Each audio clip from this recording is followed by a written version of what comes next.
All right. Well, good evening and welcome to the July 29th workshop meeting of the Windham School Board. We'd like to begin with a Pledge of Allegiance and a moment of silence. I pledge allegiance to the flag of the United States of America and to the republic for which it stands, one nation, under God, indivisible, with liberty and justice for all. Moment of silence.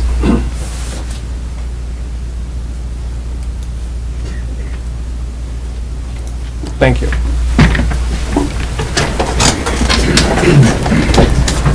All right. So, welcome. Tonight is a return to some extent to the use of workshop sessions here at in the Windham School District. It's going to have a slightly different setup than we've had in the past. There are actually only two main agenda items. The first will be a discussion with the Community Facilities Committee and to see what they have for us. And then the second is a discussion of the purchasing policies and purchasing bidding policies within the district. So the way the workshop meeting is going to work is we will first have public comment at the beginning. Each person will be allotted 3 minutes. And if you're going to have anything that you need to say about either of those two agenda items, then would be your time to say it. Then the board will engage in its discussions, and then at the end of the meeting will be the other opportunity for public comment. So again, this is a workshop session. This is essentially a chance for the public to see the board at work, and hopefully we can roll our sleeves up and make some progress on these two items. Quick question, Mr. Chair. Yes. So I get the public input at the beginning and the end. I'm a little off. I thought we were going to do at the beginning of, say, the facilities, at the end of the facilities, at the beginning of the policy, and at the end of the policy, but it's just going to be beginning and end with those two. Yeah. Okay. And we'll give it a try, and then we have another one of these on the 19th, Okay. which is specifically for, to discuss the charter proposal that we've received, and we can always tweak as we go. Again, we haven't done these for a while. We also have some workshop committees scheduled in December and late November to discuss the budget. So right now, again, just the protocol is before coming up to the podium for public comment, if you could please sign in. It does make it easier for our board secretary to keep track of who you are for the meeting minutes. And as I'm talking about that, I'd actually like to introduce our board secretary down in the end, Mrs. Diane Figueroa. Next to her is the Director of Business, Finance, and Operations, Mr. Adam Steele. Then we have our Superintendent of Schools, Mr. Winfred Fenneberg. School Board Member, Mr. Ken Eyring. Vice Chair, Mr. Dennis Senabaldi. Chair, Jerry Ricart. Mr. Michael Jonas, and Mr. Rob Brett. So with that being said, is there anyone signed up, Mrs. Figueroa? Yeah. So if you want to make a comment, you sign up, is that it? You have to sign up? Yep, and the time to do so would be now. And then each Or at the end, we'll sign up separately. And at the end, you would then sign up separately, right? And each individual is allotted 3 minutes. Oh, thank you. Will everybody sign up? If I just grab some water real quick. No, that's fine. And while people are signing up, Mr. Fenneberg, is there anything under public, or excuse me, under opening remarks, or do we want to just wait? I haven't prepared any opening remarks because of the workshop format. Okay. One thing I might use my 8 seconds, if I could, just to announce a change that we had talked with the board about last winter. Windham traditionally has used a 90-minute delay for snow emergencies. I know it's hard to think snow when it's 80 degrees out there, but I want to give the community enough fair warning. We'll try to put it on the website. We tried to put it on Alert Now and give people notice. We'll extend that to a 2-hour delay, if we have a delay. We did not have to utilize it. Last year, we had 6 snow days. But in terms of a school delay, a 2-hour window will give us a little bit more time to make a determination if we can salvage the day or not. So we'll make all the arrangements and hopefully notify everybody of that change from 90 minutes to 2 hours. And hopefully we don't have to utilize it. I guess that's for both sections, you just sign one sheet, is that it? Or do you have a separate sheet for each Yes. subject? Just one sheet? Well, one for right now, yeah. Okay. And for those who just came in, just briefly, again, because this is a little bit different, it's a workshop session, so right now is the time for public comment. Sign in, and then we will have public comment again at the very end. Ms. Figueroa. Okay. Hello. Many of you know me for a long time, some more than others. So I hope that when you hear what I have to say, that you take it to heart, because it's coming from my heart. I've worked in the capacity of recording secretary for school boards for 2 towns since 2005. So that's 9 long years. I've seen many school boards come and go. I've also seen many business administrators come and go. And I've witnessed good decisions and not so great decisions that have been made along the way. I've sat with these boards through many long meetings and witnessed their difficulties in trying to manage this district's trials and tribulations. I have questioned some things. I've voiced my concern about some practices and decisions that have been made over those years. However, at no time have I ever questioned the moral and ethical decisions or practices of Adam Steele. In my opinion, he provides a level of detail that you would find to be hard-pressed to see in any other business administrator in the state.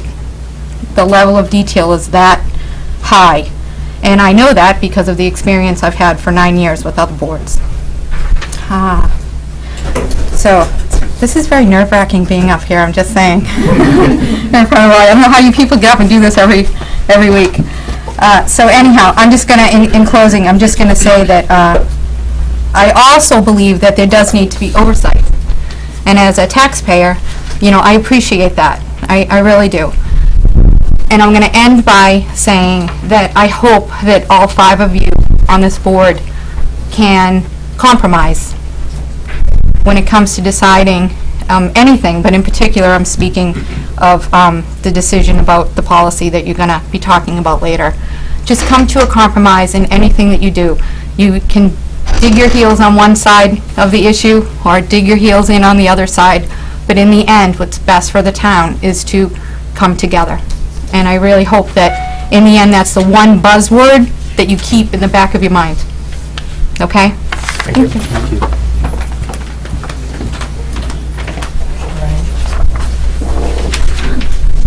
Rick Horgan. Did you sign up? Yes. Are you ready for me to? No, you got a whole, I'll be back then. you're one of the agenda items. I'll be on the list later. All right, next. So I have next on the list Mary Lou Bartlett. Okay. Can I speak at the end? Sure, yep. And how about Robert Bresnahan? Right. Would you like to speak now, sir? Sure, that'll be fine.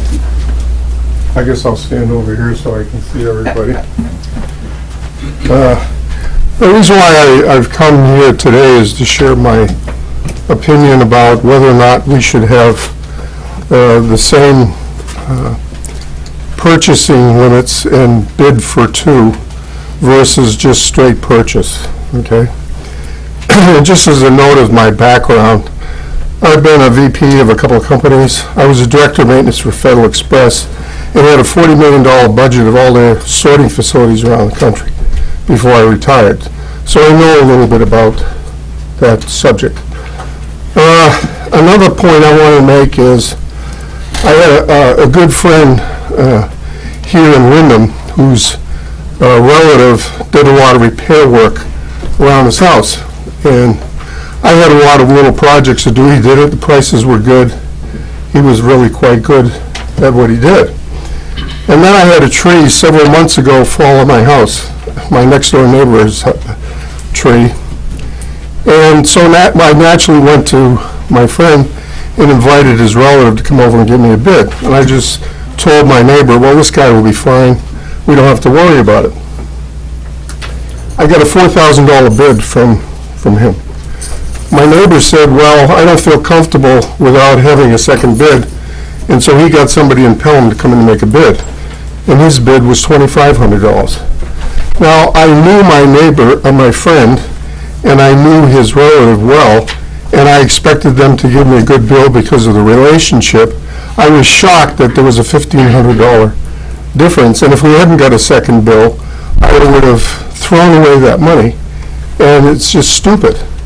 And in my experience in management, as a VP of several companies and as a director of maintenance for Federal Express, I found it's actually critical that you have multiple bids, and it doesn't take that long.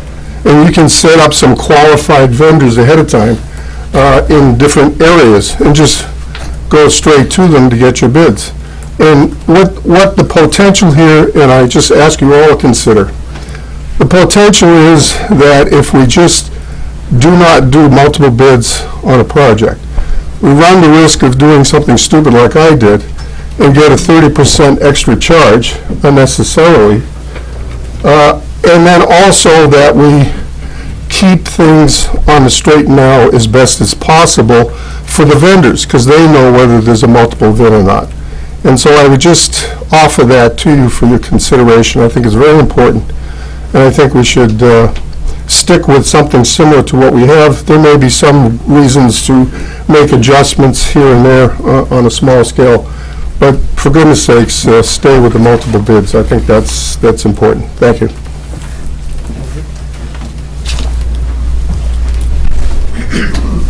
Steve? I can't pronounce the last name. Hi, Steve Bookless. I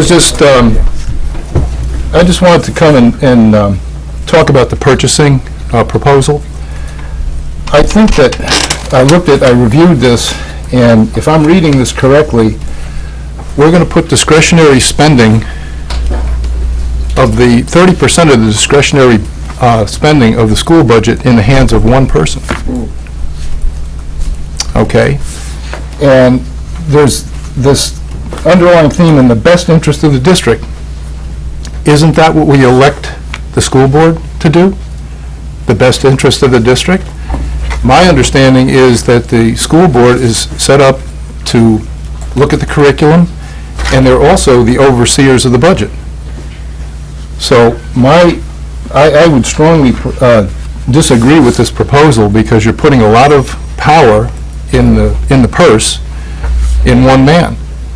And the way I read this is, out of that 30%, he just has to notify the board that he did the expenditures. He doesn't have to ask for permission to do that. So I just think it's ill-advised to put that much spending or purchasing power in the hands of one person. That's really all I have to say. Gary Carbonell.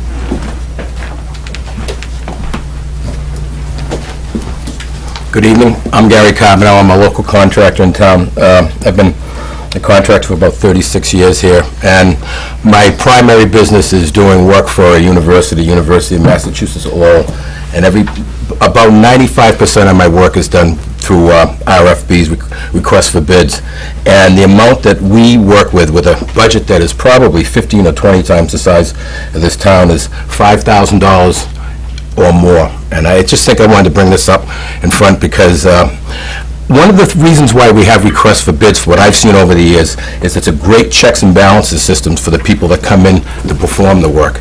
They know when they walk on the job to take a look at it that what they have to do is sharpen their pencil and also take a closer look at the job to make sure they don't miss anything.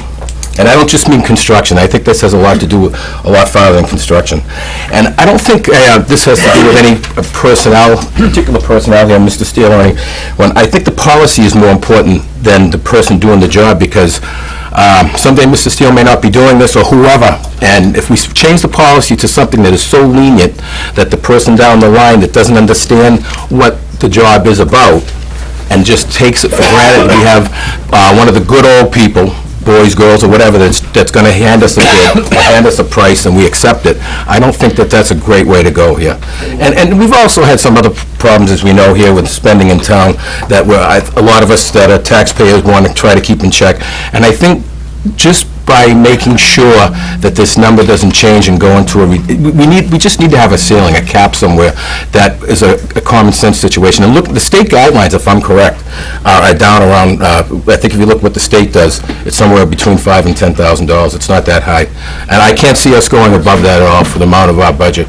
But that's the input I wanted to give, because I've been doing this for a long time. I've probably answered 50 or 60 requests for bids over the years, and it's a lot of work, but it does keep my pencil sharp, and it keeps me understanding what I'm looking at. And I think a knowledgeable bidder is also a better person to do work for the town here. And that's what I have to say. Thank you. Thank you. Elaine Johnson?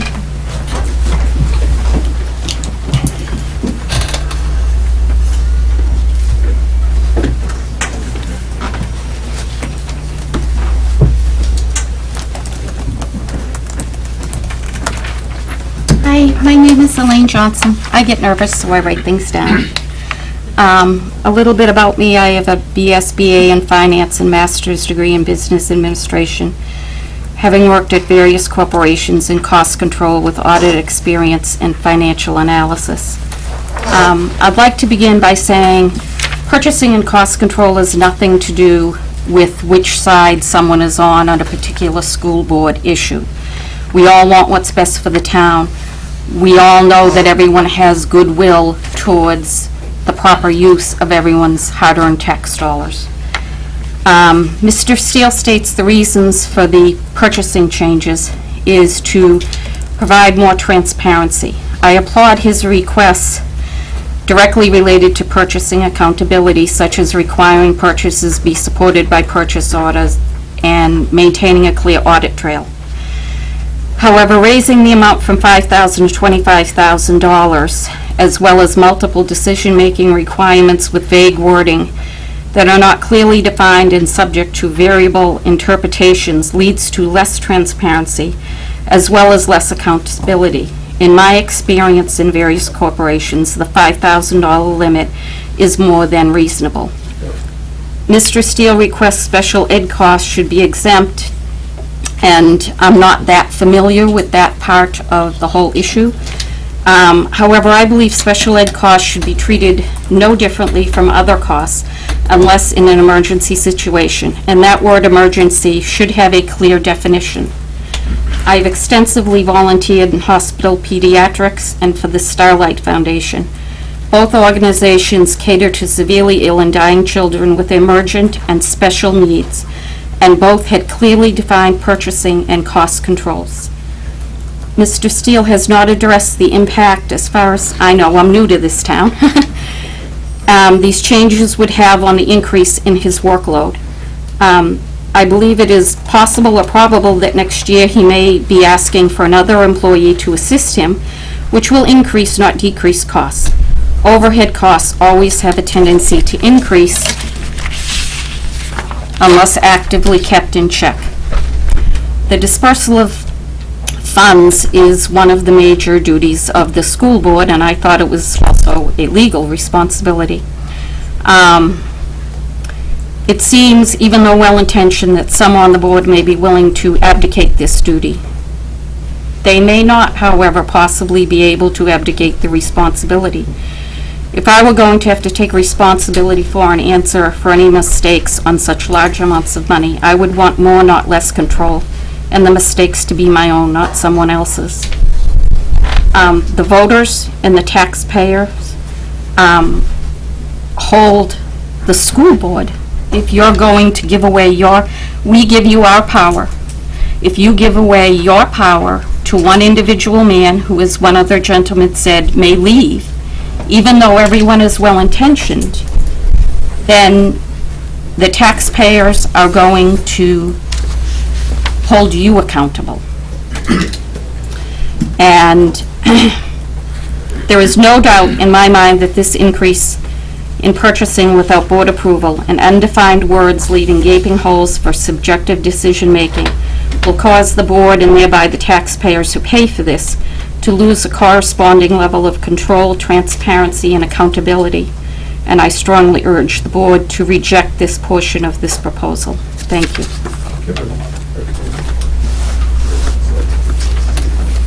I have John Johnson next. If I could just, again, ask and remind the members of the public, when someone's speaking and they have the floor, if we could please respect that.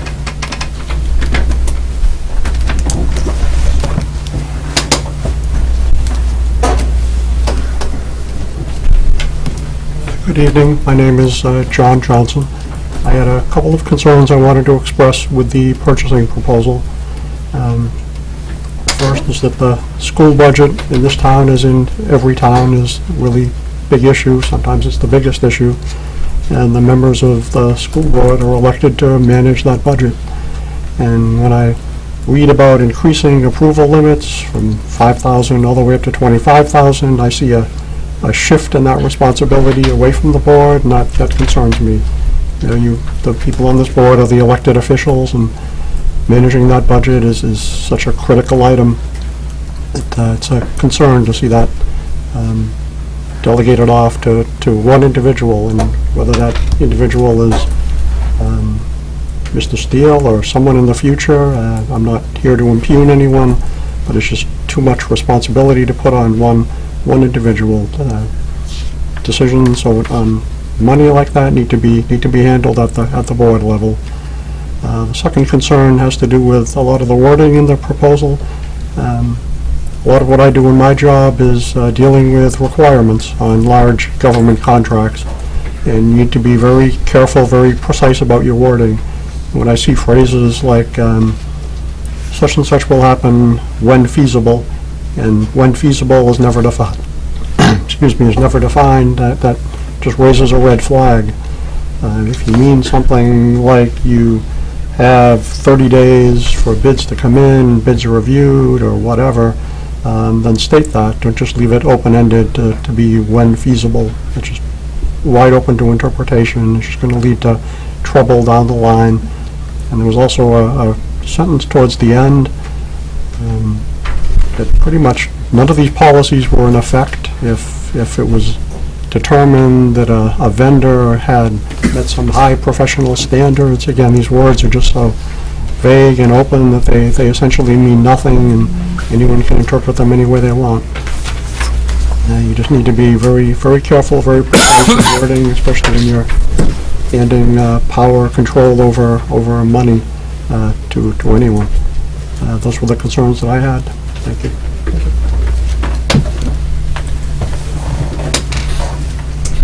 And then I have Jim Dreyfus.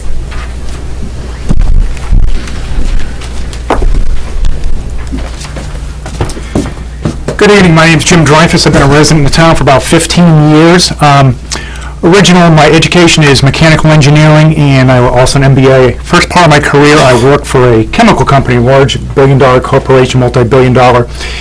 I worked at three of their four locations, I worked at four locations, but three of them I was a maintenance director, and then a maintenance superintendent, and then facilities director. At the largest complex, had about 100 laborers just in the maintenance area. Just to give you an idea of the magnitude, probably about 50 buildings, so far outweighed the size of the facilities here in terms of responsibilities. I can tell you in all of those locations, the maximum approval that we had for blanket orders or for contracts was $5,000. I just think that what I'm reading here too, there's just too much discretion. And again, there were emergencies, if it was something safety related, something imminent, we had policies there to address those. But otherwise, it went through the normal RFP quotation process, went out for quotations, and it was always, worked out well. You found out from that you thought assumptions were made who was going to be the lowest bidder, and multiple times you'd find out it wasn't. There was always some new vendor coming in. So I can tell you just from my experience in working, like I said, 15 years as a director of facilities, 5,000 I think is a very reasonable limit. I think that's one reason too that when you look at the difference between private and public organizations, and you see the difference in inefficiencies. I think one is because we're trying to get something like this. I think that organizations that have a $5,000 limit are going to be much more efficient. You're going to be a lot more transparent, and you're going to be getting these competitive bids. Thank you. Thank you, sir. Thank you. The rest of the folks want to speak at the end of the meeting? Oh, you want to speak at the beginning also? Okay.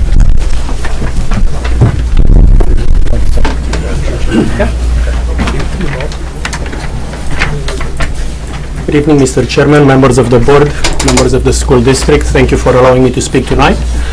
My name is Daniel Popovich Miller. I live on Clark Farm Road in Windham. We have two girls that both go to public schools. I have a couple of quick comments to make at the beginning of the meeting.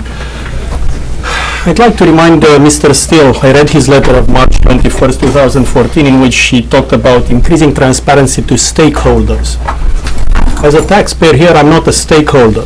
We own the school district. We pay for it. It is here to educate our children, and every dollar that is spent should be clearly accounted to us as owners of it.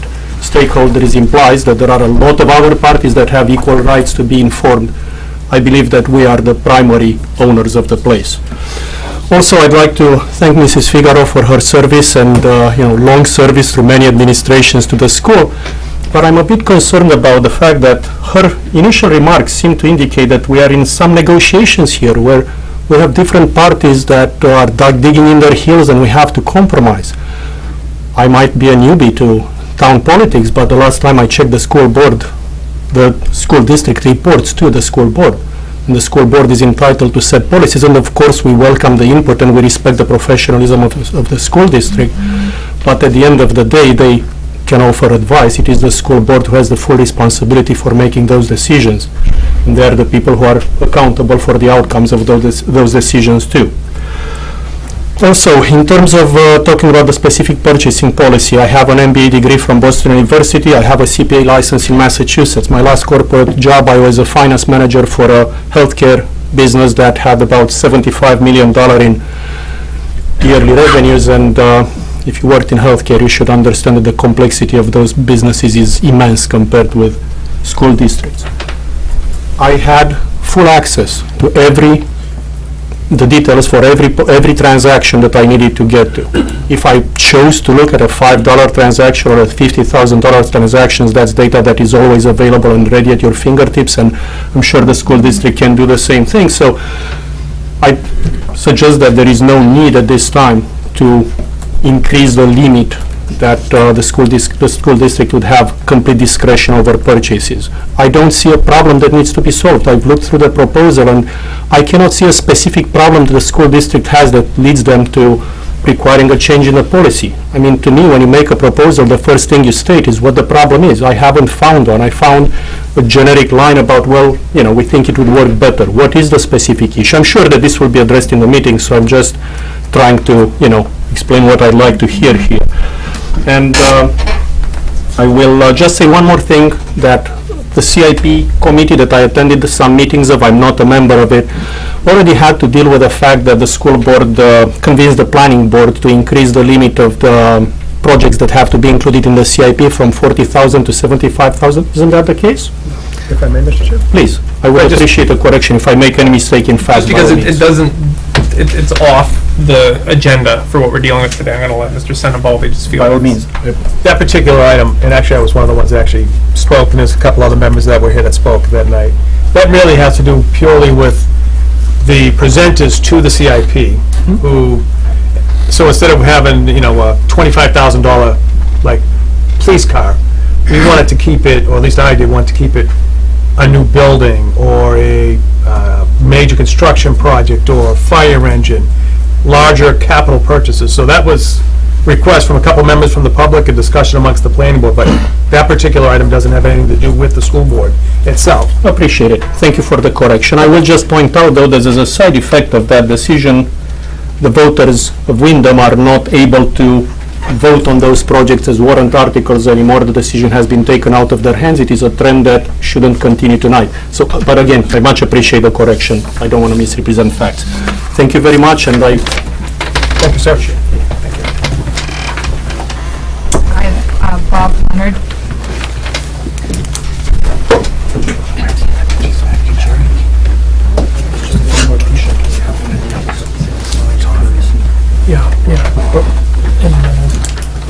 So, Mr. Leonard. Bob Leonard, Meeting House Road. I guess I'd like to echo what the gentleman just said. If it ain't broke, don't fix it. There's nothing wrong with the policy that we have now, and making it more expandable, I don't think is going to solve anything. If anything, this country was founded on a system of checks and balances. If you study the executive and the judicial and the legislative, they all have checks and balances on each other. If anything, some of these things that I see in here are all discretionary, and again, in deference to Mr. Steele, who I think does an admirable job with what he has to work with, a lot of it has to do with incidental items. Well, is there a definition for incidental? If something is required, blanket purchase orders must be approved by the business administrator, whoever that is going to be. The requirements for the purchase orders may be waived by the business administrator. So you're basically saying, here's a criteria, but the person that's in charge of everything can waive that criteria. So it doesn't really make any sense, and I agree, I don't see where there is an issue. I think the limit is fine. I used to be a facilities manager. I also managed a nationwide software budget for a national communications company. It was $168 million. We had more checks and balances, and we had more RFPs for everything and anything. You couldn't do anything with us without having a purchase order. We had a vendor that came into one of our data centers, ended up giving out the software. Yes, use it, use it, fine. The year later, we got a bill in, and all we had to do was say, do we have a PO for this? Fine, well, you can stick your $2.5 million bill, we're not going to pay it. You didn't go through the proper procedures. We've got procedures right now, and I think some of those procedures need to be looked at as far as following the approval process, who has authority to sign, things like this. I don't see anything that identifies that process clearly. Okay, this person has this limit, this person has that limit. What everybody has to sign. If there's contracts that are negotiated, it has to come before the board. I'd like to see that process more. The recent campaign was run on accountability, transparency, and I'd like to see more of that, and I don't think raising any of these limits is going to do anything other than just cloud the issue and make it a little bit harder to follow. I think we need, if anything, to get more detailed. I didn't do anything as a facilities manager without at least 3 bids. That was from my vice president. End of story. You have to get 3 bids on everything. I don't care where you get them from, and I don't care, if you can justify picking a higher bid. In one case, I didn't want the lowest bidder. If you're going to have new food services, do you really want the lowest bidder coming in? Do you think the food's going to get better? Probably not. But if you can justify the expenses for it, if you can justify the logic for it, even purchasing equipment. I chose a John Deere over a Craftsman lawnmower equipment because the John Deere gave me a better bang for the buck. It was more money, but at least it was justified. I think if those explanations down the road for expenditures are allowed to come to fruition, and that'll only happen if you're talking the current limits, not higher limits, then we can get a better handle on what's going on. After all, you're spending our money. Thanks. Is anyone else? I have Alan Carpenter. Just a reminder to those who came in, this is a workshop meeting, so if anybody has anything they'd like to say, they should sign up now, either to speak now or at the very end of the meeting. Mr. Carpenter? Thank you, Mr. Chair. Alan Carpenter, 8 Glenwood Road. And just to make sure I've got this right, because I was late getting here, this is my 3 minutes. I don't have to talk about the subject matter that everyone seems to be It should be one of the 2 agenda items for today. Well, excuse me if I digress slightly, and if you want to not allow me my 3 minutes, I understand. But I read with great interest in some articles and commentary and the letters, minutes in the paper, about our landscaping bid that we recently awarded to Boyden Landscaping. And I guess I was surprised that the board voted in favor of awarding the bid to a bidder. And I understand the concept of not always taking the low bidder, Mr. Leonard. I make my living on that for the last several decades, actually. But we are mostly talking about cutting grass here. And I understand that we decided to spend $200 and some odd thousand more for someone who is substantially higher bidder than the lowest bidder. And I'm curious as to those who voted in favor of that, what was the rationale behind paying somebody 30% more to cut your grass? And by the way, I love Boyden Landscaping. Have dealt with Charlie, he does a great job. Right, but I think But we're cutting grass. So again, if this is out of bounds for you tonight, Mr. Chair, I understand, and I'll step down and take it up another night. I would appreciate it if you would. I think just given the amount of time that we've spent, and Not a problem. And I do understand, I thought you were going to work that into purchasing a little bit. That was more than a digression. I thought that we were going to work that in there, but out of fairness, given what I had announced at the Another night. beginning. Thank you. I appreciate that. I think it's, as somebody who voted against that contract, I would like to have that discussed, but not right now. I'll come back. That's all I have for now. I have some for the end of the meeting, unless there's anybody else A couple new people shut up since you opened up that the wants to meeting. sign up. Right, I did mention since Paul and Okay. down here. All right, well, thank you, everyone. I'm sure that much of what you've talked about, we will be discussing later on when we tackle the purchasing policy.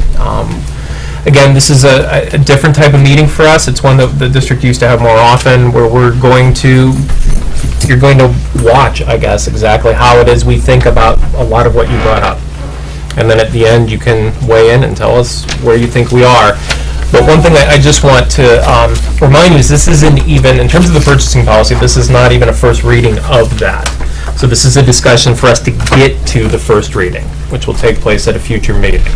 So for the district, and I think what has to happen is that there always has to be 2 readings of a policy.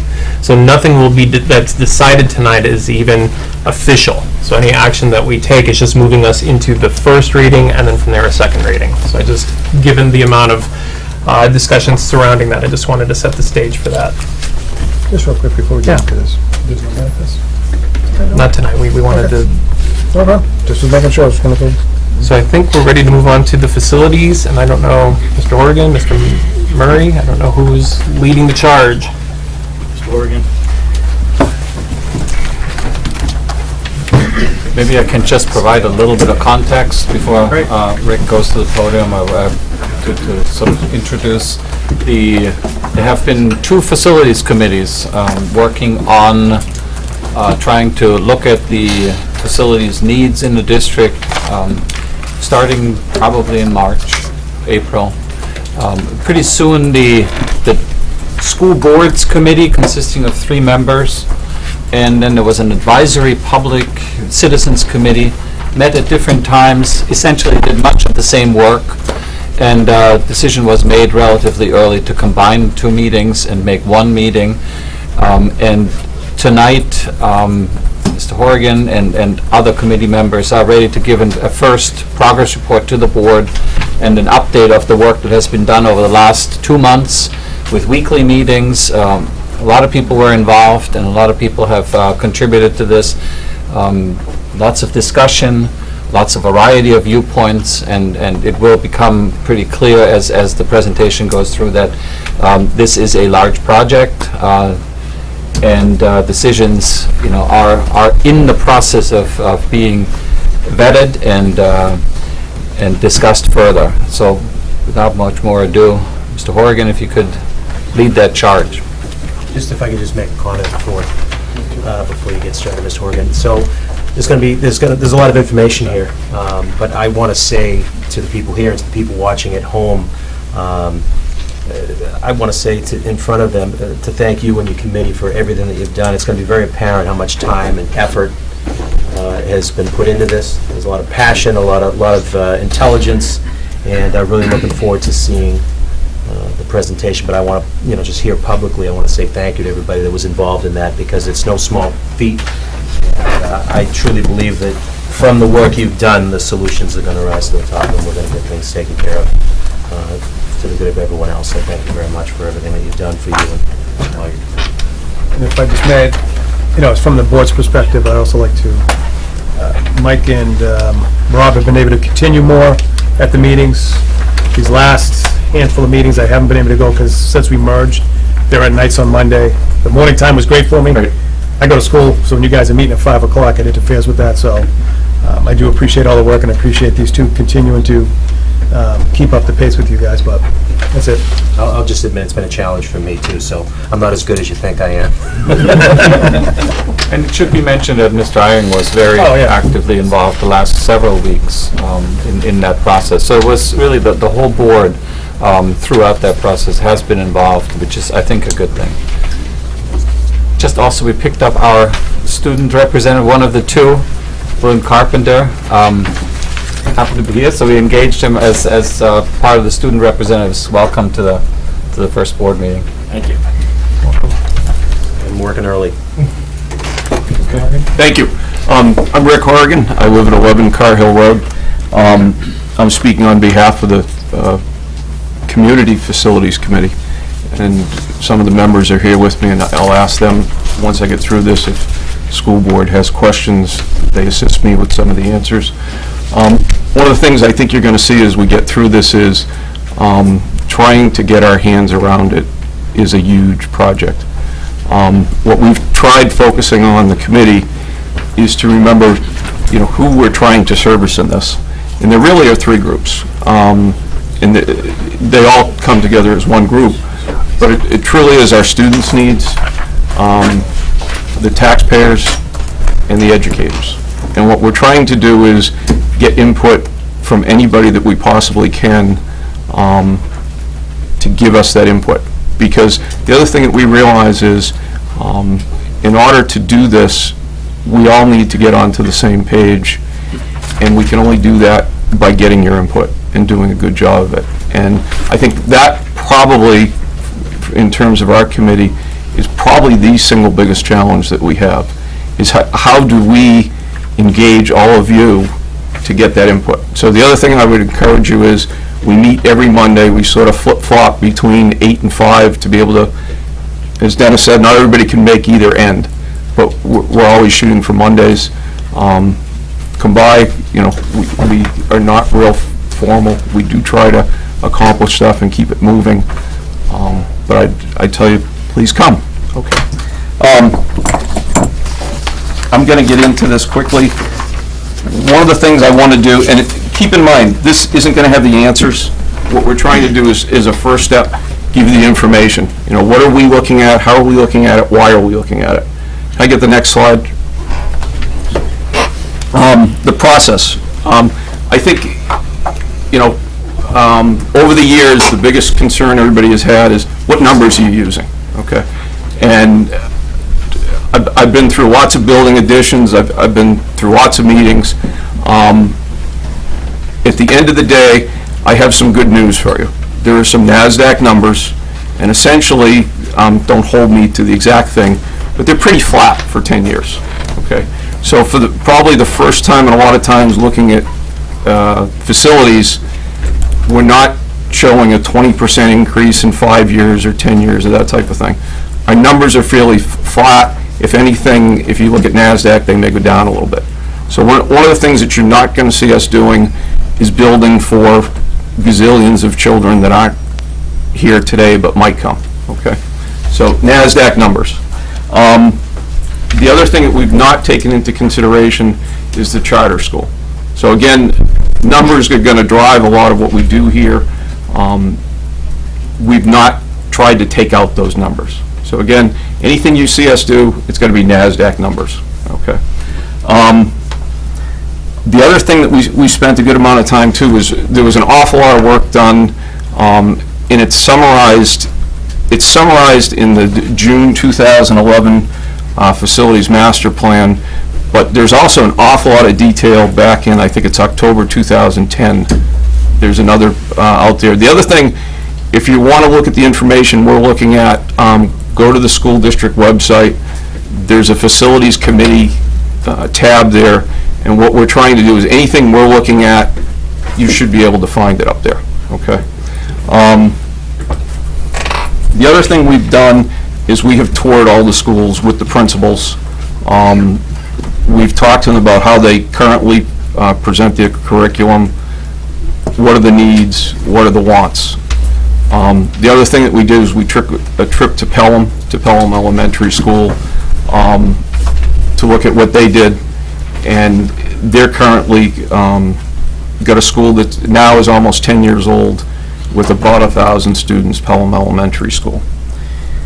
The other thing that we've done is received input and held discussions with the principals, the educators. We're also in the process of asking the superintendent, the staff, and the principals to look at the options and understand not only what are the space needs, but one of the other big questions that we ought to answer is what happens to the operating costs once you do these things, okay? Because it's not just capital, there's also operating costs there as well. The last thing is, it is a work in process. This is not the final answer. This is just telling you and updating on what we're doing. Again, we meet every Monday. It's posted. It will either be at 8:30 or 5. Okay. Next slide, please.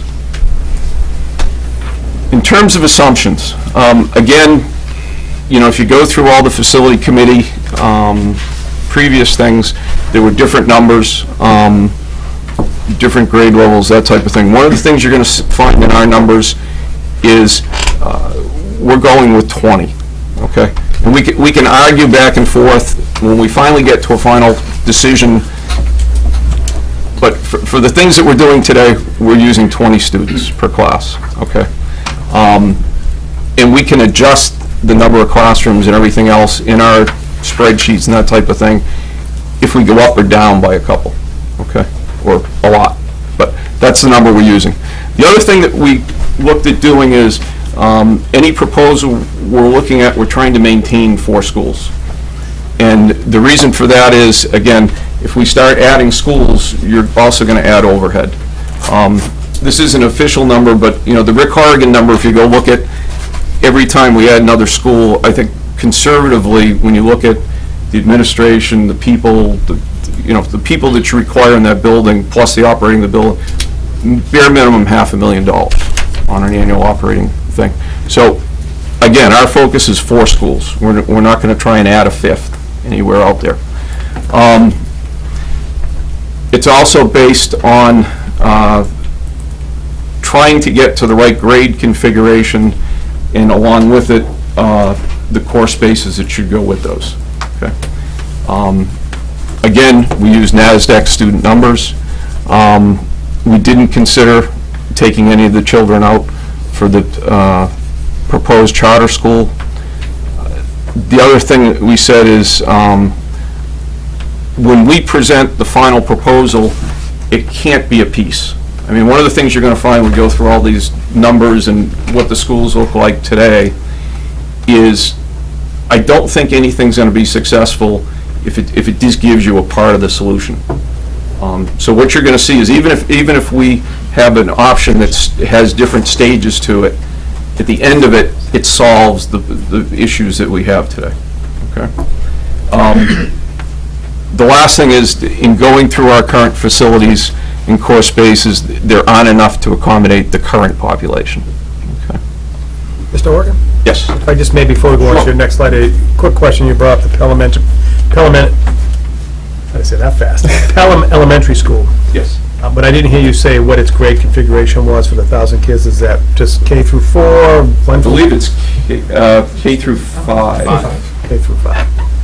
And it was built around, I believe it's 1,000 students. And as I go through your presentation, I mean, what was your take on that? What was your feedback? Did you, because I know you have certain options that kind of similar. It was positive. And one of the other things we've asked the superintendent and the administration to look at is, and I'll get into the proposal, but if you were to build a preschool through 4, you're going to build a school that's about 1,000 students. So it's about that same size. Mm-hmm. And the other consideration is, how does that big a school operate? Because it would become one of the biggest elementary schools in the state. So. And I only asked that question as you start to go through your different options here. Some of them are kind of similar to what you'd be talking about. I just wanted to get an idea of how they thought it worked. Was it beneficial? Were there a lot of drawbacks? But I didn't see any of that kind of pros and cons in the particular proposal you have here. So I was just hoping you could elaborate a little. In a word, positive. Okay. It works. Thank you. Okay. Next slide, please. This is our current configuration. At Golden Brook School, we have kindergarten through second grade. One of the things you're going to see is third grade is a few places. Third grade is at center school, and third grade is also at the high school. And that will continue in this coming school year. Fourth and fifth grade at center, 6, 7, and 8 at middle, and the high school. The other thing I'll say here is you're not going to see any of our options, with the exception of one that talks about keeping preschool at the high school, really affecting anything at the high school. Everything is going to be P through 8. Okay. Next slide, please. Can you tap the button once? There we go. Okay. The first option is a new elementary school and renovating middle school. So what this would involve is a totally new P through 4, closing Golden Brook, and everything else stays the same with some minor renovations at middle, things like bathroom, staircase, and labs. Okay. Can I get to the next one, please? The next one is renovation and addition at Golden Brook and renovation at middle school. So, and the other thing I'll point out to you in these is, in these numbers of configurations, okay? So, again, it's still P through 4. Center school stays the same, 5 and 6. Middle is 7 and 8. And again, the high school stays the same. The difference between 1 and 2 is 2 renovates and adds to the middle, Golden Brook School. Okay.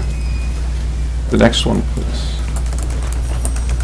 The next one is renovation addition to Golden Brook and addition and renovation to middle school. Again, what drives it is the configuration. So you've got P through 3 at Golden Brook.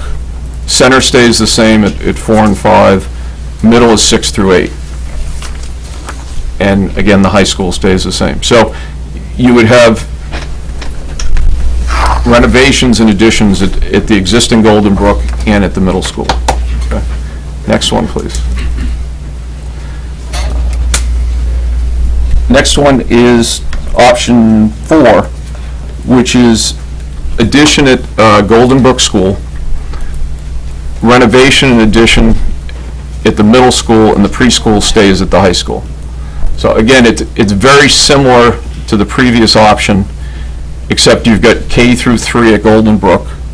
You leave preschool at the high school. You have 4 and 5 at center, and at the middle school you have 6, 7, and 8. Okay. Next one, please. Just really quickly, Rick. Just to those standing, there are actually 3 seats in front, if people are looking for someplace to sit. Sorry. Okay. Option number 5 is renovations and additions at all 3 schools. So what you do is P through 2 at Golden Brook. So it's less of an addition than the, say, option 3. But you have 3, 4, and 5 at center, so you've got to do renovations and additions there. And what we looked at potentially doing there at center is going up a level on the second, so that you have another grade level in there. And again, middle school addition and renovation. And the last one is, I don't know if you can see it there, but it's preschool through 3rd at Golden Brook. So again, you've got an addition and renovation there. 4, 5, and 6 at center. So you do an addition and a renovation at center. And 7 and 8, which requires just a minor renovation at center. And the high school stays the same.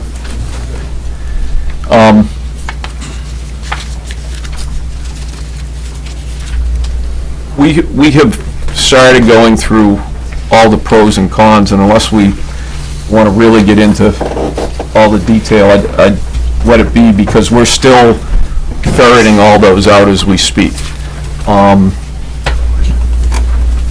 Let me stop for a minute there, because there's a lot to, see if you have any questions. I do, and I know this is more for probably later meetings or later conversations. Obviously, when you start talking, I look at, I'm pretty much still on the first and second option. When I look at those, and I obviously see a new school close in Golden Brook, so you'll still only have 4. One of the considerations that you guys looked at are, when you start talking about different pieces of land, and I know that's further down the line. I just get concerned because I start thinking of up on the hill where there's a lot of blasting, and then I'm looking at Golden Brook. Have you guys talked about any of that stuff already? Or? To the point of, let's see. Let me pick one out for you. But P through 4. If you put P through 4 at Golden Brook, you need to acquire land. That's correct. Because you just can't fit everything on that site, okay? And the other thing that we've talked about is if you go to this option,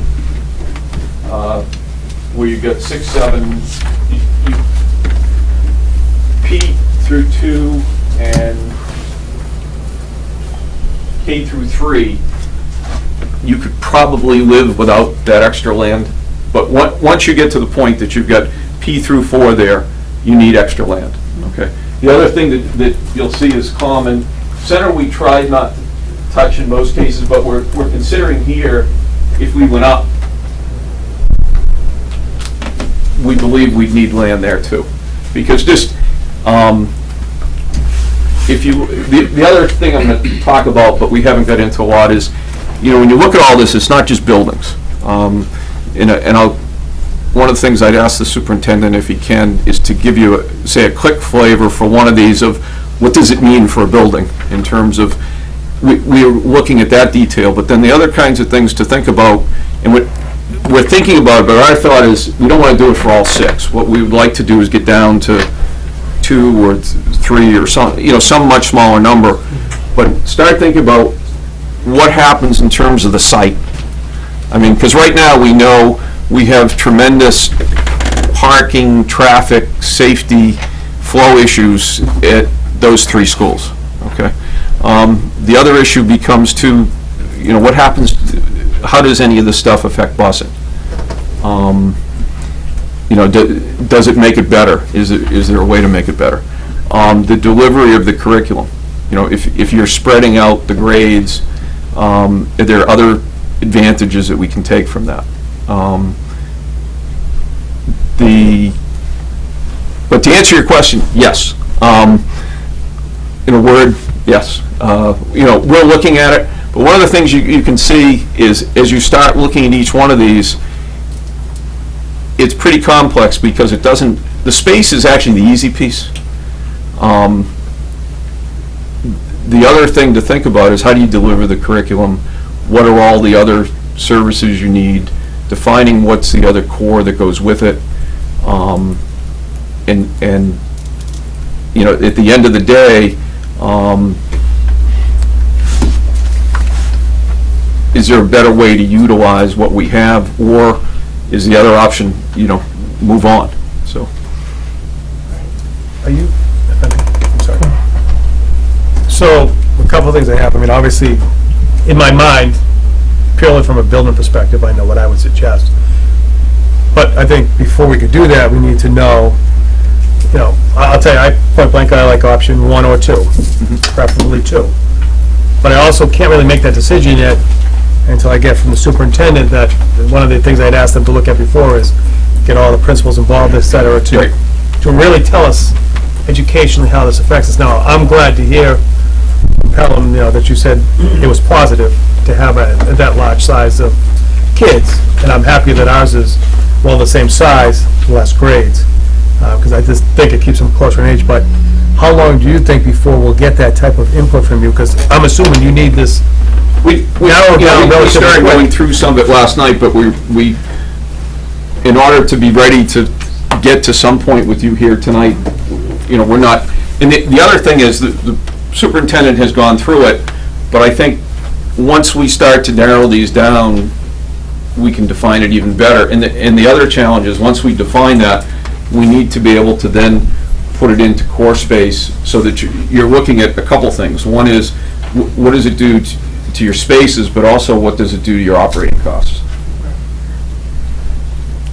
Maybe this is an opportune time to just frame it a little bit. When we talk about, and when we started this process, it's the first thing obviously you go to is, how many students do we have, how many classrooms do we need? That is the easier part of the conversation. We can define 20 students, we can change that number. We can approach it to some extent with a traditional model of 1 teacher, 20 kids. You have enrollment figures, you divide it up, and you have classroom space. That is only one half or one part of the equation. The other piece, much more complicated, and that's where the discussions have started, where we also have looked at what are our base assumption in terms of programs, curricula, what space do we currently utilize that's not a dedicated space and was not intended to be a space, like a science lab or a therapy room or a speech and language office. We have dealt with this increasing population for several years, and I think looking at history, without being primarily knowledgeable about that, but when you look at the various options, even P2 at Golden Brook and option 5, we said, well, that's what the school is currently, and yet it's red, or it could be yellow. We have classrooms that are in spaces that were not meant to be classroom spaces. This past spring, we had to give up our music and our art room and our computer lab in order to accommodate additional first grades. Anybody who has been at Golden Brook School and looks at the library, it's a space that's called a library, but it's certainly not state-of-the-art or even close to state-of-the-art. Lots of stuff in there. It's not really a learning commons like people would define if they were to build a new school, and that's what we saw. Even though Pelham Elementary School is 10 years old, it is a very different quality learning space. And it makes a difference. As you know from the high school, it makes a difference how you construct the learning space, and you can get more product out of this. So the discussion right now is centering around what are these additional spaces for unified arts at the different level, for technology, for ancillary services that we need to provide, reading supports, math supports, tutoring, special education. Do we want programs in district, or do we want to continue what we have to do right now for a certain population that we don't have a program here because we simply don't have the room here, and we need to tuition these kids to another place? Is this the time to think about creating that space? And our base assumptions are, yes, this is the time to look at what would it take to have those programs that we either had to give up in the past few years. You did have a world language program even in the middle and elementary schools. That's no longer there. You did have an enrichment program. You don't have that anymore. You have special education programs that are in what was a janitor's closet in the past, just because there is no other space here. Science labs, this board has talked about that several times at the middle school. We have 6 groups that do science, and we have 3 science labs. The rest are classrooms with workbenches in it, basically to make do. So that calculation and that impact is what we are currently developing and looking at. Obviously, it will also require some staffing. Now, if you shift grade levels back and forth from Center School to Golden Brook, you can obviously bring regular education teachers much more easily from one place to another. They follow the children.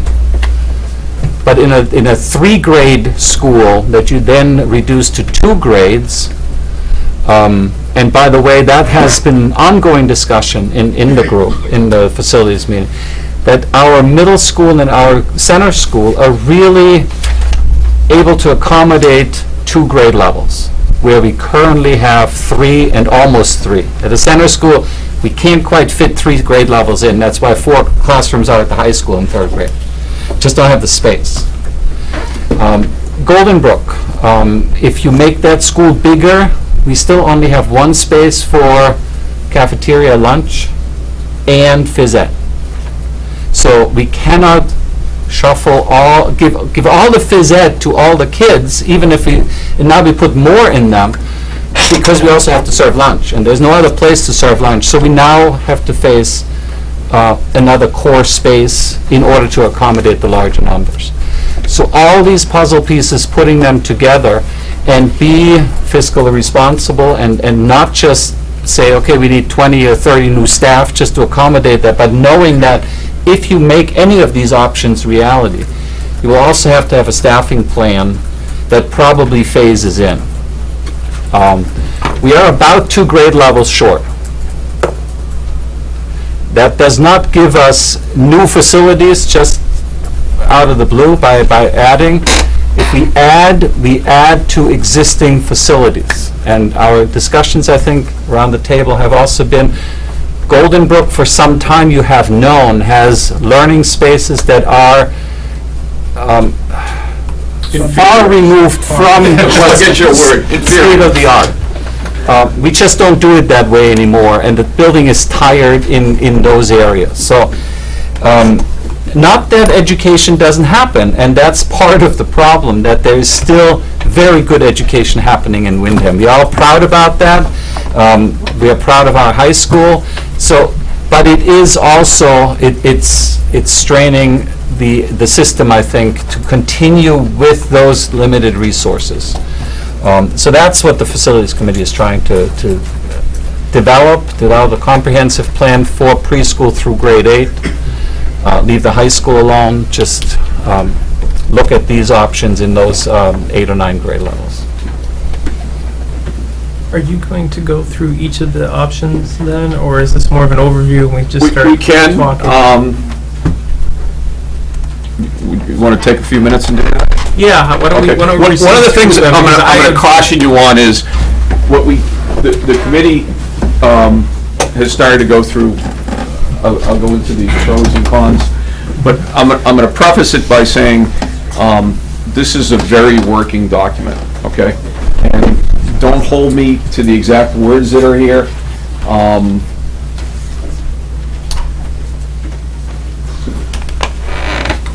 The other thing you're going to find is, as the nights have gone on, we've got to spend more time on option 1, 2, and 3, and as we get down to 6, they may not quite line up, okay?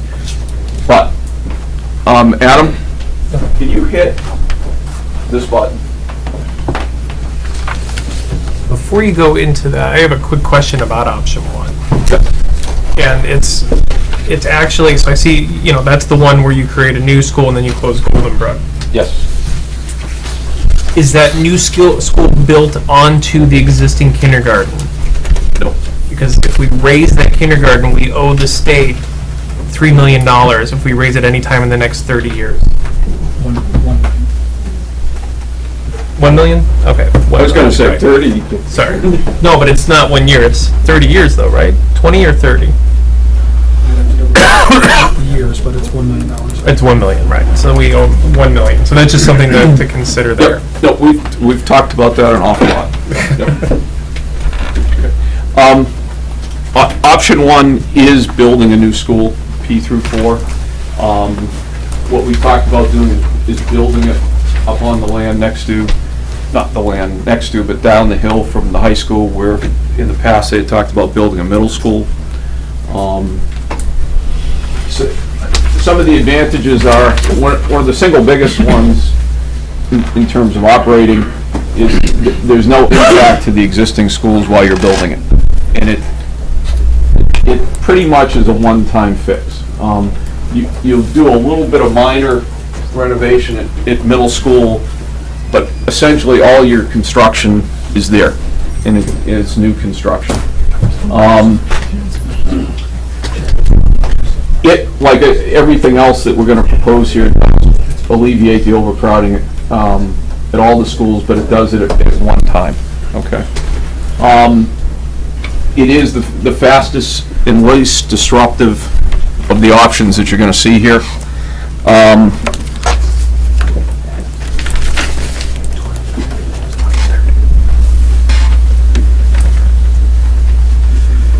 The other thing is, we're not talking about doing anything to center school. The other thing, if you look at the grade configurations, you talked about, we pretty much assessed that doing nothing at center and middle, essentially nothing, you can easily handle 2 grades. Okay, so all of the focus would be on that new school. The big elephant in the room, and the question is, you know, I heard someone, you just built it, you know, what do you do with that money you just spent on kindergarten? And that's the elephant in the room, okay? Although Adam did just correct me, it's not 30 years, it's only 20 years. So we're only tied to it for 18 more. Well, I would hope we don't wait 18 years to do something, so. That one as well. And that's one of the reasons you're going to see we have more than one option. We have lots of options, okay? I have a question. Sure. And I think we went over this when we were considering options in the past. On a per square foot basis, isn't building an elementary school cheaper than a middle school, which is in turn cheaper than a high school? Is that correct? Yes. And the other thing, you know, unlike the middle school, we don't have to build as many fields and that type of thing. Rick, that question that Mr. Reckart just asked should probably be addressed. So, one of the intents, and it's really not. You want to get near a microphone. Yeah. We want to say who you are. Yeah. Thank you, Tom Murray, and I'm on the Facilities Board, 29 North Shore. I just wanted to respond to that question, and maybe just to add a little something before Rick goes forward with everything. So what we've done as a board is we've taken all these NASDAQ numbers, and as Superintendent Fenberg said, the easy part was to figure out the students. We know how many students are, we know the projections. As Mr. Horgan has said, it's pretty flat, so it's pretty consistent. So from that point, we did a spreadsheet. We were actually able to plug in the 20 numbers. We made it changeable. We put it up on the website, so if anyone wants to go play with it and move it down, move it up, just to see what it does. What our goal is, and we're not there yet, is we have it's called a classroom calculator, which is the easy part. It calculates the amount of students, and it will go ahead and base it off square footage requirements for the code. And again, those are changeable depending on how many students are in the classroom. Once we go ahead and figure that out, we basically figure out how many classrooms we need. We've inventoried everything. We've gone ahead and we figured out what we need, so it's pretty easy to figure, okay, we're short 8, 7, whatever the math works out to be. The more difficult part Mr. Fenberg was alluding to is the core classroom space, you know, gymnasiums, art, music, you know, enrichment programs, so on and such forth. That's where it gets a little bit more difficult. And we've had another facilities member, Mr. Murray's in the audience, he's taken that task on to go ahead and create another spreadsheet. And what that spreadsheet does is basically address all those concerns. So we basically have a checklist of what each individual facility board's members' wants and needs are. And we welcome the public to come in and give us input. As Mr. Horgan said, we're there every Monday, either at 8 o'clock or at 5 o'clock in the evening, because ultimately we want to try to, you know, there's a lot of moving pieces to all the different options, but what we're trying to do is we're trying to nail down what the public wants.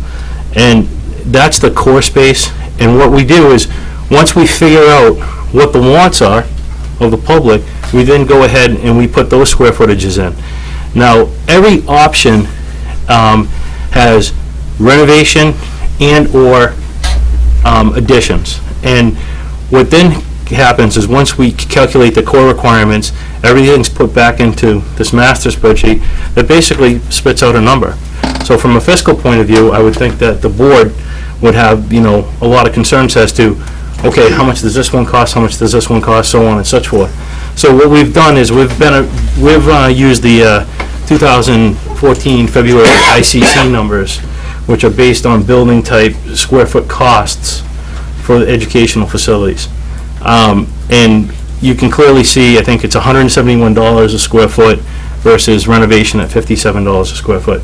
So those two numbers are very different numbers. So you can see, you know, the difference of option ones, and I don't want to sell you on any option. You know, I want, you know, the board to go ahead and, but I want to just explain that every option as you go forward and you start to review them, you'll see the costs, and we were trying to be as fiscally responsible, but at the same time offer as many options with grade levels and how they fluctuate up and down, and giving the lateral movement for classrooms to go up and down and so on and such forth. So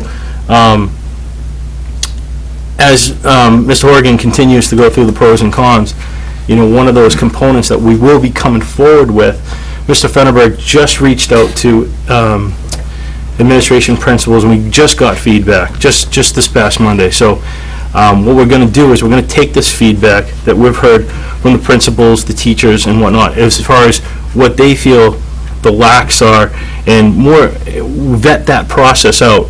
And as a facility board, we'll go ahead and we'll figure out the wants, the needs, calculate that out. So coming forward to you to answer your question earlier, Dennis, you'll actually have costs associated with these different options, as well as the pros and cons, because there's so many moving pieces to every single option. And I'll let Rick floor back and go through that. Mr. Iring. Yeah, if I understand what you've been talking about over the past month and a half, in addition to that, we can actually ask questions and make modifications, and in real time get a ballpark estimate as to how that impacts. And that was intentionally done for the benefit of the board. So every individual board member, as I said, you know, those white sections are modifiable. If people want to go onto the website and look at those for their own personal interest as well, you can see what happens if, you know, we take we needed to start somewhere, you know, so we picked 20 kids to go in every classroom. But if people wanted to see what that would look like with 25 students in a classroom, or, you know, you can move those numbers, and that will go through the spreadsheet, and it actually has influences on the course basis as well, and it actually affects the bottom line. So at the end of the day, you know, someone could say, I want 20 kids per classroom, and I put that in there, and it tells me how many millions of dollars, you know, it's going to spend. And the part that's missing, that core component part, and we haven't finished that. And once we do finish that, you'll actually have a pretty ballpark, you know, well-rounded number that's going to basically be based on 2014 ICC projection numbers that building inspectors use when contractors pull permits. But it's pretty accurate. So hopefully that answers your question, Mr. Aaron. Did we answer your question? You said the difference in fields, and one of the things I had said was, one of our feelings too is if you put the P through 4 up there, you're not requiring the same amount of fields and that type of thing as if you were putting a middle school up there. And the other piece of it, again, that's here that needs to get ferreted out once you get more to options is, what are you talking for site work? Because depending on which one of these options you do, the amount of site work involved too is pretty significant, along with disruption or lack thereof. Okay. No, that's great. Thank you. And not to throw yet another fly in the ointment, but I see the green for the high school. Yes. So in any of these calculations, or I guess as you move forward, whenever there are calculations, can we also include, so that we have worth talking about everything? Because I know you guys are staging everything out and trying to look at that in the long term, and I think that's great. Can we include a track and a turfed field? Because those were identified in the facilities master plan, and those are, I think, for some people, wants and others needs in terms of the towns. But I think if we're looking at all of this is all academic right now, can we have those figures as well added on down the road? Well, we've set up to this point, and you'll see when I'm talking about what else do we need to do, we've not got to the point of buses, Okay. site work, fields. Right. There's a couple more things. Okay. But fields was on that list, okay, what we've not addressed, but it will be different depending on which option you go with, okay? Mentioned parking would be the, Same parking thing, spaces, yep. that's right.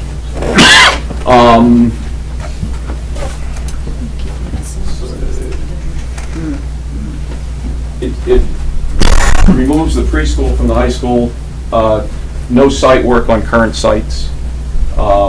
It uses existing property that the district owns, and somewhat to what you were saying, it's lower cost to build an elementary school than it is if you're going to build a middle school. Yeah. So when you talk about existing property owned by the district, that's when you're starting to talk about, or you touched a little bit about differences in site cost, whether it's a flat piece of land, as say Golden Brook, or up on the hill, Right.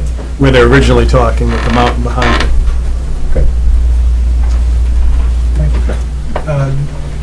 Just so folks see, in the past, the proposal was for a new 7th and 8th grade middle school, and associated fields sized for approximately 500 students with a future expandable capacity to 750 students. Even though this P through 4 school may cost less money per square foot as an elementary school than a middle school, I want to remind folks that this school would be for 1,000 students.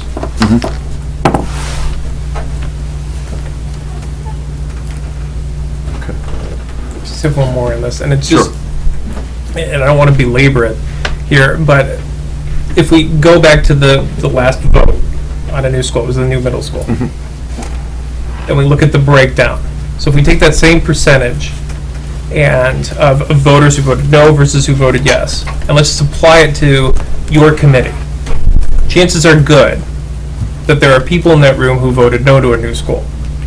How has this been received by the community committee? Is this something that's contentious, this option? Is it something that people are willing to consider?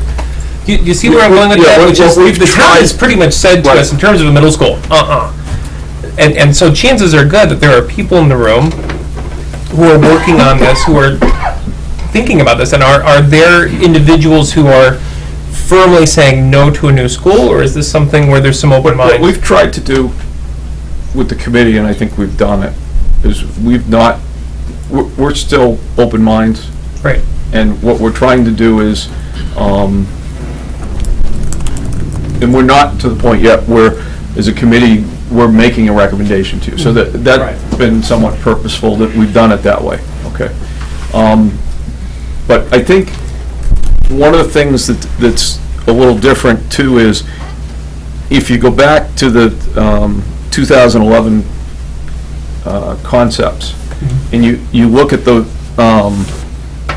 one that was chosen in building a middle school, there's also within there the cost of doing something with Golden Brook. So you had the 7 and 8 middle school, but also within there, I think the range that they had in there was 25 to 29,000 for middle school. In terms of the options that we've looked at here, is how do we have the least amount of disruption to get, what would this get us? Okay, but you're going to see, in option 5 that we have, that's an option where we look at doing something to every school. Right. Okay, so because again, I think the hardest question, not the hardest question, but the thing that's the biggest challenge to this one is we put in the kindergarten on Golden Brook School.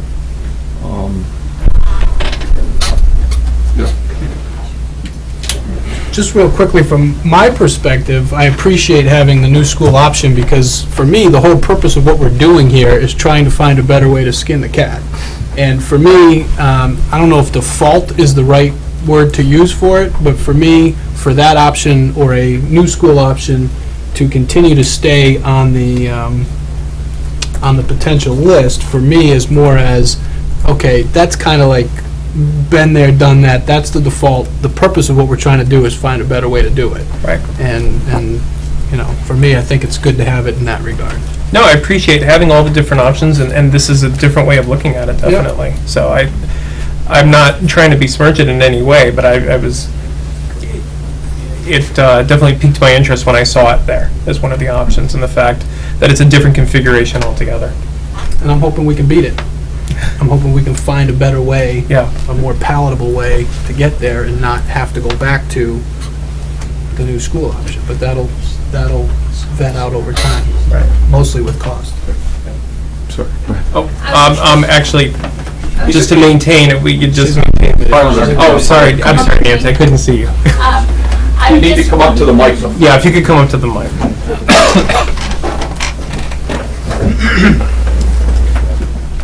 Sorry, Nancy Lafferty, I'm also on the committee. I just want to say that we do have members on the committee who previously voted no to the middle school, and after touring and viewing our current facilities, have changed their mind and said that they absolutely agree that something needs to be done. And so we do have people who are seeing things in a new light, who are on the committee, having viewed our current situation and not realizing, I guess, how difficult some of the situations that our students are in. Also, just want to iterate that the middle school was 2 grades. It was a 5th school. It was larger operating costs. This is going to, at one fell swoop, sort of take a lot of our overcrowding out. It's going to reduce what we have to do at the middle school.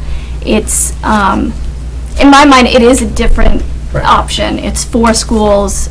Obviously, closing Golden Brook is a very difficult choice.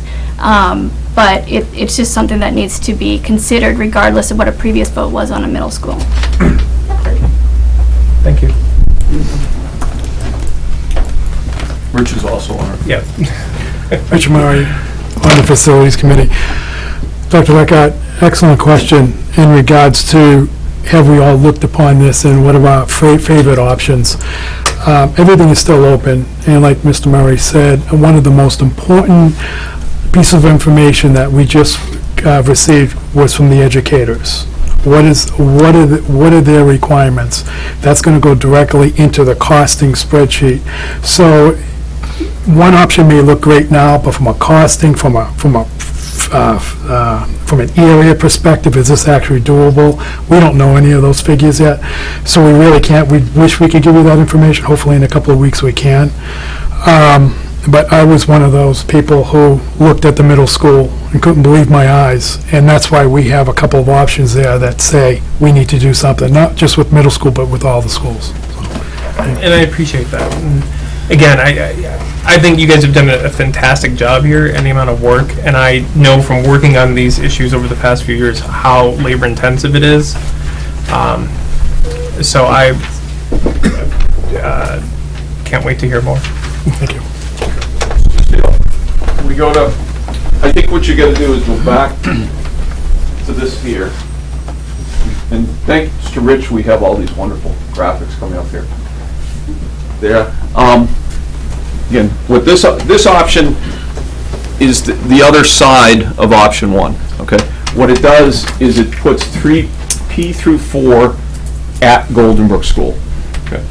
And sitting here today, I don't know the exact configure, but the idea is that we come up with a way to salvage and use some of the existing building there, renovate it, and then add on to it. We would, and again, that's one option that focuses everything here. Okay, it's very minor at middle school, nothing changing at center school. So again, you keep 2 grades at middle, you keep 2 grades at center. It's again a P through 4. Okay, the big difference there is we do it at the Golden Brook School. Okay,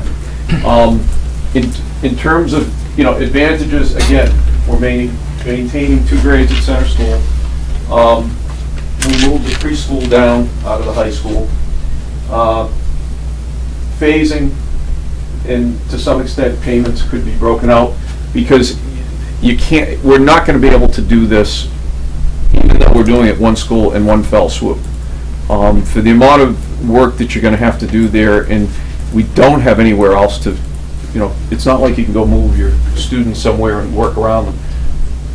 What we're probably gonna have to do is put in build some type of addition, move the students into them, and work around it, okay? So again, in this option, call it the biggest challenge is working and trying to renovate on the existing space. The other thing is if you're gonna put P through 4 there, you do need the land, okay? Again, during the phasing, there's gonna be some challenges too, because in terms of the traffic and buses and that type of thing for middle and Golden Brook School. But again, we've put 10 kindergarten classrooms in there and continued, to have school in the building. So this would be much bigger, but I think, if we had to go that way, we could figure out how to do it. Okay. Again, just minor, bathroom, staircase, labs at Golden Middle School. One of the advantages we feel renovation costs would be less than new costs. Yes. One of the discussions about middle school and why it shows up in yellow, even with the 2-grade configuration, has been a discussion in the committee whether we want to continue as an accredited or an approved elementary school, which it currently is, or whether we are moving towards a real state approval as a middle school, which would require the addition of a couple more programs, family consumer science and tech ed, and we don't have these programs currently. So that's where that comes in, as well as the science lab space that we've been talking about repeatedly, just to upgrade that. So that's why there is a yellow color code here, even though it's 2 grades only, and space-wise, we could accommodate 500 students there. It's not massive, but it would, and that's again a decision that the board will need to make together with the committee and administration and educators. In terms of, again, the other thought too is if you acquire that land, somehow you could come up with a better traffic flow for both the middle and the Golden Brook site. In terms of the cons, we can't make this work without acquiring the extra land. It requires ongoing construction and disruption while school is going on. It will also take longer to do this option, and it will require significant improvements to the site so that we can improve safety, buses, traffic flow, that type of thing. And it will be phasing, so it is going to be over some extended period of time. Okay. Any questions? So again, if you look at 1 and 2, 1 is new, 2 is renovate, Golden Brook, okay? But the same grade configurations. And they'll have a significant different cost, so we'll get that to you. What, actually, and you may not have this information yet, maybe this is for the administration, educators, have the educators had a chance? I understand there's 6 options here, so maybe it's premature, but in terms of weighing in on their thoughts on a P through 4. In summer, we put out a very brief survey, and we have gotten 16, 17 responses. I shared those with the committee. I think there is a general concern of having a school that accommodates up to 1,100 students. I think we would have to look very carefully at how this is configured, that you can't just add a long hallway with classrooms that stretches a quarter mile in one direction and then have first graders walk to the cafeteria, spend 10 minutes until they get there, boots on, boots off, these kinds of things. So that would have to be taken into consideration when we went to Pelham. Obviously, it was drawn from nothing. They put the core spaces in the middle, had wings away from there, so had double stories as well. So there are ways to accommodate, and it is a concern to have a large school like that, but it is done in other places in the country. New Hampshire doesn't lend itself to that because of smaller communities, but we are fairly large. and other communities solve it in neighborhood schools. They have smaller schools in different places, but I think the tenor is keep it to 4 buildings, 4 facilities, and accommodating 2,900 kids. It divide by 4, you have large schools. Okay. You go to option 3, you're already there. Option 3 is renovation in addition to Golden Brook and addition and renovation to middle school. The thing that's different that you're going to see about this is how we phase the grades. At Golden Brook, you've got P through 3. Center we've left alone. And then middle is 6, 7, and 8. Okay. So what that does is it requires building it at both locations. Okay. One potential advantage is if you phase them, you may spread out the payments over a while. We've got here, and if I miss it in any of these, all of these options alleviate the overcrowding. Okay, again, like I said, as we get through these, we're still balancing out all the pros and cons, so don't hold me exactly to what's up here. Again, renovation costs we think are less expensive than new construction.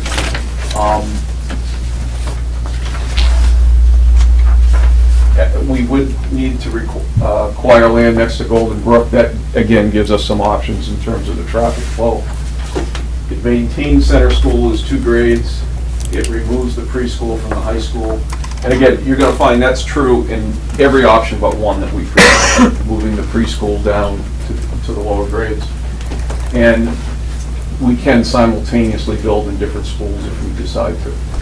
In terms of cons, it requires renovations and additions at 2 schools.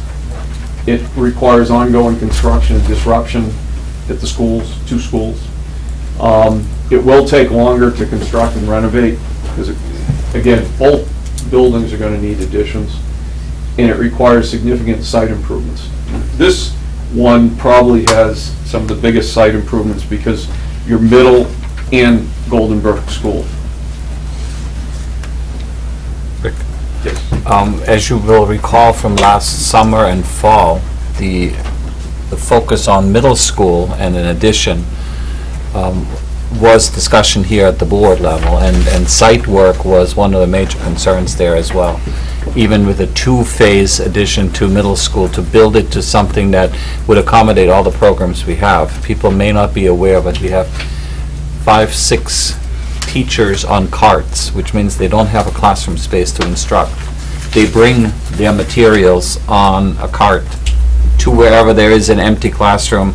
And empty is also relative because there are teachers preparing the next lessons while the lesson happens. So it's utilizing every space that we have. We also had the library cut in about a half to create another classroom within the classroom. So again, it compromises programs, and we're not just starting, to build a little bit extras to get a little relief. We are way behind the 8 ball. And just to make a house and a home for these programs that we currently have, never mind the ones we had to compromise and give up, will require some, that's why that middle school is in red, because it's not just minor. To keep 3 grade levels there, with the enrollment projections and enrollment numbers that we know for the next 5 to 8 years, that's why the code is red here. All set. We go to the next.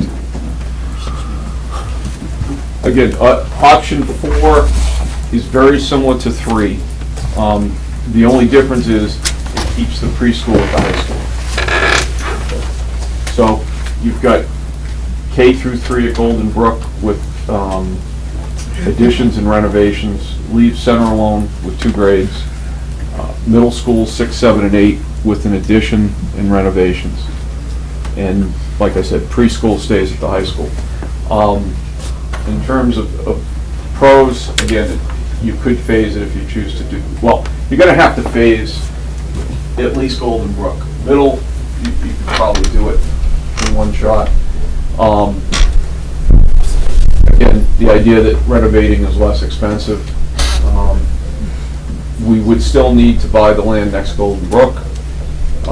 If maintained center is 2 grades, and if we chose to, we could simultaneously build at the 2 schools.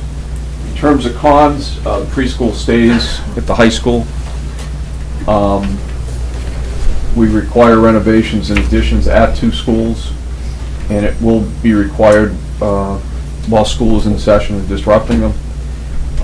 It will take longer to construct and renovate while the buildings are occupied, and it does, of all the, well, both 3 and 4 will require significant site improvements on that whole Golden Middle School site. Okay.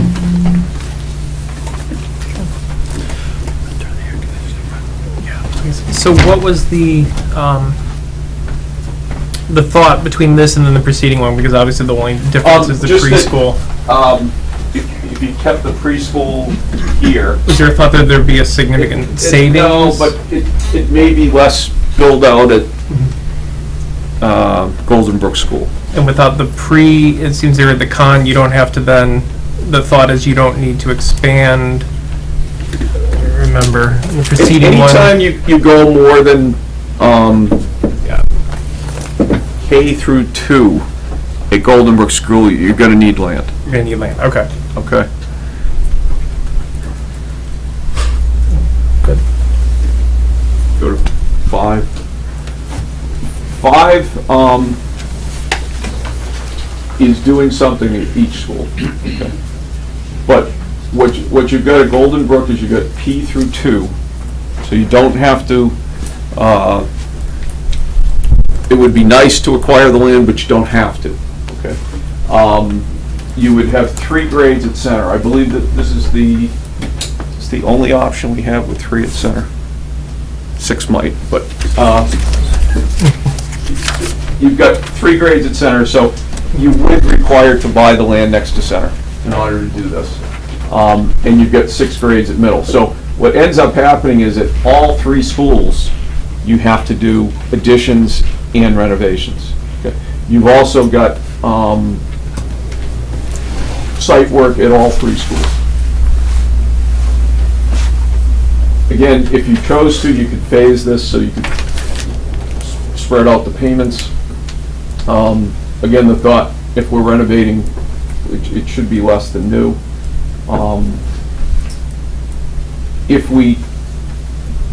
And we do need to get the land at Golden Brook in order to do this one. That gives you your other options to be able to use the site. It removes the preschool from the high school, and if you chose to, you could simultaneously build. Okay. And one of the thoughts is at center, to be able to get the other grade in there, is to add another grade level onto the building. Okay. In terms of the cons, it requires renovations and additions at all 3 schools, and also site work at all 3 schools. It assumes that you need the land next to center. You also, I don't know if we caught it here, but you need the land next to Golden Brook. Ongoing construction at all 3 schools would take longer to complete and require significant site improvements at all 3 locations. Okay. Questions? Okay. Number 6. We're getting there. Number 6 is renovations and additions at Golden Brook and Center School. So what you've got is P through 3 at Golden Brook and 3 grades at Center. So, and middle is 2 grades. Okay. So the concept here at Center is you would go up and add a grade level. P through 3, again, you're going to need to acquire the land next to Golden Brook and next to Center School. Again, like all of these options, all of them will alleviate the overcrowding. Potentially could phase them. Renovation costs, potential savings. the acquisition of Golden Brook, next to Golden Brook property may help with your flow at the site. Remove the preschool from the high school back down to Golden Brook. Potentially could do these simultaneously. All three schools will realize, the schools will realize the improvements.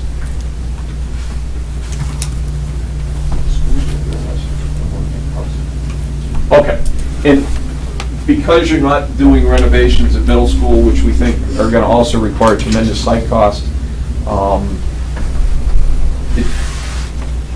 I think what we're trying to say there is your cost per square foot in the lower grades is less than if you're building at the middle school. Okay. And labs and that type of thing. And it's minor, again, the minor renovations for middle school. In terms of the cons, it does require renovation in addition to both Golden Brook and Center, and the site work that comes with all of that. You assume the acquisition next to Golden Brook and next to Center. Ongoing construction at the two schools. Longer to do till the two buildings can be completed, and again requires significant site improvements. Just got a couple comments. Yeah, I just want to thank the committee too. There's been 7 or 8 citizens from Windham on the committee every week. I've been going for about 7 weeks now, and it's been a very healthy and open and honest process. And I'm very, I've come away with very positive thoughts and feelings about the type of approach that they're trying to use and address our issues. From the very beginning, I made it clear that from my perspective as a Windham resident, as a taxpayer, I want whatever solution they come up with to be quantifiable. I don't want any arbitrary, well, we need this many number of classrooms or this much, whatever. I want to see the numbers. And Mr. Murray has written up a spreadsheet, which I've seen. It works great. He has charts that have prices that get pumped into it, and he hasn't set all that up yet because they're waiting for numbers from the administration. But as he pointed out earlier, you've got 6 options. They're not locked into any one of these, but we'll be able to, at some point in time, be able to see what each of these options will bring, what the pros and the cons are. We'll also be able to see what they cost. So as a community, we can really get involved with the conversation. If something costs more, we should talk about it. Is it justifiable or not? How much more is it? Is it a couple $1,000, a few hundred, a few million, 10 million? Those are important decisions that we need to make.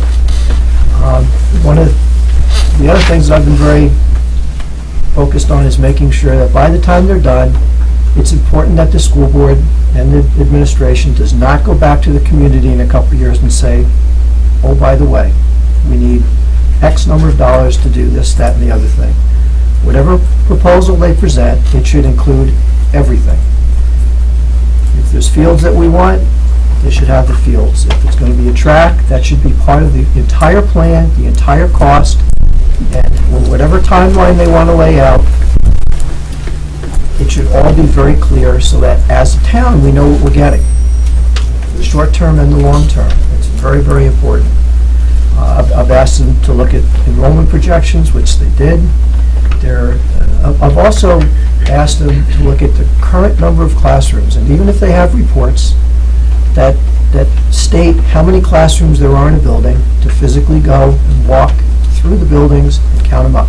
Don't take anything for granted.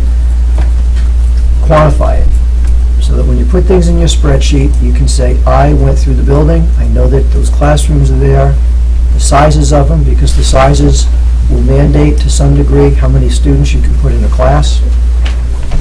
I've also asked them if they modify one building, and they're going to take a grade out of one building and move it to another. What impact does that mean to the building that they just relieved some of the stress from? I asked them to provide a number of students per teacher in each building so that we can have an idea as to what it is that they're going to present to us and what the costs are. If if you move a grade out of one building to another, are we going to have 14 kids per teacher in another building? Is it going to be 20? Is it going to be 25? You know, what are the impacts? Because those are things to think about too. They've done a great job.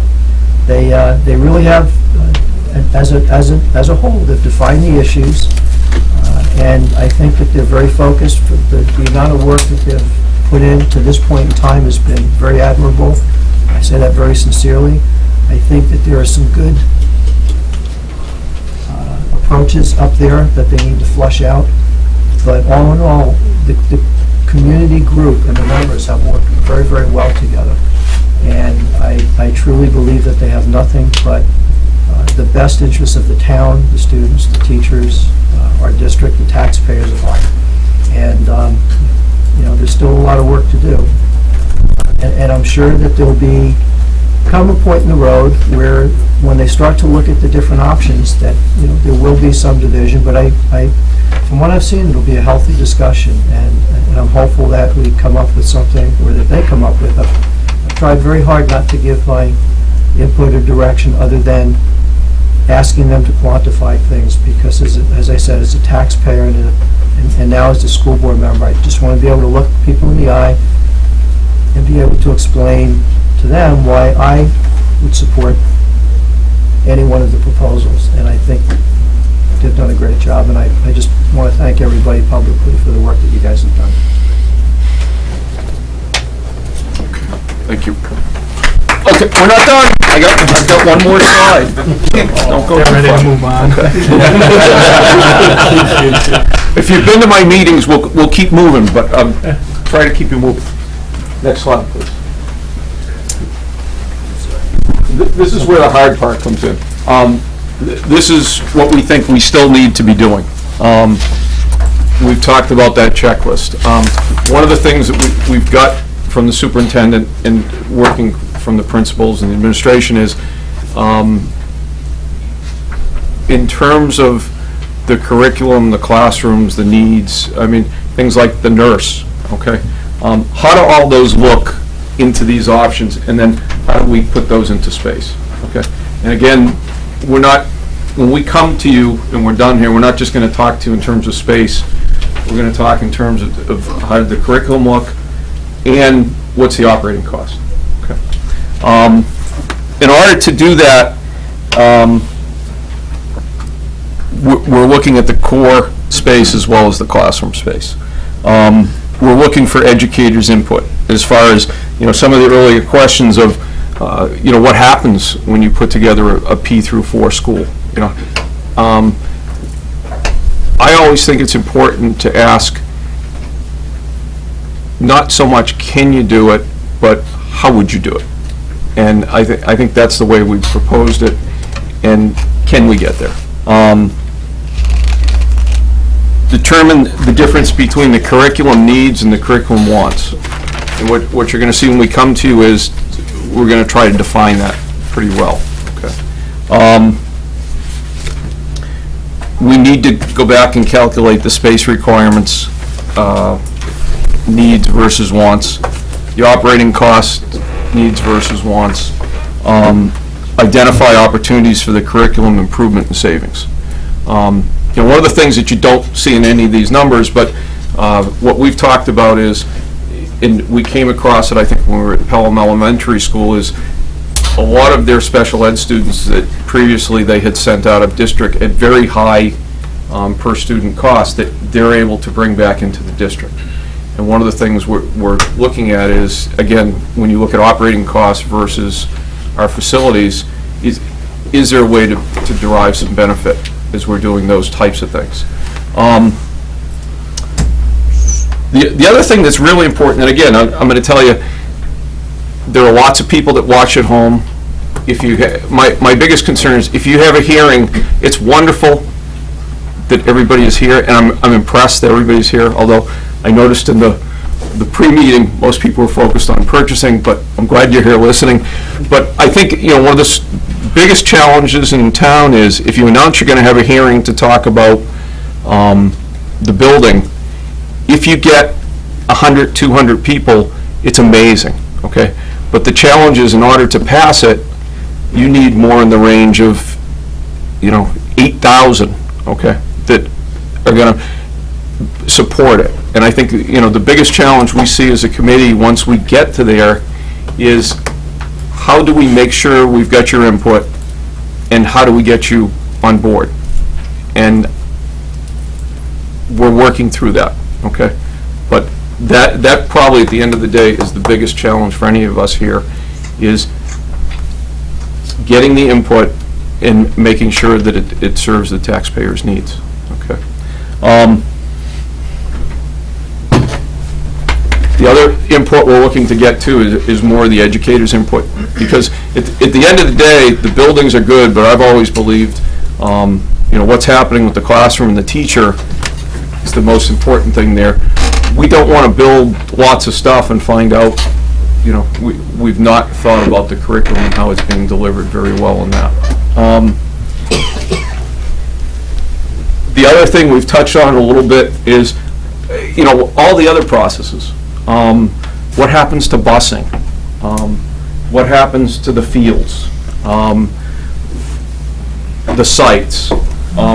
As we do these, can we offset some of the capital? For instance, we've talked about, there's a project to put a roof on different parts of the school. Can we be aware of offsetting some of that as we're going? Okay.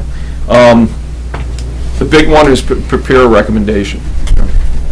If we're trying to get to some point, we've got a calendar of what we've got to meet. If we think we want to get on to March, the clock is ticking very quickly. Okay. And the other concern is, once we get to that recommendation, do we really have enough time to get the town educated and comfortable with whatever the proposal is? Okay.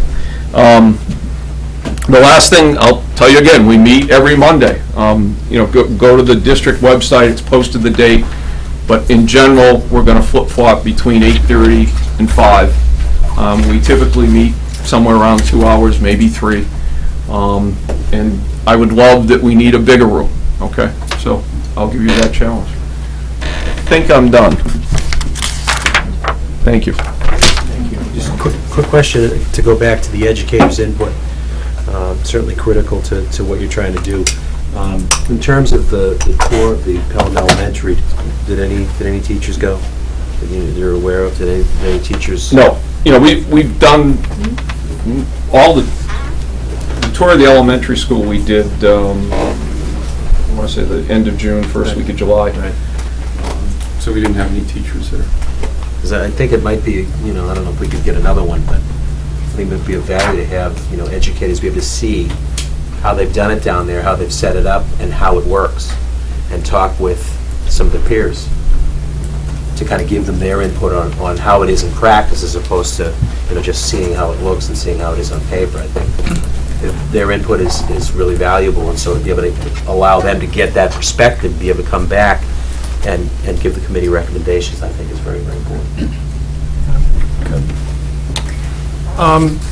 Rick, thank you for this, and again, just a little Well, more. this is me standing up here presenting it, but, there is a committee that faithfully comes and works on this every Monday, too. No, and I just want to echo again the thanks to the full committee, and even, those individuals who maybe come in sporadically, anyone who gives of their time. I think And, this is the other thing I would thank the superintendent and staff, they've helped us a lot as well. I had two things, but one is just for you, and that is, do you or does the committee need any direction from this board right now? It seems like you still have a lot to do in Wade. I think it would be premature. Okay. But one of the things I would ask is, in order to get to the detail that we would like to get to, we need to, I don't think we want to do it with 6 options. We need to get down to probably 2 or 3, and then continue funneling it down from there. So when would you like that funneling to come? Let us come back to you with the date. But I've got to go back and look at Al Adams' calendar too. But I think I'm guessing beginning of September, somewhere in that neighborhood. Okay, great. And we'll take a look at that. Does that fit Even with your we have to- calendar, Adam? Am I in the right? Pull it up. Then just, while Adam's pulling that up, just two other quick comments, and then Mike. One was just to your point, Ken, as a statistics professor, I like quantitation as well, but I think what we're going to have to be aware of is that at some point we're going to want a recommendation from the administration, and there's not going to be a number on that in terms of a weighing or in some way a ranking. This educationally looks the best. There's no way for them to say to us, and this one will add 20 points to a kneecap, and this will only add 18. So I agree in terms of thinking about the cost of taxpayers and everything that we do, and as much as we can at least quantify as we're weighing that aspect, I think is very useful. But I would just caution that it's not entirely numbers, because the educational impacts that are going to be experienced at those different schools may not be something that easily put down into a number. I'm not saying that it is. I just want the people on the committee to be able to explain how they came to their conclusions. Yeah, and I understand that. And that, to me, needs to be quantifiable. I'm not saying that we should go for the cheapest, least expensive option. I'm saying I can't make an intelligent decision unless I see what the benefits are for each option. And the best way for me to see that is to understand the thought process that they went through. And Mr. Murray and Mr. Amari and Mrs. Lafferty, they've put together some documentation that helps see that process, and I think that's very important. Right, no, and I agree, but I'm just saying that at the end, our decision, from my opinion, is not just entirely one number versus another, because we also have to weigh the educational impact. We have to weigh both while the children are in school as well as the building and things along those lines. So that's all I'm indicating. I think it goes to the point earlier that, you have a fixed, pretty much stable student population. If you want to divide it by 4 schools, there's only so much that you can be flexible about. If you don't put it in one building, you have to put it in the other. Right now, we have roughly 700 students per school, plus minus. And that goes for the elementary school, and that goes for the middle school and the high school. And the trend is more towards the older grades over time, but it is, overall, I would say, fairly stable. To your question, that's a great point. I don't think it should be based on a number as well.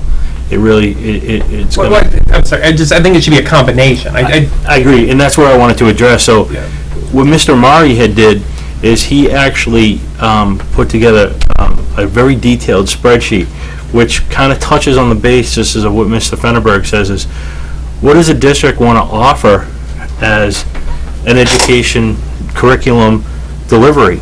So how do we want to see this shaped? How do you want to see this formed? And, he talked about enrichment.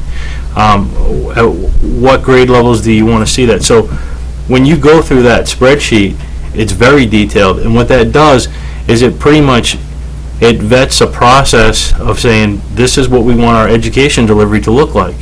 And then from there, we take it to the next spreadsheet, and when we interpolate, okay, this is the core spaces that are going to required for every option, 1 through 6.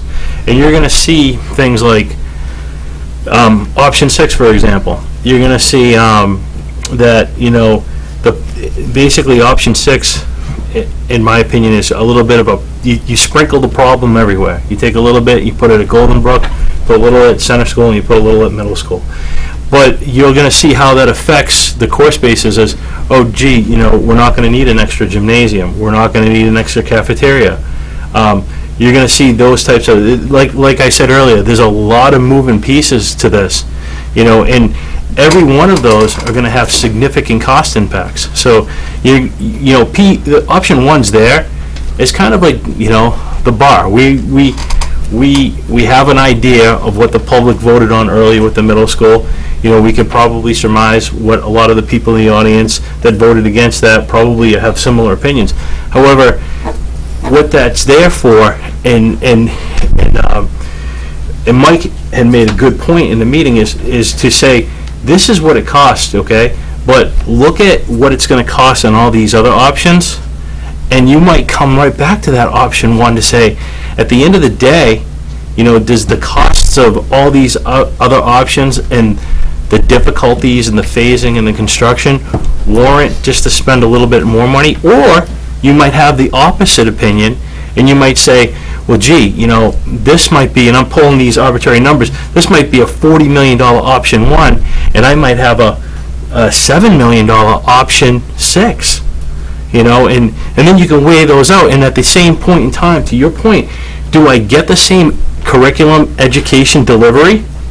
And if you do, then that's really the question and the option. And to Mr. Iring's point, that's why we've spent so much time, you know, making this quantifiable so you can make these decisions based on what it is you want for a delivery of the education. But at the same time, obviously, we know it's a lot cheaper to renovate existing space than it is to build brand-new ground-up space. And if we can accomplish that, you know, with innovative architecture and go ahead and accomplish those same goals, then that's really the question for the public, is how do you guys want to see it, you know? The way that I make that analogy is, you know, I've got 5 kids, you know. Am I going to get by with a 1-bathroom house? I can get by with it. Do I want to? Probably not, you know. And how much more money is it going to cost me to put that second bathroom? What if I want a 3rd bathroom? You know, and it's really, it's not to make that analogy, but it's really, in my opinion, it's that simple. And it's really, the hard part is just getting the public on board and behind it. So, and, you know, again, every Monday, we alternate 8:30 to 5, and we'd love the input from everybody. Next one's at 5. Next one, that's 5. That's 3 in a row. Sorry. Thank you. We meet at the meeting room at the SAU. So just a quick observation, somehow I've become the old man on the facilities committee thing. This is my 3rd time around. So just wanted to give you some of the good news and the bad news from my perspective, this being the 3rd time I'm going through this. Bad news, we definitely have a need. Bad news, it's going to cost a lot of money to take care of it and fix it. And again, from tonight, bad news, we're still not sure exactly what the best option is to fix that going forward. But here's the good news, and it's been the same ever since I started this process. We have clear consensus, again from this group, that basically we're looking for classroom space and core space for 2 grades. Classroom space for 2 grades and core space for probably 2 plus a smidge. The need has remained exactly the same every time I've ever discussed this since I've been on the board. So I just, from my perspective, I'm encouraged by the fact that it's a whole new group of folks, it's a whole different group, it's much more folks from the public, but the work that the group has done so far continues to affirm the same thing we've always known, that we need space for 2 grades, both classroom and core capacity, as well as labs, family consumer science, and addressing the high school field situation. The only other observation I wanted to make quickly was that if, in order for us to move something to the ballot in March, this board is going to have to take action and appropriate money to engage architects, engineers, civil engineers, someone who can work on these site plans, someone who can come up with cost estimating, someone who can do some independent cost estimating to confirm what the group and/or the professionals that we hire. So I do want to remind the public and the board that we do not have any money in our budget to do that work, so it is going to require us to find that money somewhere if we want to move forward. That was it. Adam brought up the schedule we had, and I would say we're running a month behind his initial schedule, because it originally had us presenting to June 17th. So, but I think we can get there. Thank you.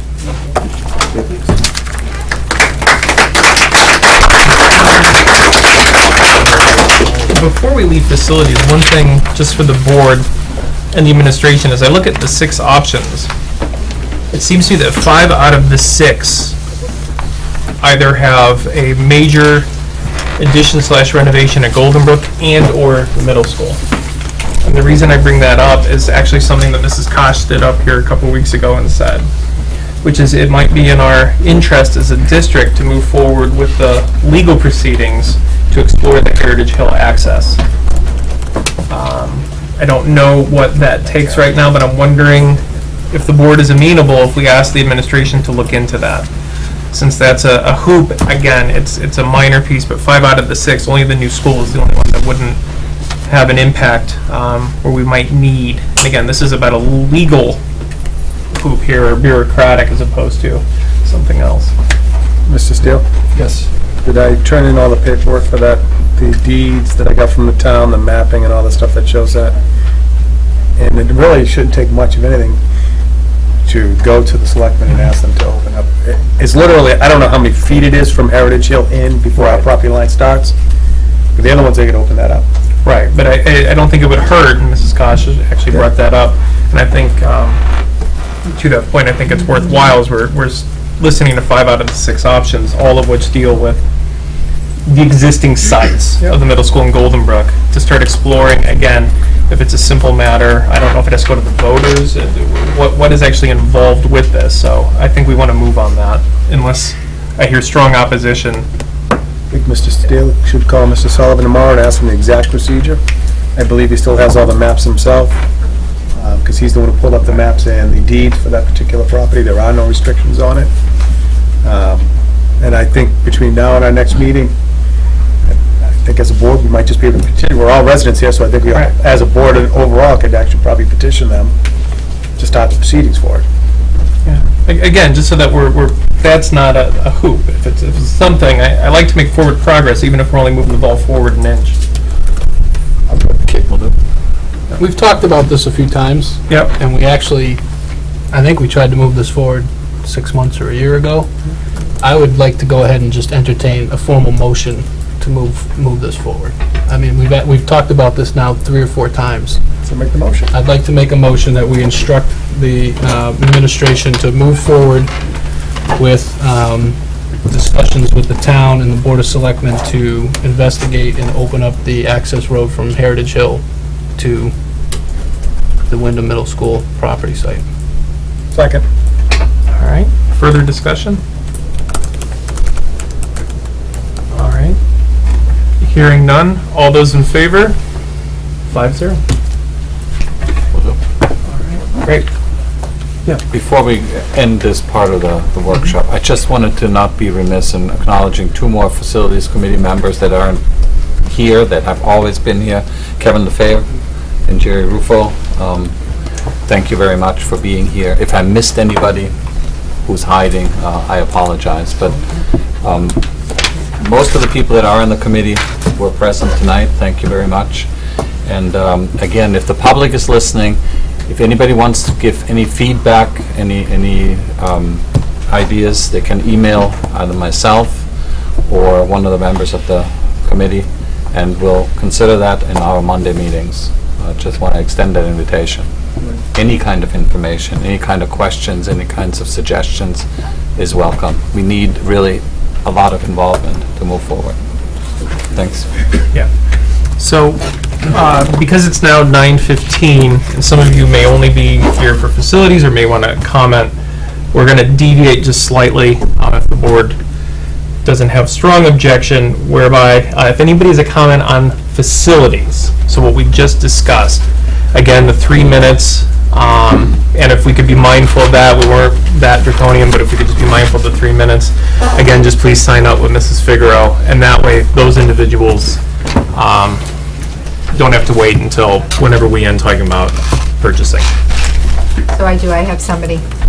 Great. Daniel.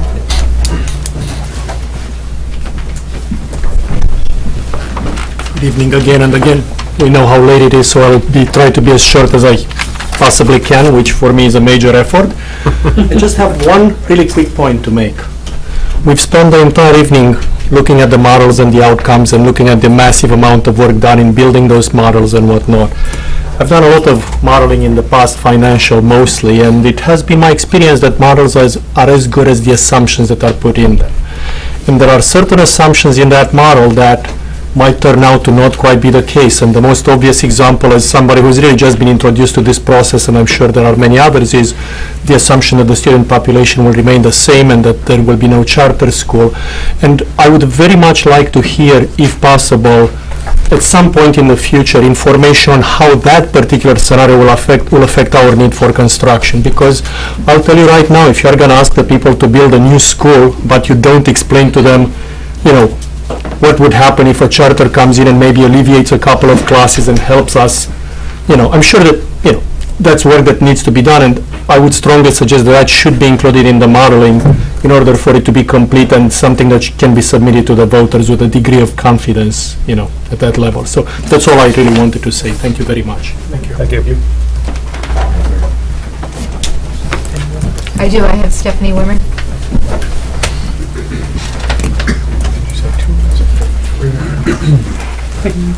Dennis said you only get 2, Stephanie. Hey, you got 3. You got 3 stuff. Just like the... I might take 4. No, I just want to offer a couple of observations.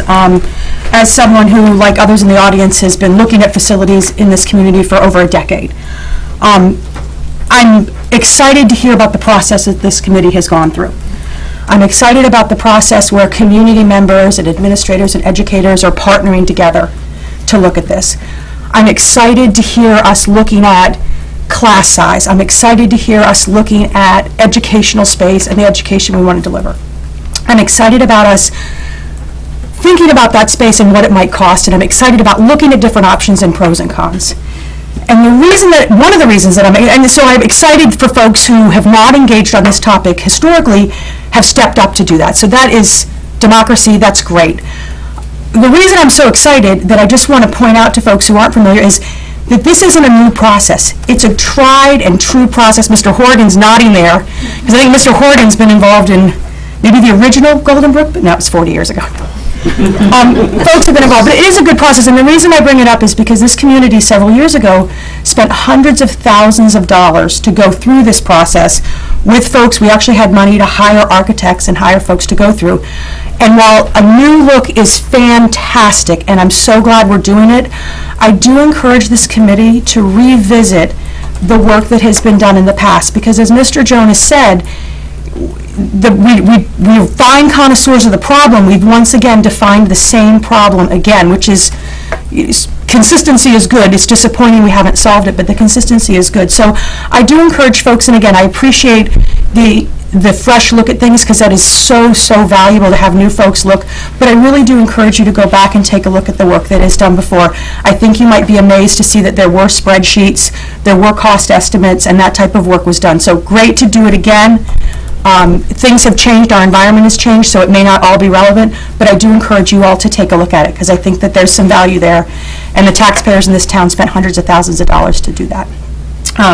Plus the time of many citizens, and I think just about every administrator at the time was on those committees, so I think that's real important. And so I'm so glad to hear accolades for that type of process. I wish the last time we'd gone through the process, we'd heard the same accolades from those giving the accolades. So beyond that, just a couple of things I'd like to say. The supposition that renovation is cheaper than new construction, I'd ask us to be skeptical of that assumption, because one of the things I think we found when we built the high school, and that we know is true in New Hampshire, is we have granite and we have wetlands. So very frequently, sometimes the renovations are as, if not more expensive than new construction. Because with renovations, we've learned we're constrained by what's already there, right? We can't move something 10, 20, 30 feet if we're attaching it to an existing building. So I challenge us to be conscious of that and just remember the tough terrain that is New Hampshire. Also, and I know you mentioned, was it ISIS numbers? ICC, International And Council. Okay, so I know that the state of New Hampshire publishes numbers from all the different educational projects that have been built, and those were numbers that we referenced before. They were a bit different than yours, so I think that we found those to be good numbers worth at least considering as an option, because they did reflect the cost to construct in the state of New Hampshire. So I think those are a good reference point also. Adam, I believe that's on the website. The state of New Hampshire numbers? No, the ICC 2014. Yeah. So I'd look, but I'd also just bothered to look, because the Department of Education does show the brand-new construction and the renovation for the New Hampshire experience, which could be higher or lower. As I recall, they were a little higher than the numbers you had, but worth looking at. And then the last thing I would just say about Heritage Hill, I think it's fine to look at opening up that space. I would just remind folks that the folks on Heritage Hill have been really good neighbors to this school district for many, many years. So whatever process you go through, I would really encourage you to give an opportunity for those very good neighbors to have a public hearing or to have an opportunity to speak and say their piece. And I don't know whether would be for or against that, but I do know that they've been very good neighbors to this school district, and I think this district owes them that. That's it. Bruce Anderson. Thank you. Good evening. I, like Stephanie, and on many committees with Stephanie, have looked at this for many years. I think I was on 3 different committees that looked at facilities. And you're right, as Mr. Jonas says, we're coming to the same conclusion of what the problem is. Now we have to fix it. A couple things I heard tonight, I will be quite honest, offered me concern. This committee, it sounds like to me from what I heard, maybe I heard wrong, Rick, you've been working for 6 months or so now, 5 months, ballpark, and now you're going to engage the educators. In the committees before, as Stephanie said, we had the educators, administrators involved from the ground level. In any construction, wherever you're building, form matches function. Before you start telling me, I want this grade configure 1 through 6, you have to understand what's the curriculum that you're going to deliver. You have to understand how is the best way to teach. Those things have changed. We built Golden Brook School on a model that we thought worked 40 years ago. We don't use it for that model anymore. So it's not just about square feet, it's about the model. And going to that, one of the things that we talked about in the past was these very large elementary schools are not best practices. I hear Pelham saying, great, the one thing you probably don't have the numbers, but I would ask to hear is, how are our test scores and results of our students split basically between 2 schools now, smaller, compared to Pelham's numbers in a much bigger school? I think that'd be very interesting to see. Some of my concerns there at the elementary, and I'm going to keep this brief. Let's talk about the middle school. Mr. Fennenberger, I'm not going to sit here and talk about my professional career, but I have 2 degrees in physics and biology, spent a lot of time in labs. I hope the board never calls those rooms that we teach science in labs at the middle school. The rooms where we teach science.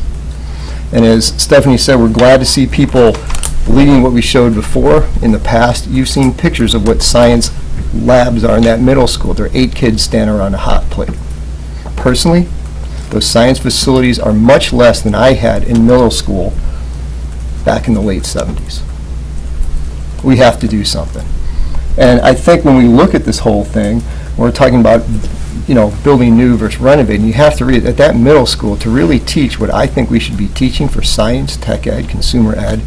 That's just not renovating, adding a few rooms.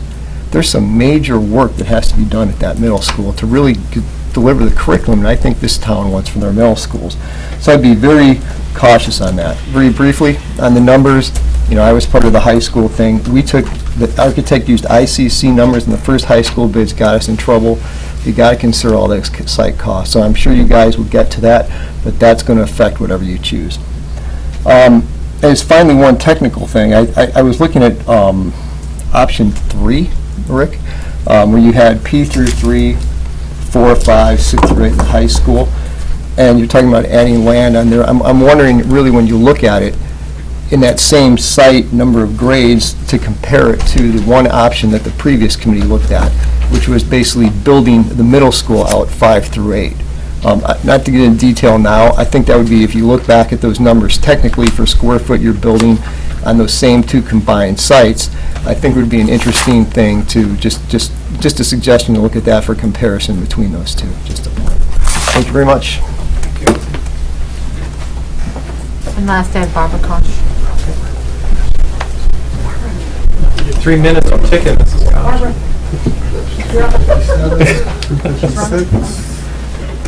Mr. Cool had a question. Oh, okay. Thank you, guys. Good move on Heritage Hill. Now we'll keep track of that and we'll... Could you, for the record, state? Oh, who I am? Dennis called me mother. Barbara Kosh. Good move. That's good step. For me, no matter what you do, I'm going to be a broken record. I've said it 6 times up here, I guess. What I want to vote on in March is to buy the land next door to Center School and Golden Brook as well, if you can get it.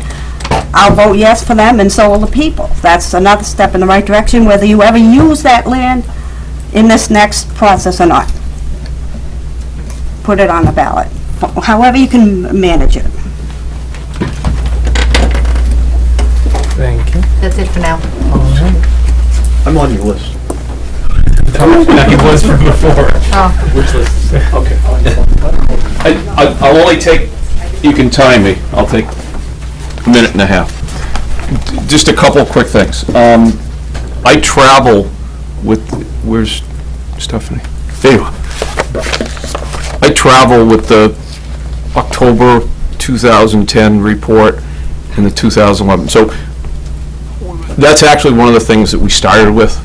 And part of my thing is looking at the concepts from there. And one of the things you're going to find, you use the word concept, we use the word option, but there's some of our options very closely tracked with some of those concepts. Okay. I won't get into great detail and tell you why. Let me look at my list here quickly.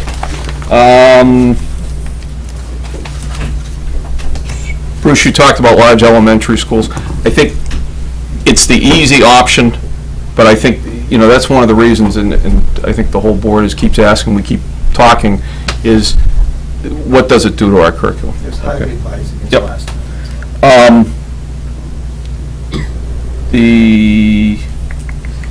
As far as educators included, I probably put it wrong. There have been educators on the facility committee from day one, and there have been educators with us at every one of our meetings, I think with the exception of one where everybody was on vacation. What I meant by getting the input is, it's the actual spreadsheet that goes for every single option, and how does that affect it. So I may have misspoken as far as getting the input. We have had it before I've even shown up here, so thank you. I'm done.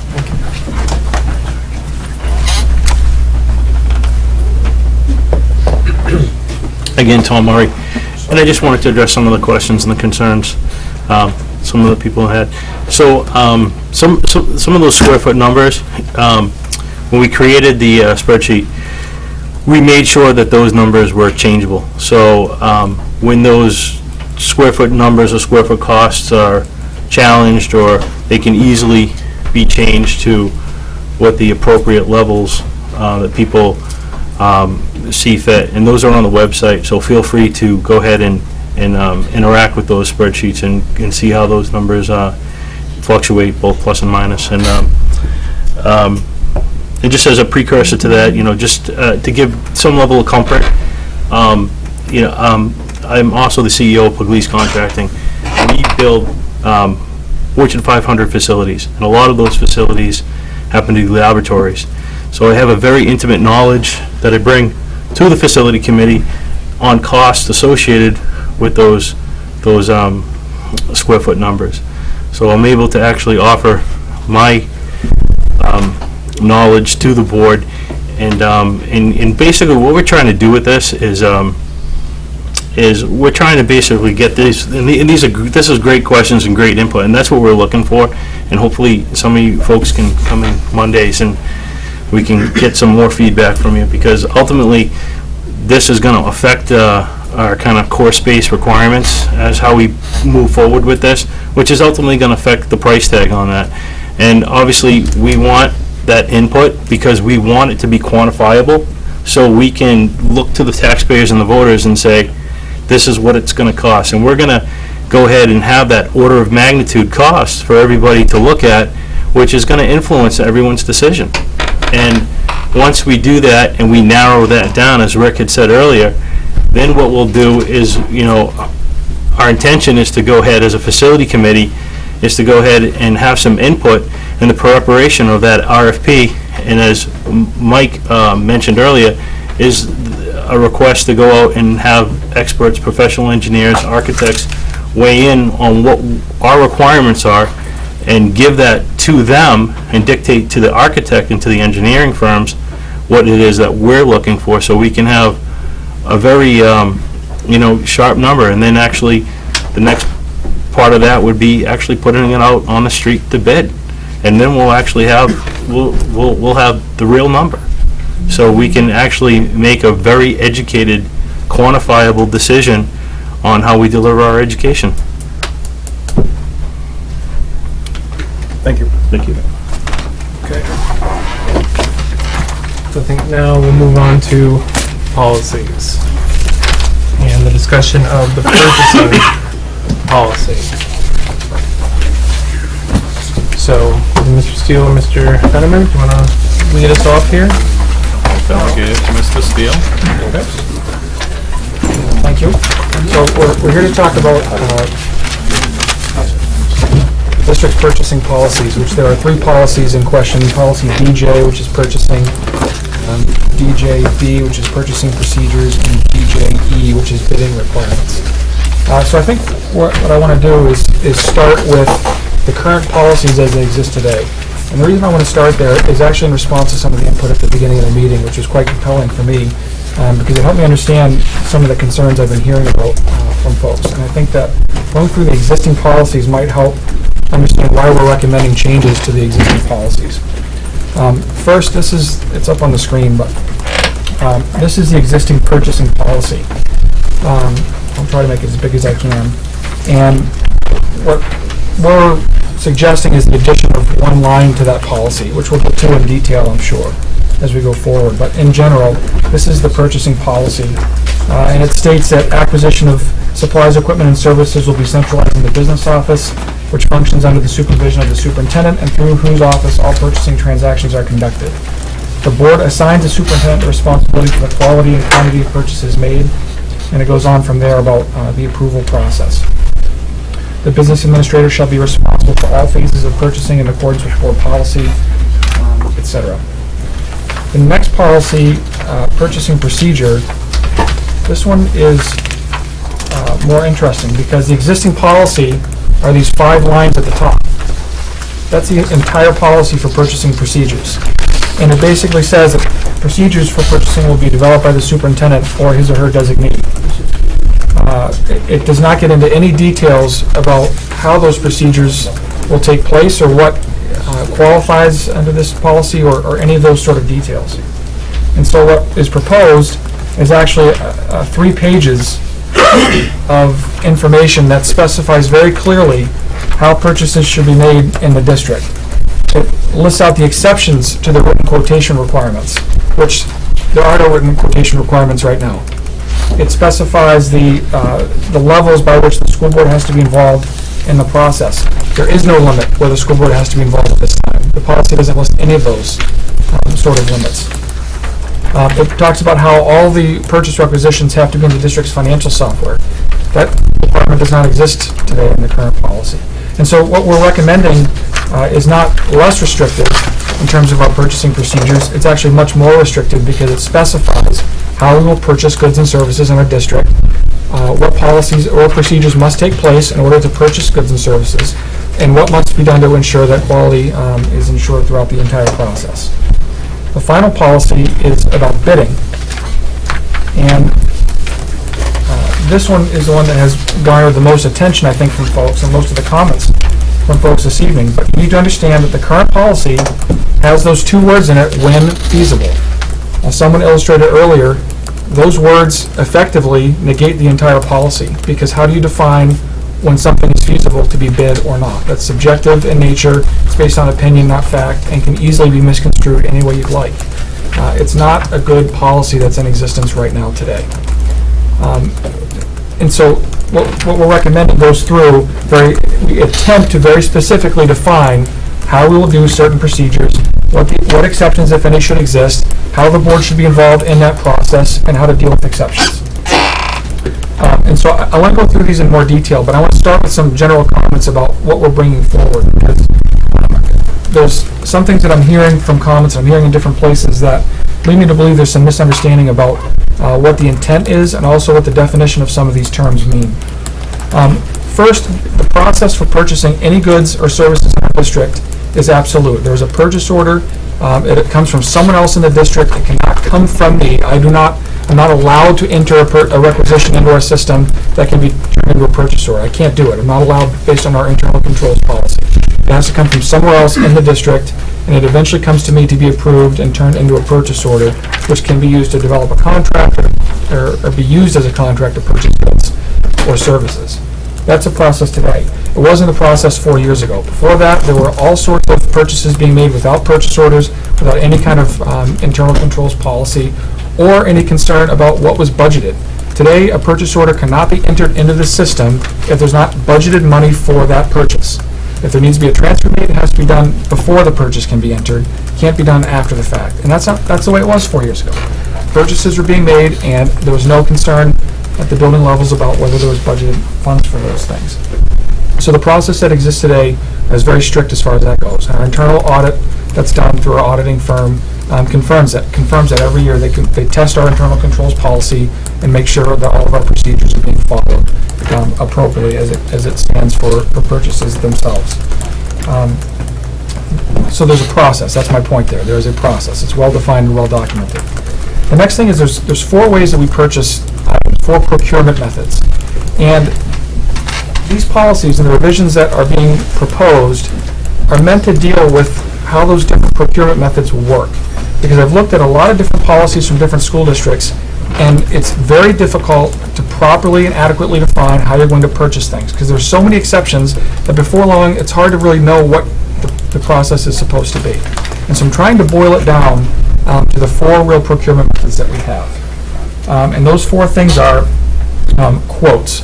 We go out and we get 3 quotes, 3 written quotes from different vendors to buy something. Whatever that might be. It could be computers, it could be school supplies, it could be repairs to a certain part of our building, but that's one procurement method. Another is a bid.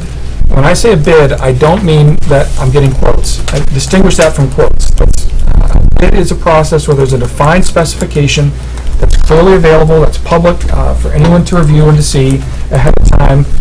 Bids are received in sealed envelopes where no one can see them ahead of time. They're open publicly. Everybody knows about them. There's no concern about any kind of process there.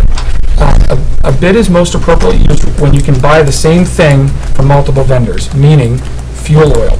We don't care if we get it from Dennis K. Burke or Fred Fuller or from any other vendor.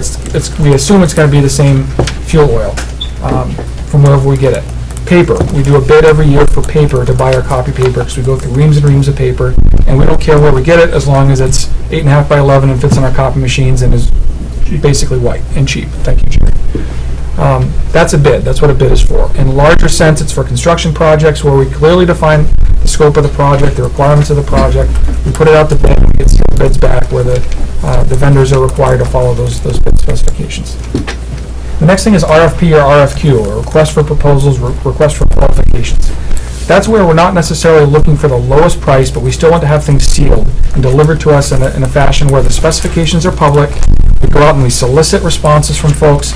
We get their responses back and open them at a set period of time, but we review them based on the quality of the proposal, not necessarily only the cost of that proposal. A great example of that is when picking an architect. We don't want to pick the cheapest architect necessarily. We might pick the architect with the lowest proposal, but we very well may not, based on their qualifications, their experience in the educational realm, their availability, a myriad of factors where we're concerned not just about the total price, but about the quality of the job they may provide. And then the final thing is single source purchases. Single source purchases are things where there's either no competition in the marketplace. A good example of that is when we buy laptops for Windham High School. Guess what? We're stuck with Apple laptops because we're an Apple school and everything we do is Apple. So I can only buy Apple laptops from one source, and that's Apple Computer or Apple Incorporated. That's a perfect example of a single source sort of thing. Special education. When we send some students out to alternative schools, alternative learning environments, the IEP team determines what school that might be. And when I find out what that school might be, committee, I don't even have the authority to say, I'm not paying for that. That is defined by the IEP team, and that's a requirement of the school district and the district and the school board to provide that service for that particular student or group of students. That's another, pardon? And federal law. And, thank you, and federal law, going back 4 decades. And so that's another example of a single source sort of thing. There's exigent circumstances. When we have emergency repairs, and I have a great example. At Windham High School, we have a great water supply system where there's a couple of wells, and the wells come into the building, and there's a holding tank, and then from there, there's pumps that send the water out throughout the entire building.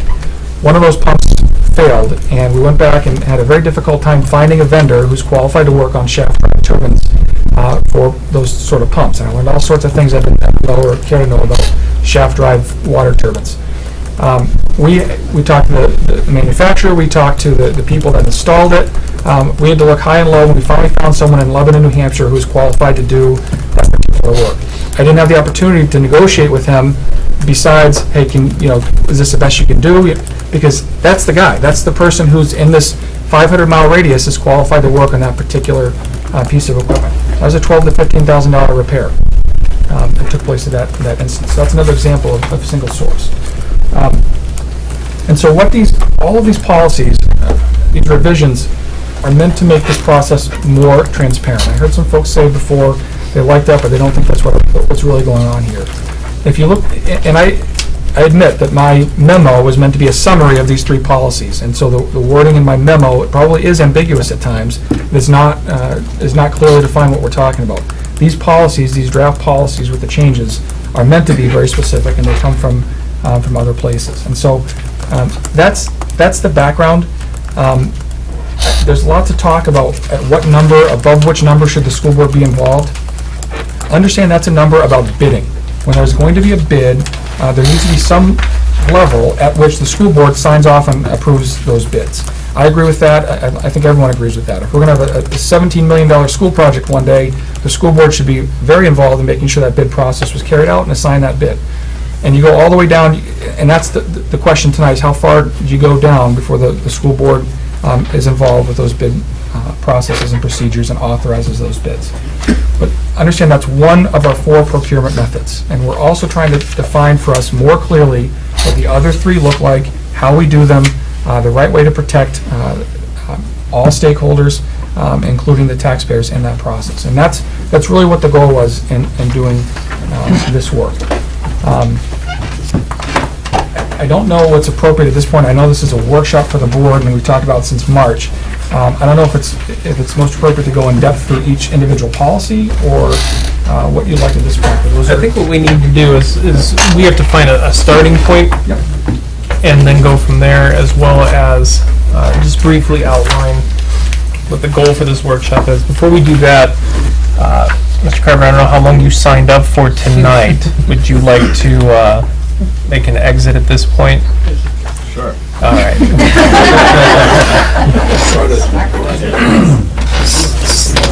You're not getting kicked out. You don't have to. It's an act of mercy. It's going to be a long year, buddy. Get out of here when you can. To that end, it seems to me that probably where the bulk of the discussion at the board level is probably going to take place is DJE and DJB. So maybe we should just talk about that right now, and then Mr. Steele we're just going to sort of bounce back and forth.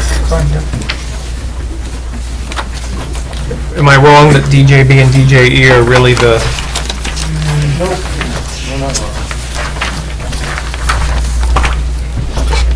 Again, DJ is something that's been in place since 98, revised in 99. There's one line, but I see that one line as being something that we can address later. Can I ask a quick question? Yeah, please.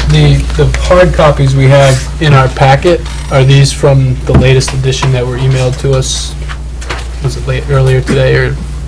They should be. I asked Susan to put in the latest, thank and she wrote me back that she had. Thank you. So they should be. Yeah, that's a good question. So with that in mind, it seems to me that let's take these in order. DJB, in terms of purchasing procedures, before we get to bidding requirements, does that... Let's hash that out. So, Mr. Steele, if you wanted to provide any background on DJB. Yep, so And DJB. again, this is the one where what used to exist was what, 4 lines? 4 or 5. And so I'll go through this policy. And these are drafts, they're meant for input and feedback, and there might be things that don't apply here to Windham, but this is meant to be a conversation. So it starts by an introductory paragraph about fiscal management being achieved through proper and consistent purchasing procedures for procurement of supplies, equipment, and services for the district. And it's meant to make sure that management of funds is in compliance with district policy, generally accepted accounting principles, and the rules of the New Hampshire Department of Education. So this procedure is meant to provide for consistent accountability of all district funds, require that purchases be supported by purchase orders, contracts, or itemized P cards. Payment shall only be made upon receipt of, this specifies the purchasing process right there. We can talk about that in depth. Require school personnel to maintain a clear audit trail from receipt of funds to disbursement of funds. That's something we already do today, but we're indicating here in the policy. It specifies that purchase requisitions must be entered in the district's financial software, containing the proper budget unit organization and object codes to be charged, and bear the electronic approval of the principal and/or directors. Orders that must be put to bid or have solicited price quotations must have a copy of the bidder quotation provided. The business office shall verify the district policy and correct accounting codes are followed prior to the issuance of a purchase order, which is what we already do today.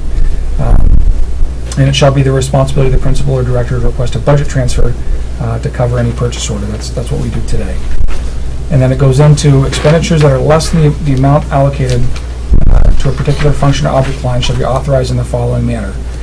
$0 to $2,500 building principal or director. That's a change in practice from what we do today. $2,500 and above business administrator. Purchases and projects involving expenditures in excess of the following dollar amounts shall be expected to comply with these practices. $0 to $20,000, best interest of the district, meaning open market. $20,001 and above, at least 3 written quotes, a bid process, or an RFP process, if feasible. And then it spells out exceptions to the bidding or written quotation requirements. So if I can stop you just right there, I'm sorry. So if I'm understanding correctly, the paragraph we just handled then is essentially a DJE, because it's in compliance with DJE, which is the bidding requirements, in terms of those two numbers being the same with the $20,001 as the threshold. They synchronize the trigger. Okay. Exceptions are made. Purchases through collaborative purchasing groups. A great example of that is if we do a regional bid for fuel oil that we've been trying to put together, or for bus service, or our food service staff does a regional purchasing process for their main food purchases. Those are done outside of the written quotation requirements because another group is handling that process on our behalf. Purchase of utilities where competitive sources are not available. Purchases involving the acquisition of personal professional services. Proprietary maintenance contracts where alternate authorized sources are not available. That does happen to us at times. Things like fire alarms that only one company is able to service, or we get into situations where we're kind of handcuffed by the companies that we can use, and we try to avoid those when possible, but it does happen. Renewal of current vendor service contracts. Minor repairs, exigent circumstances, in other words, purchases involving major repairs where bidding or formal request for quotation requirements are waived by the BA due to the urgency of the repair. Great example is the water pump at Windham High School to maintain, we have water for the building. Purchases involving a documented sole source of supply, meaning when we pick a textbook resource and only one publisher publishes that textbook, we don't have the option of getting quotes from multiple people to buy the same textbook. And then any other purchases deemed to be within the best interest of the district and approved by the school board.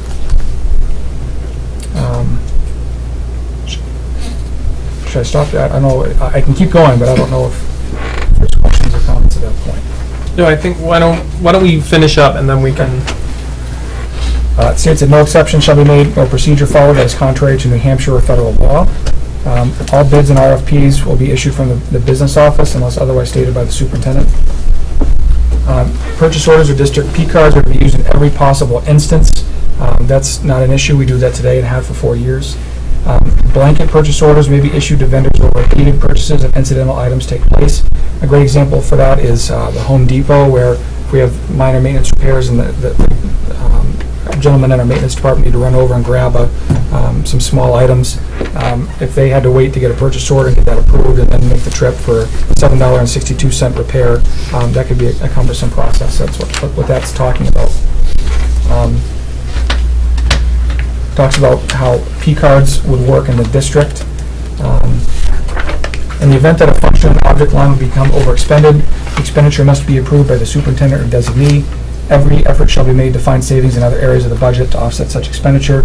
We do that today. Whenever we make budget transfers, it always comes from the existing budget. We don't have a savings account somewhere that we can tap into.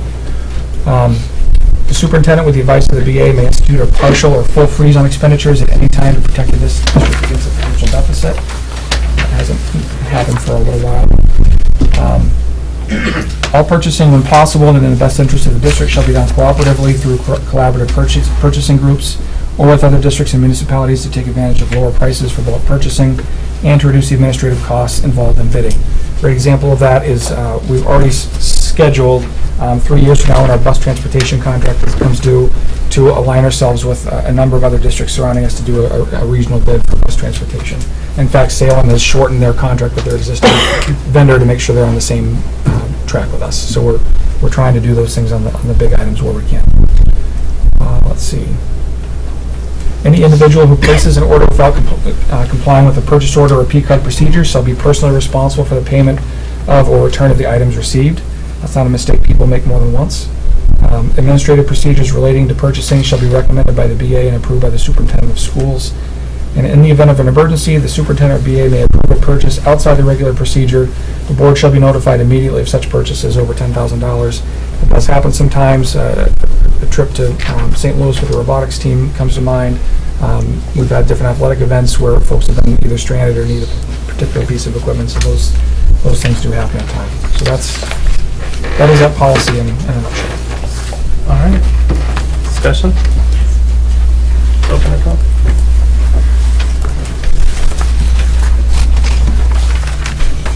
And I prefer to tackle it from I think, let's start at a high level and then we can work down rather than,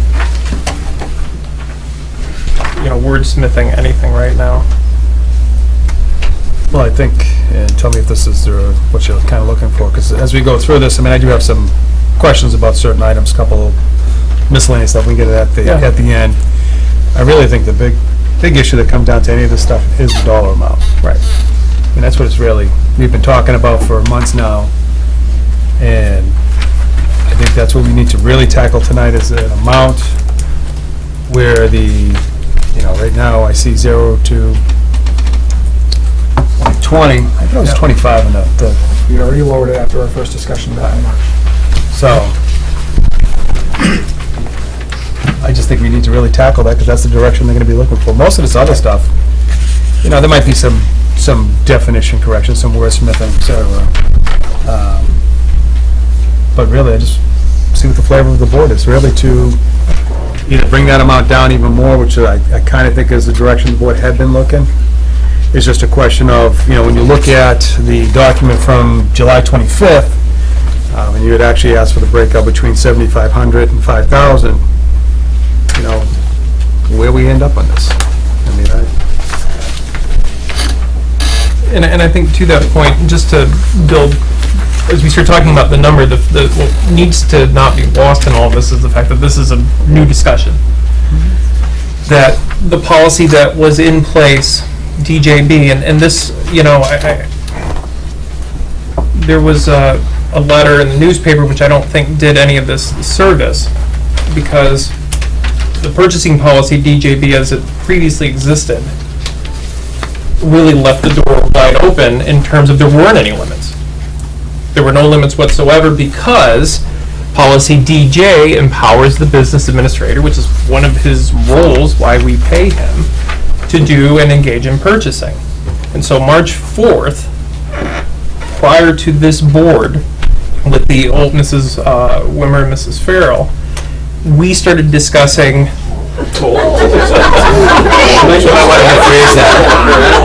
previous school. Just so you know, I didn't say that. He said it. The previous, we meant to say previous. Welcome I said back. previous.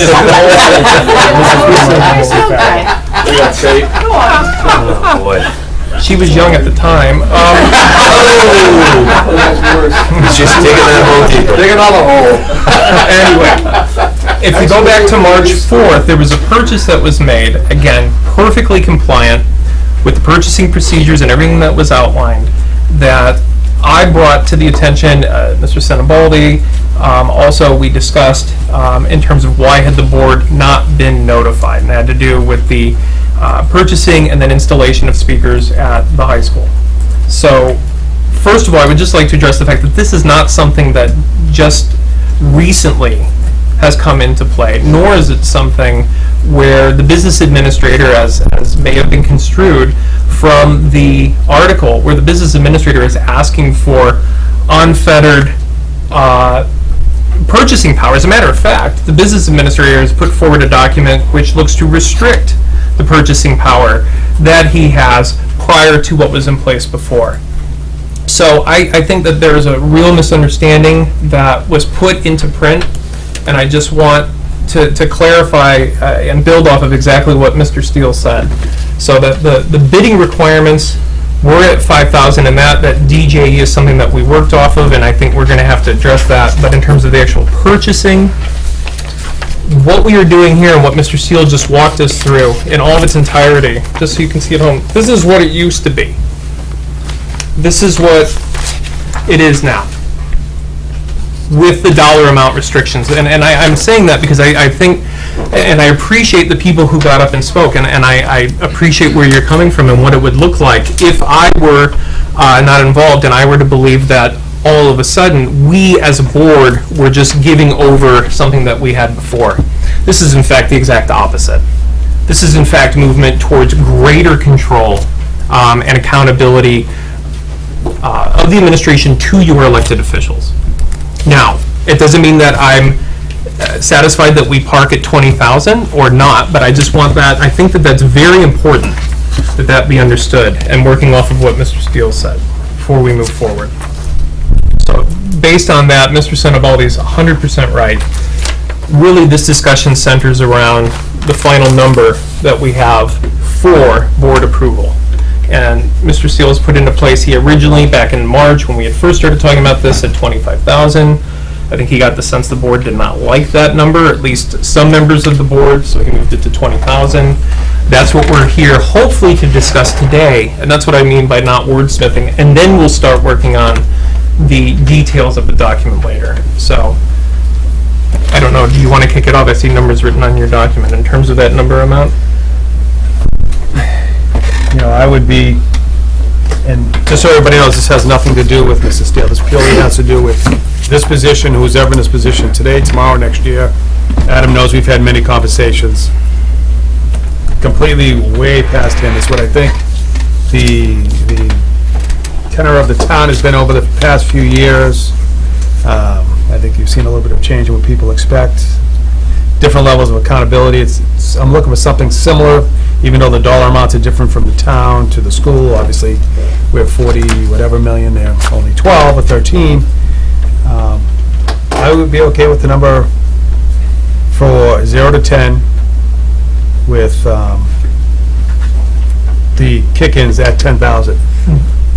But I want to make sure we understand, I'm not talking about special ed or any of those services, sole source, what do you call them, Single source. Single source, when it comes to, you know, if we have a child that just enters the district and he's going to send that child to maybe Lighthouse or one of those other schools, I don't think that, I mean, they have to do it. I don't need to be involved in that particular thing.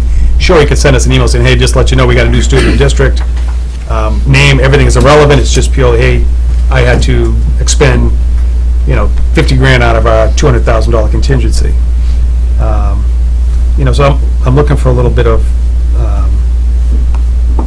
maybe just outside of the number, just a little bit of clarity on, so we understand the sole source, which I feel I understand it, but I just want to make sure the public gets it. And some of the other possible exceptions to that, but outside of that, I like the policy, I like the way it's written. I do have other questions as we get further. Yeah, well, I do too, I mean, like minor repairs, what's a minor repair? I mean, but we can handle that later. I'm looking to close some of the open-ended, when feasible. I mean, people are correct, that's a, I don't like the term either. right. It's hard, but it's hard to not have that, because I understand, There are going to be exceptions. I mean, you are very smart, and you have everything at your fingertip, but none of us are clairvoyant, we know what's going on. So I understand the need for some of that, but as much as we can close when possible, actually, as much as we can close when feasible. So that's what I'm looking for, and that's the number I'm at. And I'm not trying to hamstring the district. I'm looking clearly at, when we go from, really 10 to 15 to 20, we're not reducing huge amounts of what would come before us. I mean, it's, you're between 10 and 15, we have, from 10 to 15, we get 55 of them. 15 to 20, you get 24 of them. So I feel at 10, it's not like we're taking on a huge volume of those things, but I think anything below that, you're looking at, for over 3,100 items or so, 3,200 items, and I'm not looking to get involved in that. Not that you do a pretty darn good job informing us on a lot of this stuff, so that's where I'm at. And that's a good jumping off point. If I can clarify to make sure I understand, so I want to make sure we're all clear. So we're talking about, if the number's $10,000, what that means to me, from what I'm reading in these policies, is any bid over $10,000, the board has to approve at a board meeting, and that's the board's responsibility. Over $10,000 requires at least 3 written quotes, a bid process, or an RFP process, but the board's not approving that are purchased based on written quotes. In other words, this policy doesn't say that if we get 3 written quotes, that it has to come to the board for approval. I just want to make sure we're clear about that, and single source items as well. Well, I'm okay with it for the single source, with, if we're just throwing around 10,001. I think with the quotes, I don't really differentiate between that as much as from the bids. So I don't know that personally, I think that I would see those coming to the board on whatever number we land on. Okay. I just want to, we need to rewrite these, then I want to make sure that's why I brought it up. It's not written that way. I just have a kind of generic question to start off with. In DJB, am I missing it? Where does it say that the board has to approve bids over $20,000? That's in DJE. Okay. That's this section right here that then kicks over to DJE. Okay, so, I mean, we're talking about DJB. There is no requirement in DJB for board approval. Correct. That's why I'm bringing that question up. Right, so we would have to add that and then make sure it's consistent in DJE.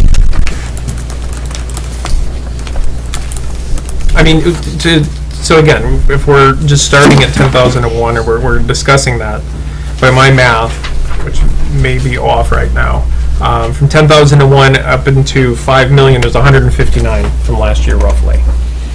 So if you break that down, we have roughly 26 to 30 meetings. You're talking about 3 to 4 per meeting. I know they don't all come that way. Fits and starts, that's for sure. Right.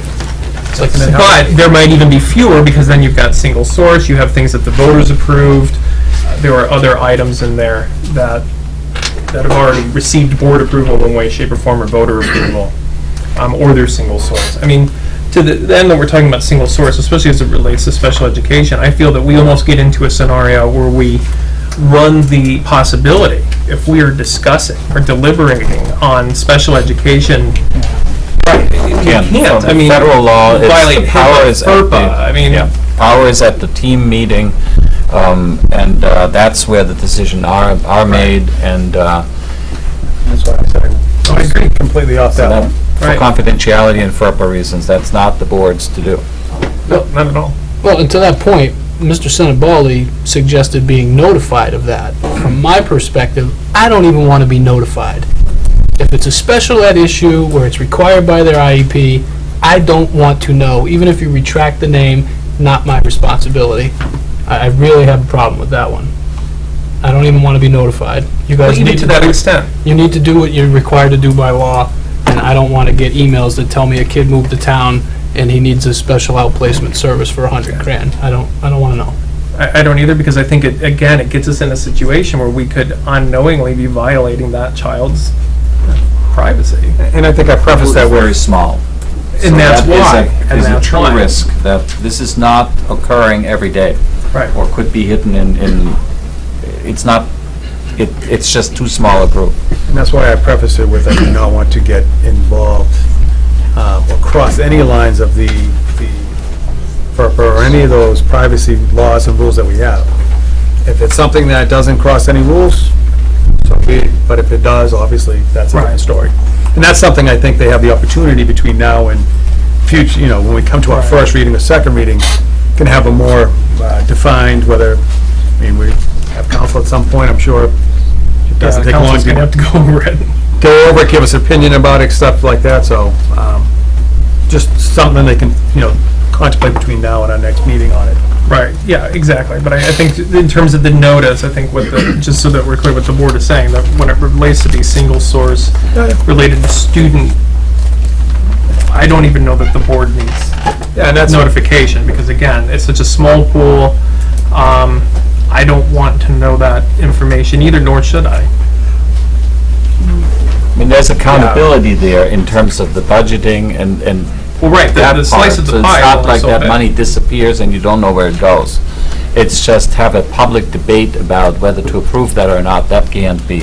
Right, but there are things that this board is not privy to. For example, I can't walk into the SAU and ask whether or not your son or your daughter got a particular grade on something. I can't go in and access personnel records. So there are things that we entrust you, and you're licensed and certified, but your staff is empowered to take care of. But in the same token, and you look at, and I'm going to use, what's it, 200,000 in the special ed contingency fund, that's really what I'm talking about. If, obviously we're going to never spend it, well then it doesn't really matter, but, we know where the money goes at some point, because we know that the account for the 200,000 contingency, if all of a sudden you have on your manifest, and you're going through them, you have a $60,000, that shows up in a manifest. Right, of course it does, but I'm just saying, I don't want any details. No, I'm not. Because it's single source, and that realm, we have to rely on. Right. That's all I mean. But we do Obviously, know we still have to authorize it. We still know at some point, okay, yeah, that 60 grand come out of the contingency fund. I don't know The fewer the details, the better. Right. That's all. Same page. Yeah, my only concern was you mentioned a notification, and I don't want to see any notification in any of these policies relative to any special ed single source costs that are none of our business. I don't want to be notified. It's in the budget, we live within the budget, we see it at some point in the budget. One other question on this one. Does it make sense at a high level to attempt to define the procurement methods in this particular policy? I attempted to in my memo, but And again, I don't want to get into the wording of it, I don't want to get into what those definitions are, but the only comment I had was, would it make sense in the memo to potentially use those definitions actually in the policy, seeing as they are such a big piece, they're such a determining factor as to how you move through the procedure. And of course, like everything we put in here, there'll be exceptions to the rule, and there'll be subjective language, but I think we need some form of some guidance as to what the... I think it'll be helpful for everybody. That brings up a comment, if I could. If you look at other school districts' policies, you'll find that you go from one district to another and they're totally different, worded totally different, written totally differently. There's so many variations, and it's because it's so hard to nail these things down. It's not like some of our other policies that are boilerplate and apply uniformly across the board. This is difficult. There is some level of trying to work within the exceptions to minimize them as much as possible. I agree, and you provided a number of different examples, and you could see readily how much it did vary.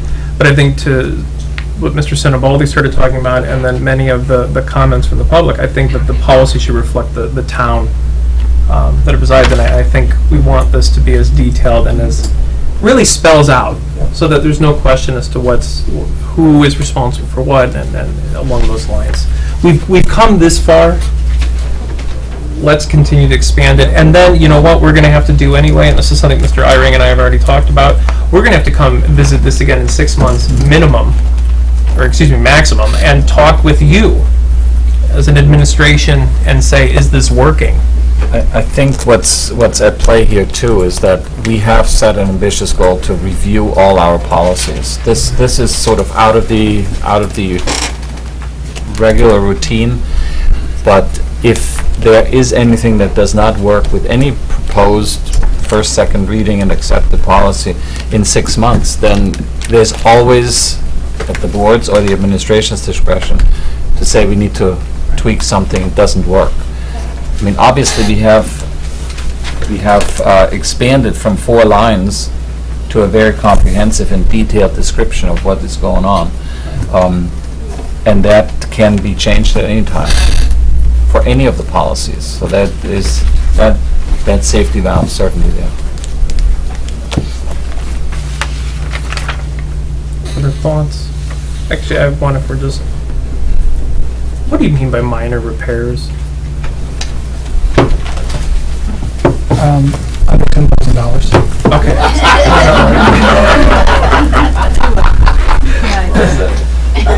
Does that work? I mean, I guess I don't know. I don't know either. Yeah.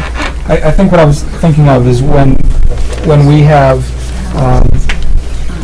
I'm thinking of, there's a plumber that we use on a regular basis for minor things, and we call that guy because we have a working relationship with him for $300 and $400, $500, $1,200 repairs.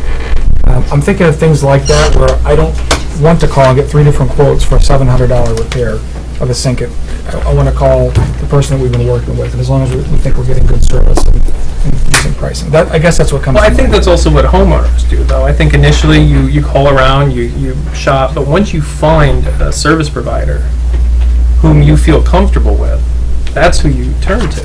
But I want to stress that we have had ongoing discussions around that topic, and I think the one person that made a public comment about the $4,000 for repair and then a second quote, just because it's the same person. We have these discussions that the list of vendors that we are comfortable with, we will question that from time to time and review that so that, A, it's open to others that may be making their way onto that qualified vendor list,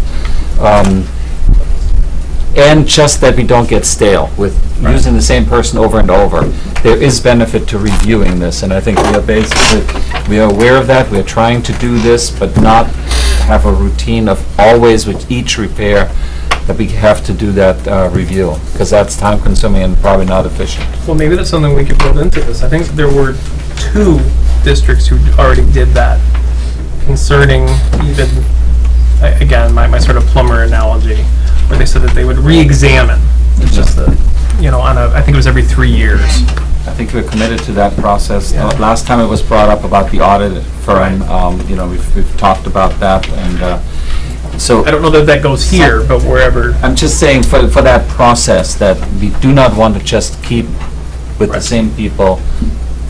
If it makes sense, it will. After review, they will come up on top. Yeah, Mr. Eyring? Okay, so we're keeping this high level today, right? Yep. Okay, so some of my concerns are that I don't want to be surprised. And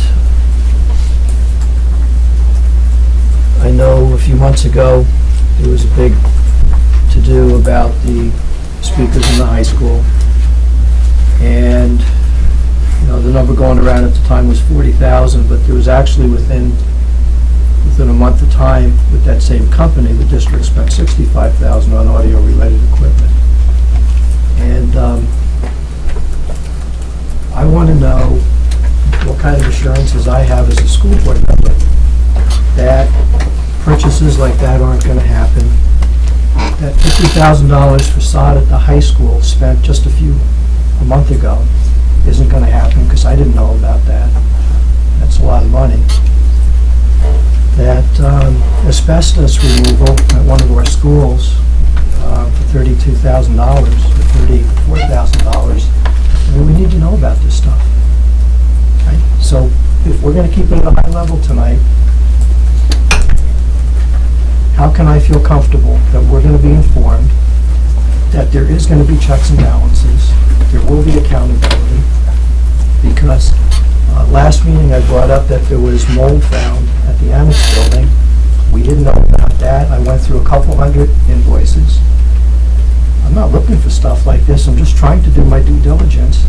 We just closed the school. We're tearing it down, okay? People in the community made statements that it might be a health risk for our kids. That might have weighed into some of the decision-making of some of the board members. That's the second time we've had mold in our buildings within a few months. That's a whole other discussion, so I won't drag that in. But I need to have some assurances that there will be accountability. When I read this differently, with all due respect, Mr. Chairman, when I look at our bidding policies, and I read them all the way through, doesn't mean that I'm right or wrong. Are we talking just, I'm sorry, current DJE or DJB? DJE. Okay. You know, I started from the top, I read every one, and just for the public's knowledge, that each of our sections of policies, they don't have numbers, they have letters. And DJE is the bidding requirements, and it states, all contracts for and purchases of supplies, materials, equipment, and contractual services in the amount of $5,000 or more shall be based, and shall means must, when feasible, on at least 3 competitive bids. So there has been a lot of discussion as to what does feasible mean. So I went to the dictionary, because I figured that's a good place to get a definition. And it says, quote, capable of being done or carried out, unquote. It's pretty clear to me. It's not arbitrary. To me, that means pretty much all the time. So I don't know where there's a confusion. You know, we haven't been getting bids, and just to put everything in context, we were given a report with over 280 items on it. Each of those purchases were $5,000 or more. It was a summary of last year's purchases. One was with a bid consortium. 2 were the bonds for the school. There were 33 bids. Now, 33 bids out of 282, I believe. They totaled $1.72 million. There were 71 quotes for $831K and 168 single source items.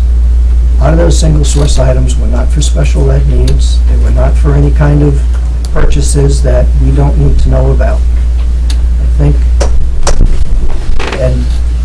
and just to be clear, to keep it on the high level, our current purchasing policies do not make a determination between bids, RFPs, quotes, and single source items. It just says any purchase over $5,000 shall be based on competitive bids when feasible. So I agree we have to have some kind of discussion. I'm really concerned about the policy language, and I think that whatever we come up with, we need to be very clear as to what the expectations are of the board and what the expectations are of the administration. So I guess my question then is just to take what you started off with, which I think the question was, you were asking how, you know, you don't like surprises. I don't think any of us like surprises. I guess for us to continue and move forward this discussion is, what is your number? Well, you know, I listened to what the board had spoken about and suggested that we don't want to get bogged down in an approval process. We don't want to bog down the administration with the administration of our schools. I agree with that. When you step back and you look at, we heard people who run, who are the heads of multi-million-dollar organizations. You know, they stated $5,000 was not a number that bogged them down. I refer to the state, which has $11 billion budget, and up until this past session, when the governor wants to buy something specific, she has to go to the executive council, and it's no higher than 10,000. And prior to that, it was 5,000.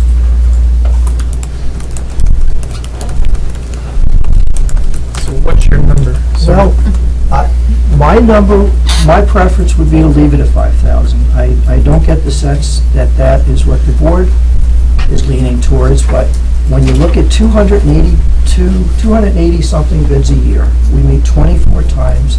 That's an average of about 12 bids a year, if all of those went out to bid. I'm not saying that all of them have to go out to bid. We can talk about that process. 12 purchases a meeting. We approve a manifest that has hundreds. I go through them, hundreds. So we're talking about adding 12 more. Now, I realize going through a bidding process would add a little bit more time because we're looking at the bids. But a lot of that work could be done up front. A lot of that work could be done before we even come to the school board meeting. It could be sent to us as part of a public packet. They're public documents. The public could look at it, we could look at it, we could come prepared. I would say most of the time we're going to go, sounds good. As part of our purchasing policy, I've been saying in almost every meeting since I took office that I believe for certain types of purchases, we need to have a citizens committee. I feel very strongly about that. I don't know if I have the support of the board. I don't know if how the administration feels about that. But I know by watching the process with the facilities committee, it's been a comfort level for me to have people who are in the construction industry to be providing references, solid references, as to how much they feel their proposals will cost. Pointing to documentation, quantifying. I feel uncomfortable delegating a certain level of responsibility to a single individual. And I'm not targeting anybody in particular. I'm talking about a position within our school district. I can point to the roof on the SAU building. I came across a PO about a month and a half, 2 months ago. It was in the public packet, and it was for $10,900. I called up the SAU building.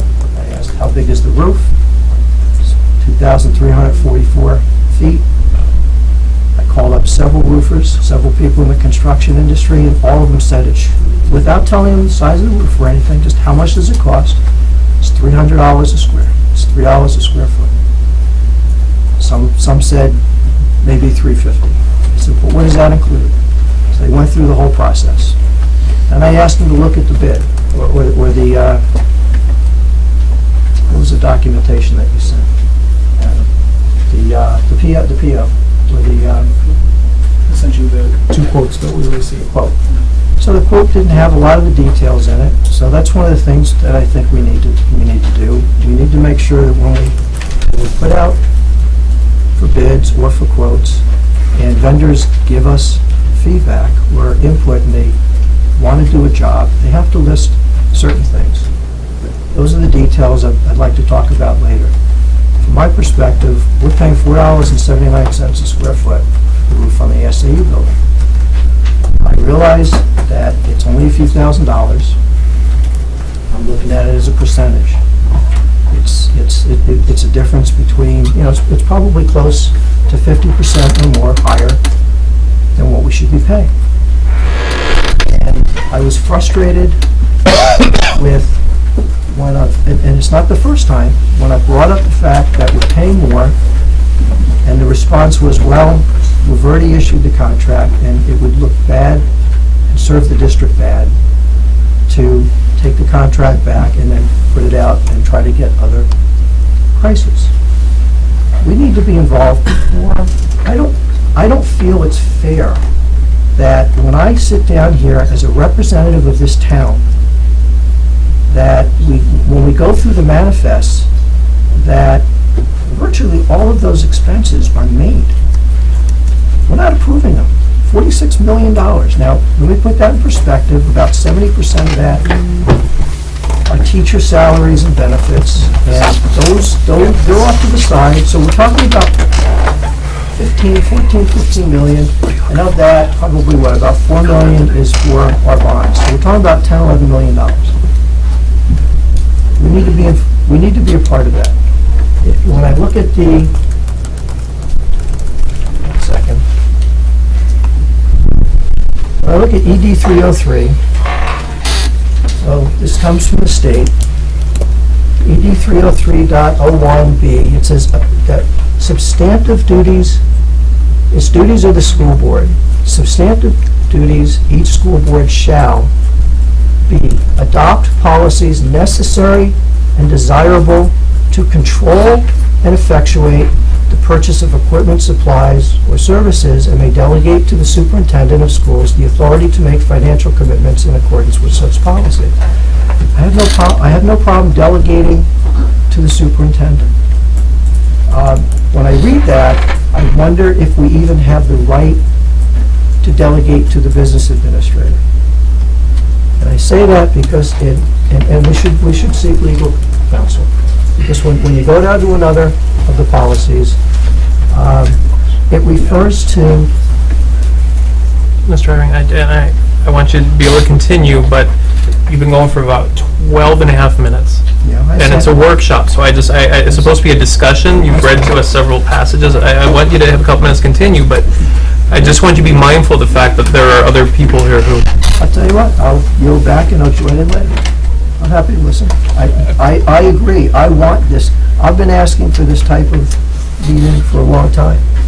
I want us to have a discussion. I believe that there are concerns. I believe that we need to find a way to make it work for all involved, the community, the administration, and us. And I'm very happy to stop and listen. Okay.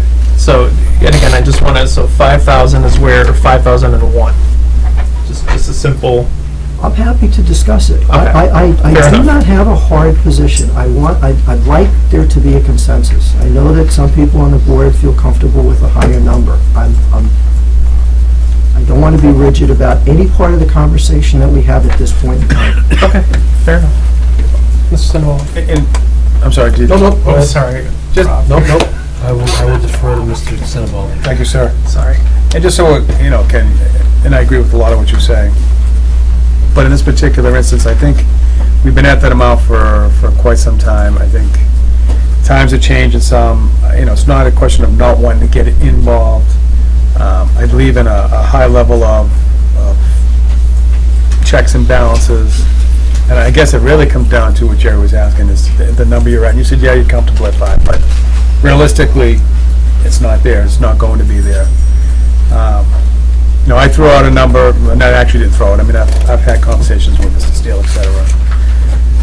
I'm trying to make sure they have the freedom enough to make sure everything runs smooth.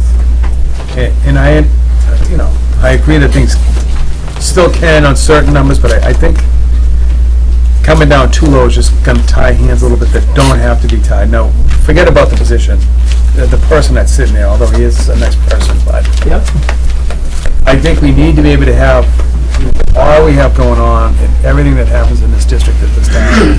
Whoever sits there has to be able to have some free rein with the amount of stuff that gets done. And so I would only suggest that trying to get a consensus on the board that you would think, and I think this is one of the most important processes to fix this. I agree there's definitions between bids, but that's all. I think in our next meeting we start doing our wordsmithing. Yeah, that's fine. So I guess I would ask, if you would consider the 10,000, and I'm not even sure how the other end of the board, because they haven't really said much yet, feels about that, but because I ignored them. Defer to you and all. Well, I just happened to notice because I turned that way finally. So I would just ask, as we sit here now, knowing that, because I don't want to be here at 12 o'clock at night talking about 5,000, 10,000. I don't even know if 10,000 is there, but that's the starting point. I'd like to see if you can go that direction, and if Mr. Chair can kind of just go down and see what the other people think. And yeah. So, like Mr. Iring, I don't think I have a hard and fast number. I just want it to make sense and to be consistent.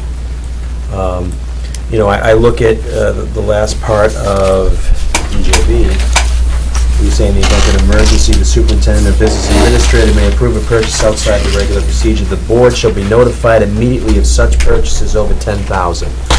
So, something like that would be purchased, and you would deem that, it's in the best interest of the district that we make this purchase, but we're going to tell the board that we did so. So if 10,000 is a number that you can use for something like that, I would think that, that could be a starting point for, getting us involved in POs and bids and so on, if it's 10,000 or above. I mean, there's some room there. It's not 5, but it's not 20. It's a little bit closer to the middle. I think it still will give you some flexibility and some leeway. And again, we may continue to talk about this and find out that it's a different number. But I guess my point is that, I'm flexible in that way, because I don't want to see everything either. But at the same time, I certainly want us to have some oversight on, what's going to be spent and why and where and in what method we use. Just quickly, I'm pretty sure that the folks that spoke earlier today that said they had purchasing limits at $5,000 were like full-time employees. They weren't like part of a 5-member board of directors for the $45 million company. I guess I'm just getting really confused. We're talking about a dollar limit between $5,000 and $20,000 on bidding type purchases only. Well, it sounds like we've added things that are quoted as well. Okay, so here's the part that I'm trying to work with Mr. Iring on. Unless you require review and approval of all purchases, regardless of the method, you are still going to be surprised. Because, for example, the resodding of the fields, if I'm not mistaken, is through Boyden, who has a contract, who in that contract has rates and kickers and all kinds of language for additional services that we would go use them for. So as far as I'm concerned, that work is being done within the approved contract that we had for them. No, it's not. It's a separate PO. It may be a separate purchase order, but we already have a negotiated contract with them for those additional services. Am I not?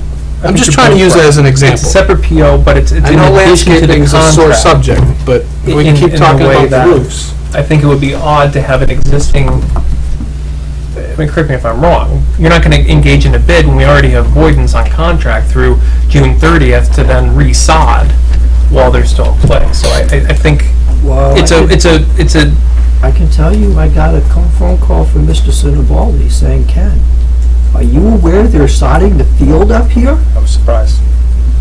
And that's what this But really, that's what he's saying is you- that's where I'm right. having a problem with. Unless the business administrator notifies you every time he makes a purchase, regardless of the method he uses to purchase, at a particular number, you're going to be surprised. And that would include. That's not true. Okay. So if we're talking about, again, if we're talking about a number for bidding, that's one thing. I just don't see how we can require the business administrator to come to us for review and approval of things that are sole sourced or done through a different procurement method. May I piggyback on something Mike just said, if I may, Mike? Yeah. And I do, to Mike's point, I do agree with him, Ken, as far, and I actually agree with both of you, but I agree with him that we've already put out the landscape stuff to bid, so I know those numbers per square foot for sod are what we put out to bid, so I expect those to be done per the contract we have. Could you imagine putting it out to Joe Smith Landscaping, and then, Boyd's responsible to mow it, and it dies a week later? Who's responsible for the dead sod? I'm surprised purely because it was being done in the amount of money and not knowing, hey, I'm going to be doing this. I still think something like that we should receive some sort of notification on, but it is part of the agreed contract. They have a certain amount of money, I don't know, Adam, outside of his contract, I forget how much you have for that type of material or work. I know there's a dollar amount, but it's already been bid. Did you have a contract for that work prior to that work being awarded? Pardon me? Did you have a contract for that work? It's in his contract, per square foot price. It's the one you just voted to approve. No. This is in addition. In the back, This is in It was in addition the to- back of the contract. in the back of the contract, it has, But this was work done on last year's contract. It was in addition to that contract. in last year's contract, he still has in the back of his contract, how much per square foot for aeration, overseeding, sod. I don't know if he had sprinkler work, it's cost plus, I think, I forget what it was. And trust me, I went through a lot on the landscape stuff. So he does have in his contract $2, $3, or $4 a square foot for sod. When you called me up, didn't you say? Surprised. I was told that we don't need to redo the fields this year? I did. Wouldn't you have felt comfort to just walk the fields? No, because I know that the vendor we chose, and that's one of the reasons we chose them, and I'm not trying to throw you on the bus here, I do feel that I don't feel you are. We're having a the conversation. vendor that we chose, I feel, between him, Adam, and the AD, clearly made a determination that, hey, you know something? Yeah, it does. Adam had the money in the budget, it's not like he pulled it from X to put it into Y. And he's using, and I think if you were to go calculate the square footage they did, you might find you actually get a little bit cheaper per square foot price, null and void. But he does have a square foot price that he does sod for. Am I saying that incorrectly, sir? No. If I may. Please. And then I'd love to move back to purchasing and away from landscaping. But we love landscaping. I can talk about landscaping and roofs. Those are the two things I'd like to address from that. In terms of landscaping, as I mentioned in many reports about landscaping, we've spent X number of dollars the last couple of years for extra and additional services. Back in March, after our first purchasing discussion, I said I would give the board a copy and notification of every purchase order over X. The reason why that one in particular did not trigger that mark is because I'd already made the purchase order back last September, knowing I was going to have some number of sod that I was going to have to do in the spring. So, I'm not looking for a technicality or loophole there, but that is part of our budget management process, is forecasting what we're going to spend for different things over the course of the year. That's part of the reason we talked about landscaping so much, is because of those extra expenses that came down the pipe. And I fully support the board saying they don't want to be surprised. Understand that these are new marching orders and how we've done business for many years in the past. Not in a good way or bad way. I'm not making a value statement. Besides, there have been boards in the past that have entrusted the administration to just run the district and let the board deal with the big things, and we're making an adjustment to a very different paradigm, and that's fine. No issue with it, not criticizing it, not making a value statement, but understand it's very different. I want to talk about 3 roofs if I can. It'll take me 2 minutes, but I think it illustrates this point in a nutshell. I'm trying to decide what order to go in my head here. Starting with the center school roof that we did this past year. I have to be sensitive in how I say this, so bear with me. We had a member of the community get up at one point and offer help and services to the district. We engage in those services, and in an attempt to work with the community and to save money in the whole 9 yards, to develop a roof specification that we use for bidding. We went through the process, we had the roof installed, and we had, we would characterize it, anyone would characterize those as significant issues. Okay, fair enough. So that's in the middle, okay, where we're not sure if we're going to hire an architect to develop a specification for a roof that we can use for bidding, and we're certainly not going to go down the street to 3 or 4 roofers and say, give me a new roof. It's somewhere in the middle there. The SAU roof, I estimated it being about a $10,000 to $15,000 project. We went to 2 people and got quotes. We took the low number from companies that I trust because I've worked with in the past. Being frank, I don't think it is worthwhile to hire an architect or anybody that we have to pay to develop a specification that we can use to get hard bids so that we can make sure we're getting apples-to-apples comparisons between the vendors. That is a significant process that takes time, effort, and resources. So do I think that we could have gotten a lower number had we gone through a more thorough process? Probably we could. But there is a trade-off in terms of my time, other folks' time, that has a cost and has an effect and takes away from other things that we do. Go to the other extreme. Next Tuesday, this board's going to talk about the bids for the center school roofs that are supposed to be done this summer. And I'll put up on the screen here that is a very extensive project. The board was aware, we engaged a building envelope specialist to develop a specification for us for that specific roofing project. So here it is. This is a 182-page document that specifies in excruciating detail the contract and all of the methods, procedures, and materials that are to be used to install those new roofs at Windham Center School. You can go through this as drawings. It's 182 pages of detail that was used to be put out on the street for bids for that project. And we'll talk about that next week. I'm not trying to get into that tonight. My point in all this is saying that there is a balance between what is reasonable, what is quick, what is cheap, and what is a quality job. And what we're trying to do here is define how we get all of those things. Everyone wants fast, quality, and cheap. Well, generally you can get two of those in any one project. And that's what this whole discussion is about, is how do we get all of those things at the best possible price, quickly, and best value for the district, and all of that. So thank you for indulging me and letting me describe it. Just one quick thing. And just I just want to convince you, but I also want Adam to understand, part of my surprise on the whole sorting part is, I know from conversations going back probably 5-6 months, I actually recall we weren't going to have to, it didn't look like you were going to have to do it this year. And then I brought my kid up for soccer, and I go, well, I guess you ain't playing soccer today. And when they still did, they went all the way around the outside, the whole thing, for most of their exercises, etc. But, so that's more why I was surprised, is not knowing from previous conversations that it looked like you weren't going to have to do it, but, you know, maybe I misunderstood back then, but I was still surprised. I remember saying that, but I thought it came up during the conversations when we were actually first talking about possibly outsourcing that stuff. And I forget how long ago that was. Well, there was a different statement I made about that potentially doing things differently in-house would probably lead to potentially not having to do sod in the future. That was my own opinion of the situation, not about the current situation. But still, the fact remains, something like that, even though it's part of his contract, not looking for approval because it's already in the contract. Notification, no issue. Yeah. Moving forward, and since that, in March, you folks have gotten a copy of every purchase order over $10,000, and that will continue. This was one that, again, didn't trigger that because it was a date way back in September when we originally made it. And that's where having a conversation works out great, because now I get that, which I didn't get 20 minutes ago. Is it about sod? I need you to, two comments. One is, I don't understand why using the SAU building as an example, and I really want to understand. You've used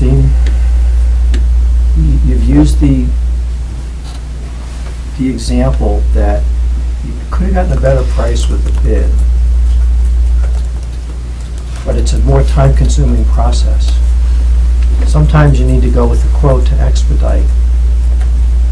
And that, I'm confused. I'm honestly confused. I picked up the phone, I called up knowledgeable, reputable companies, and all of them were in the ballpark. And Mr. Tarbox came up here as a Windham resident. He was noticeably bothered by the amount of the cost for the job, and he said if he provided quotes at that rate, he'd never get a job in this town. So I don't look at a quote as something that's drastically different than a bid. Now, I know that there's different procedures, but you're still going out and you're asking companies to provide you for the cost of their services. And I don't understand how a company would provide a different number for a job. I understand they might use different materials. I understand that there could be variables in the quotes. But it's been my sense for quite a while now that there's the appearance that we overpay quite often. So that's something that I'd like to get a handle on. I'd like to feel more comfortable with that part of the process so that we're not caught by surprise. And then I'd just like one clarification. You said that this purchase order was written last year. It is dated 8/3/2013. It's got, it looks like it's been revised. It started out, I believe it started out as a $2,000 purchase order.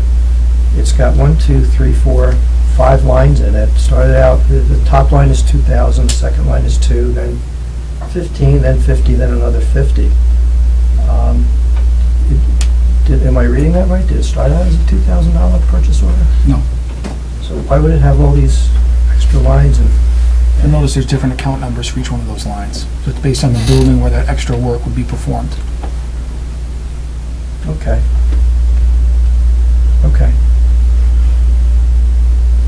But for me, this extra 50 at the end was added on without our approval. This was a revised PO. Right, but as we've discussed, he didn't need our approval. That's why we're sitting here Why not? today. Because of the existing policies that we've discussed. I'm not in agreement with that. Well, I understand, I read your article. This is the purchasing procedure, Mr. Eyring. He acted perfectly in accordance. Just as the administration did when they put in the speakers for 40 or 65,000. That's why we're here, and that's why we're trying to talk about this. I fear as though we're getting bogged down in this when everything that was done was perfectly legitimate. Mr. Steele indicated that was a PO. The reason we didn't get notified is because he had accounted for it almost a year ago. You just verified that the original PO was written in August. Can we move on? I just want to know, I just want to make it clear. It's not clear. That's right, it's not. No, Well, then what that's- you're saying is not clear, sir. So are you saying that it's okay to add $50,000 to any purchase order? I am saying that with these policies, which we're not making any ground on right now, it is okay. And that's, And it's probably one of the reasons why we're talking about it, right? it's the Because we wa- complete reason, but I want to go back to talking But about it. What really gets confusing for me, and I'm sure for people here and people watching, is that Mr. Eyring is referencing a PO that only he is able to look at. So it's kind of hard, I'm trying to follow what he's saying, and he's talking about different lines, but I can't see it. They were in the packet that we got, and you're right, I should have made copies, but I've been going over these just over the one past quick couple one of days there. and trying to isolate stuff. Go ahead, Mike. And I think I think people get confused between the different procurement methods, and that's why I want to define them. So as a contractor, I bid and/or quote probably in the neighborhood of $100 to $120 million worth of fire protection work a year. So let me just give you an example.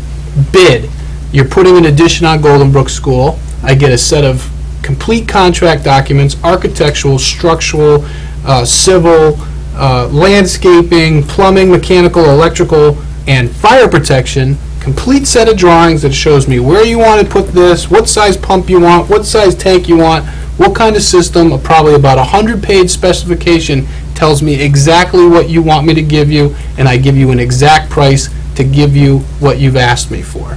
And everybody is looking at the same exact set of documentation. Same project, quote, Mike, we're putting addition on Golden Brook School, we need a sprinkler system. A lot of the things we buy with quotes, though, aren't that complex. I understand, but to Mr. Steele's point, somebody has spent hundreds of thousands of dollars developing the plans and specifications for me to bid versus the developer who comes in and doesn't want to spend that money and just hires me to design, build it myself.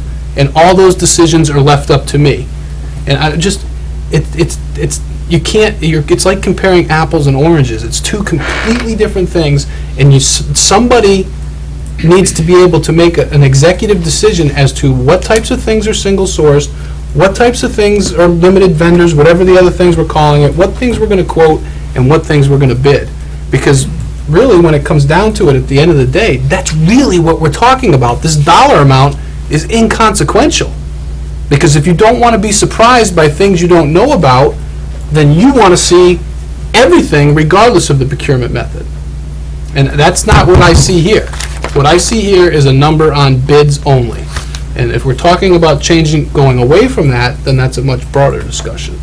and that's kind of what Jerry touched on earlier, but I think for now, the thing we really need to solve, and so far, we're getting closer, it seems, a consensus on the $10,000 number, unless I'm hearing people wrong.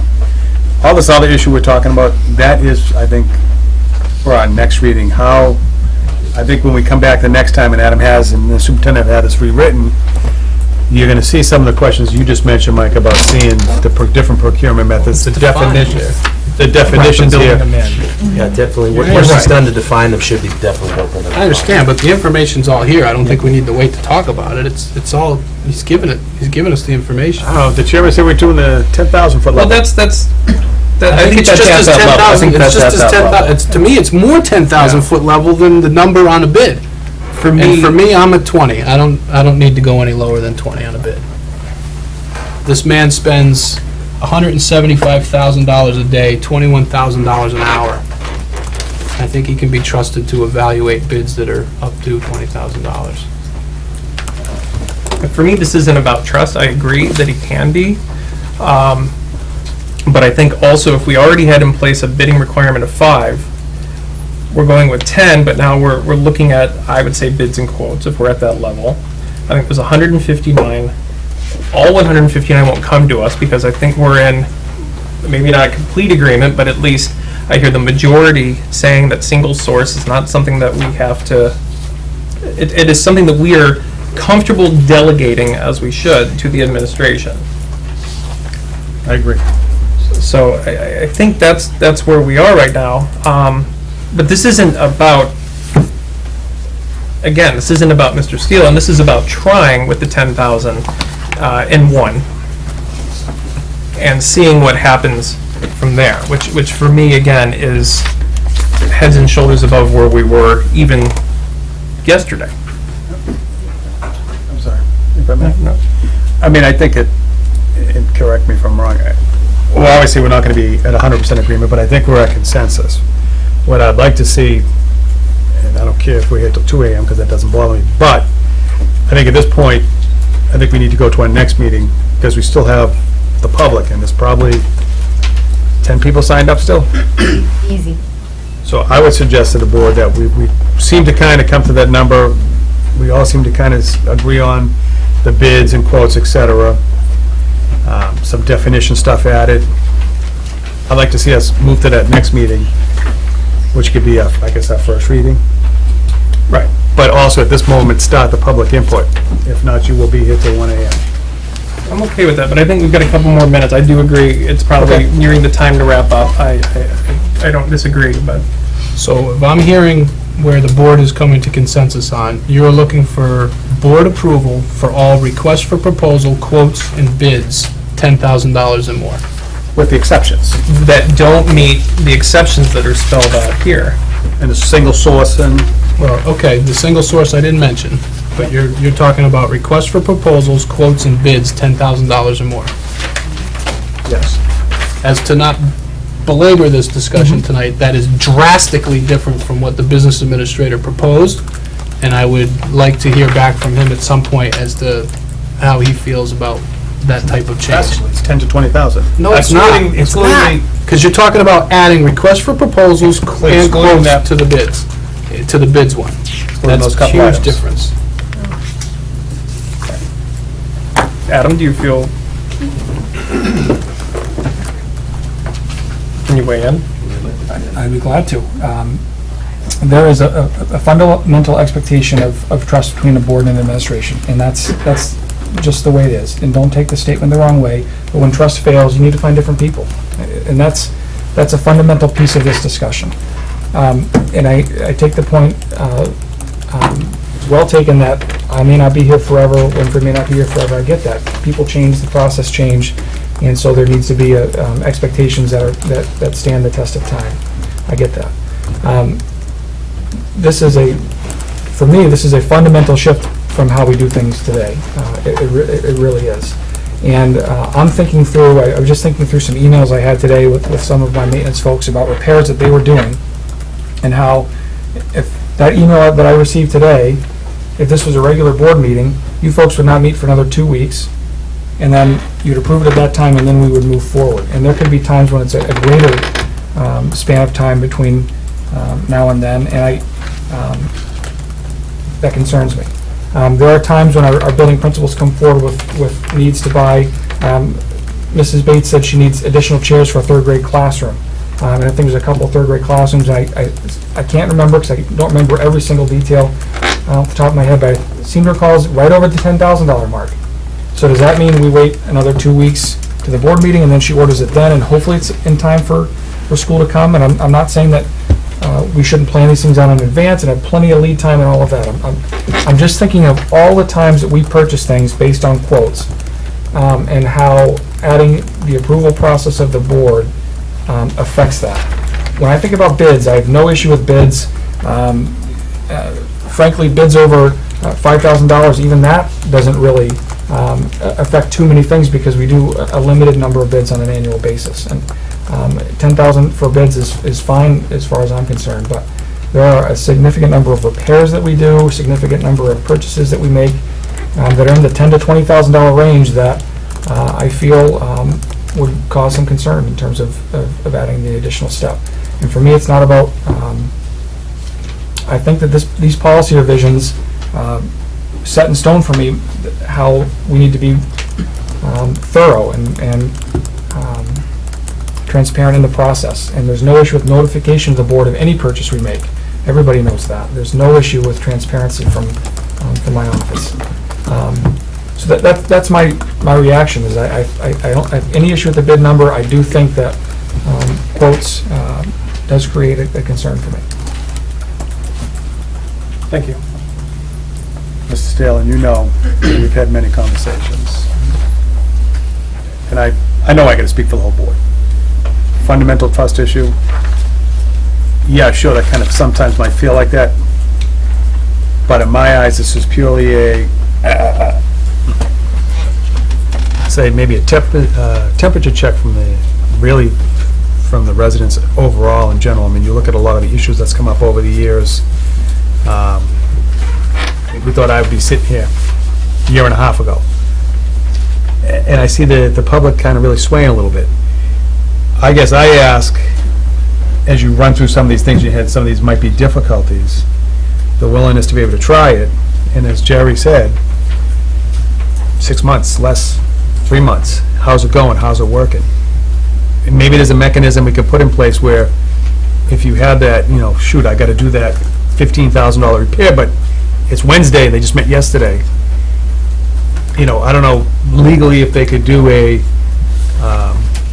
through an email, then have to talk about it at the next meeting or something. Say, hey, this emergency came up, we had to do X, Y, and Z, we voted electronically, now we're bringing it out in public so people know. I don't think exigent circumstances apply. If I'm hearing you folks right, if a septic pump at Goldenbrook fails, you're expecting me to fix it.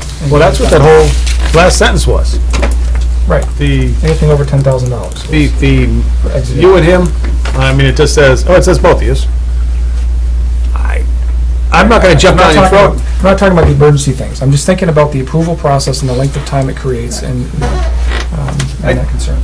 And that's, I just had that one, you know, is that a possibility? Can that be done? If there is that, forget about emergency. Say they want to buy those 3 classrooms of chairs and it's $11,000 and it is Wednesday, we just met, and they need them, you know, they can order them now and get them by the 3 weeks time frame or 2 weeks before we meet again. Is that something that the board could electronically say, we understand it, here we go? Huh? We can't. How transparent is that? It's a meeting. We can't. If I may finish and not be interrupted from the audience, I would appreciate it. I'm just asking. I said, we can't. And there you go. And if I just heard me a few minutes ago, I said, I don't know if that's legally acceptable or not. It's not. Seeing how you would bring it up at the next meeting. But that being said, which means, I mean, to Mr. Steele's point, and so then that there is a lack of flexibility, and I think something that Mr. Jonas touched on that I had written, which was, you know, we, again, appreciate hearing from the public, but those individuals are working 40-plus hour jobs where they can approve or send an email or check with their supervisor and then get back. They don't have to wait for a board of 5 to find 3 and then meet. I think it touches upon the similar things. The division of labor and the notification, the fiduciary responsibility you have in also hiring us to execute the budget that you provide for us.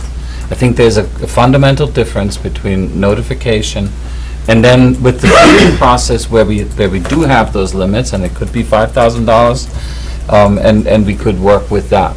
The other question becomes, if you sit and decide on the management of how the budget is executed, whether we buy those chairs or we don't buy these chairs, then it becomes a real question, who is in charge and manages versus oversees the district. And I think the board's responsibility is that oversight. It is not to make the decision whether you buy blue chairs or red chairs or chairs at a certain level. We have a responsibility to justify why that is done. We have to answer to you if you have questions about that. And I think we have done that, and that process has been verified and validated by the auditors, that it is not here to hide something or not be fully transparent. But I think for me, the question that comes up and touches upon what Adam is saying, it's not about the person. It's not about that you give this business administrator the ultimate authority to do all of this. You actually give it to me, and then I delegate it. And that's, when it says in the policy, the principal shall, it is always assumed that it is through my authority, through my knowledge, and ultimately the responsibility to you. For the execution of the budget that the people, through you, provide for the school district. You cannot get into the management of the day-to-day operations, and purchases are part of that day-to-day operation. It is fundamentally different to account to you what we do, and be questioned, be challenged, and be changing this. But I think you want to stay away from executing purchases, making decisions on a 2-week cycle on how we can run the day-to-day operations of that school district. Well, consistent with that, just give me 1 second. I mean, I've heard you say you started with 10, sort of asked you to lead off, you said 20. I'm assuming that 15 is less prohibitive than 10. The emails you're coming up with, it's a compromise. I get it, but there's a larger problem. I understand that. Than the numbering.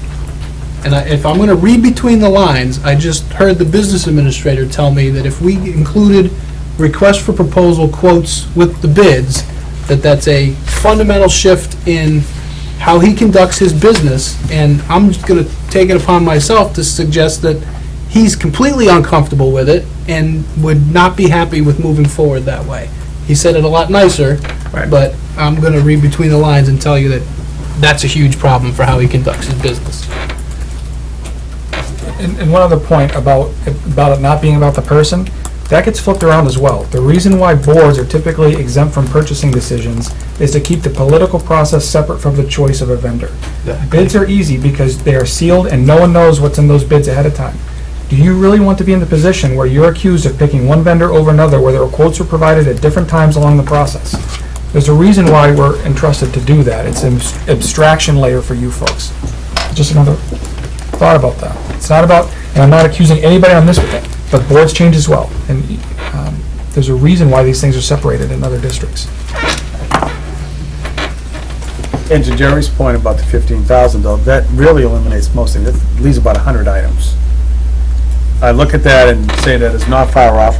And I do think having the quotes, Adam, though, does not hurt us. I don't expect us to get quotes in advance. I expect the quotes, everything to be funneled for yourself or the superintendent.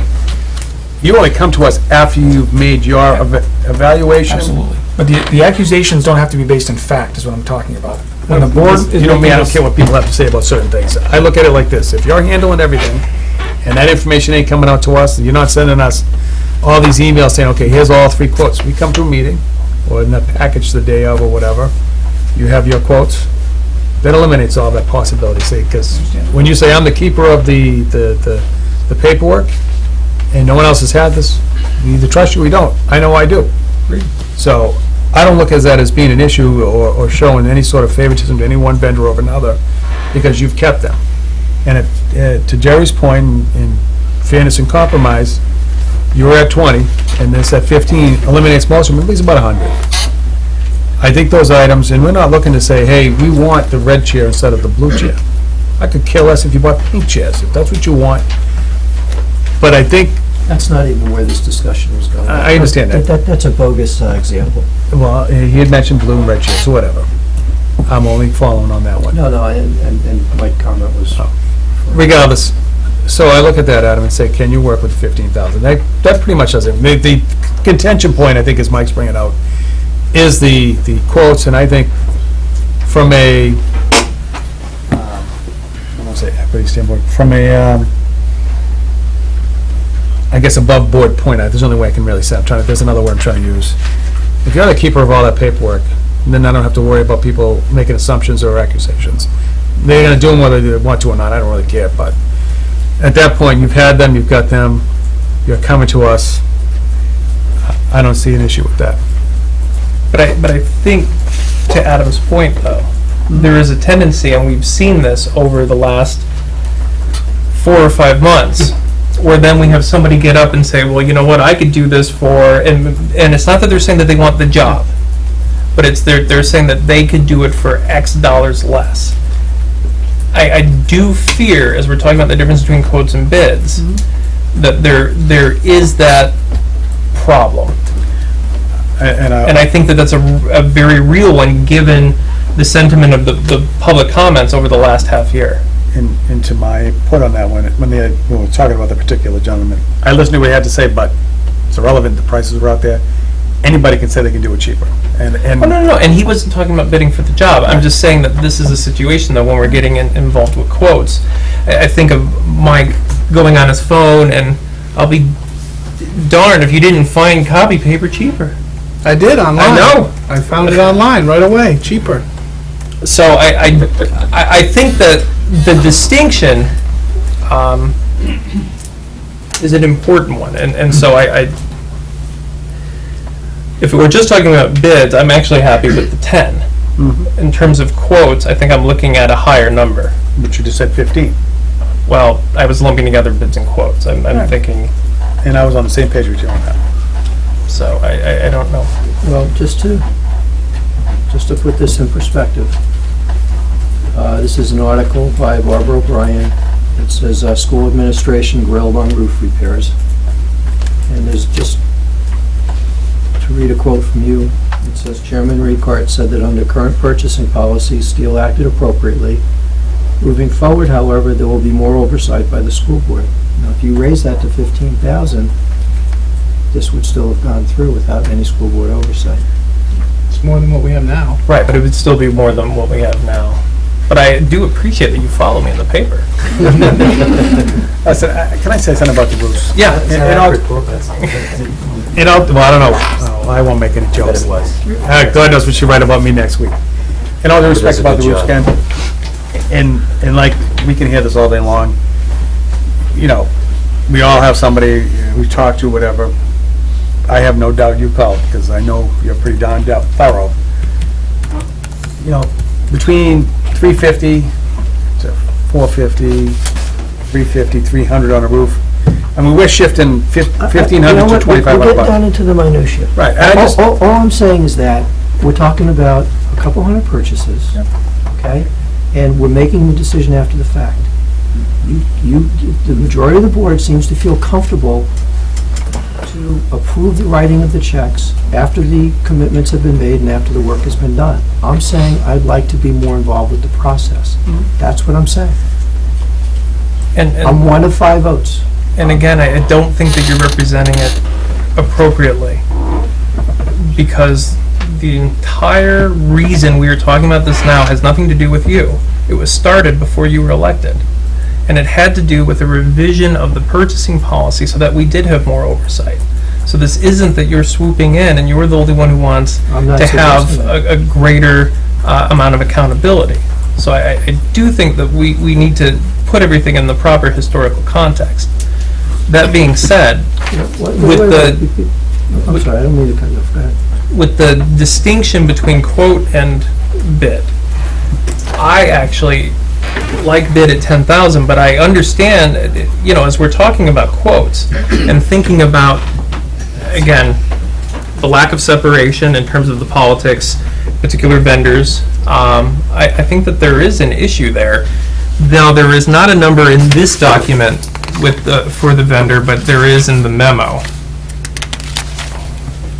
And I think for quotes, at no point, there's just notice. At no point was there approval.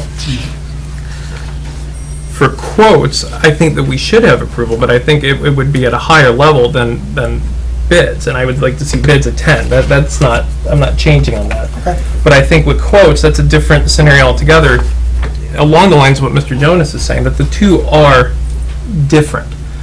And I do want to make sure that it's not about insulation, but that you're able to do your job, but that also we are able, without there appearing some form of favoritism or anything of the sort. It's the same for both of them, but if it's 10 for one and 15 for the other, I'm fine with that too. Well, I'm wondering if 15, and again, I know it's late, and I definitely want to make sure that the public gets a chance to talk, but Mr. Steeler had here, I want to understand your rationale. You had 50,000 plus was business administrator and then notice. But for quotes, 25 to 50 was just BA. So help me understand the types of quotes that might appear at 25 or greater that the board should not be weighing in on. All right, let me get with you. Because to your point, the policy DJB that we've been discussing is just about bidding, and that's consistent then with DJE. Correct. Yeah, I had suggested back in March, at the outbreak of this discussion, that quotes over 50,000 the board would be notified of. At no point in any of the things I proposed did I have the board approving quotes. RFPs and bids I put together. Those to me are fundamentally similar enough that they need to be grouped together. So there was no limit that I had proposed about quotes.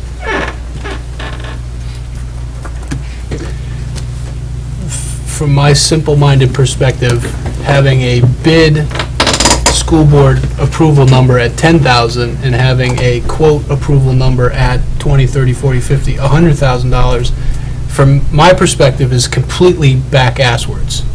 Yes. You got that right. That is completely back-asswards. As a matter of fact, if you've gone out, I understand, if you've gone out and hired a professional and put together a specification and solicited bids, I have less interest in seeing that in the ones where you went than the ones where you went out with a loose idea of what you needed and solicited quotes or requests for a proposal. For me, it's completely silly. It just doesn't make any sense. So what you're proposing? I'm comfortable with the way the business administrator has proposed it.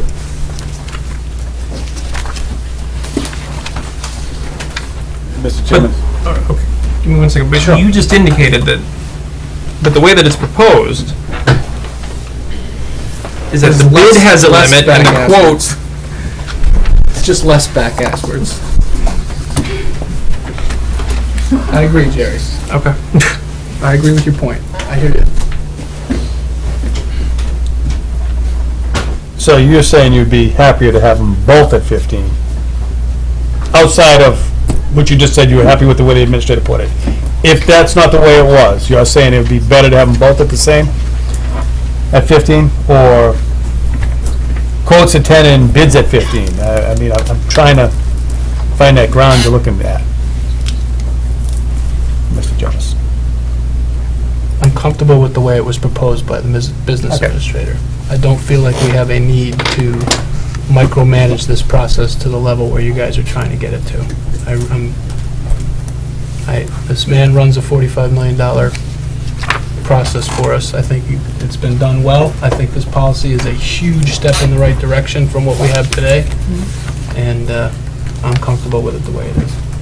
Sorry. Mr. Chair, I would say I'd be comfortable with those two amounts at 15. It doesn't kill me if you had one at 10, but I'd be comfortable with both at 15. And it's not an attempt to micromanage, at least literally 90 items, I think. That's divided over, whatever you said. 24 meetings. 20 some more meetings, not counting extra ones. But then, you know, Line a single source. I get it, right? Let's just say there's 4 a meeting. look at how much time and energy we've gone through with an $11,000 roof at the SAU. Can you imagine doing that just 4 times every meeting? No, because sometimes you just have to make a motion and move on. Okay.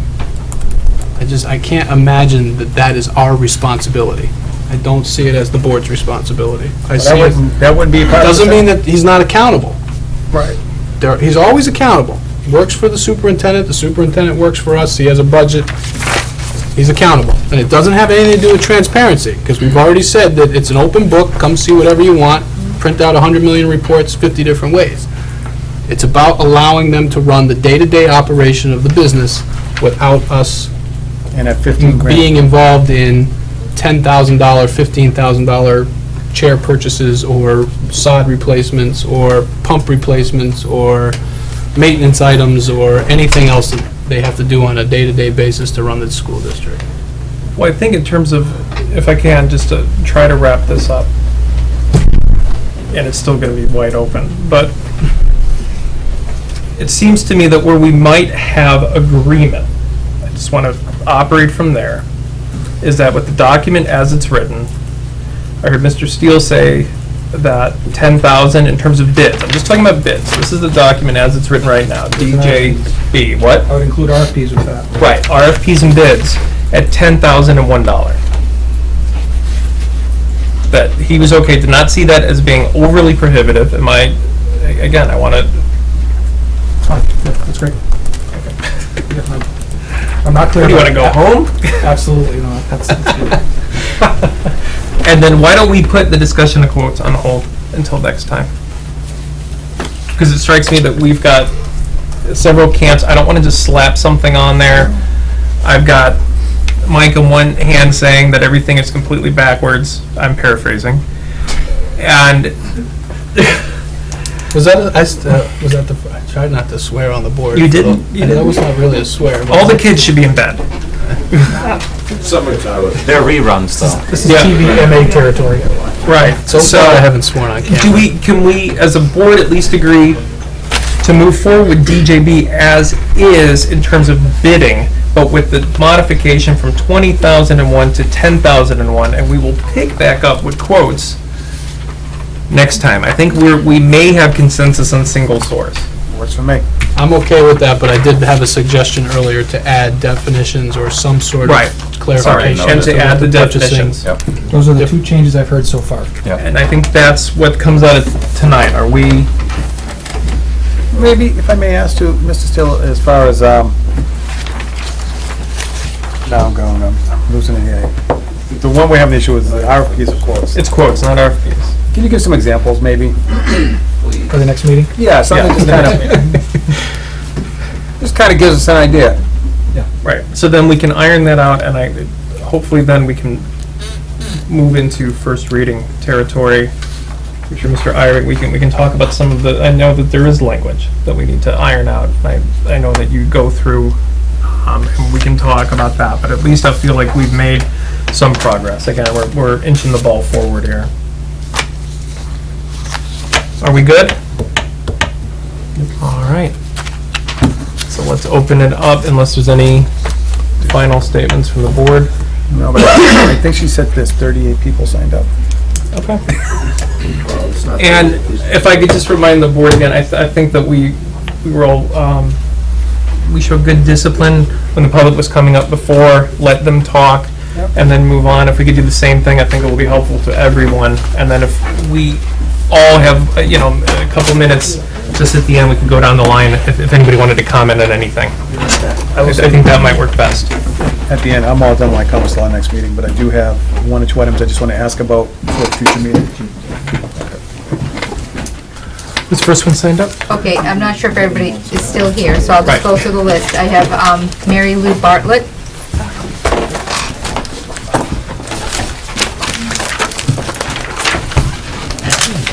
I am Mary Lou Bartlett, 23 Millstone Road. As a taxpayer, I feel like we still want the school board to have notification and accountability.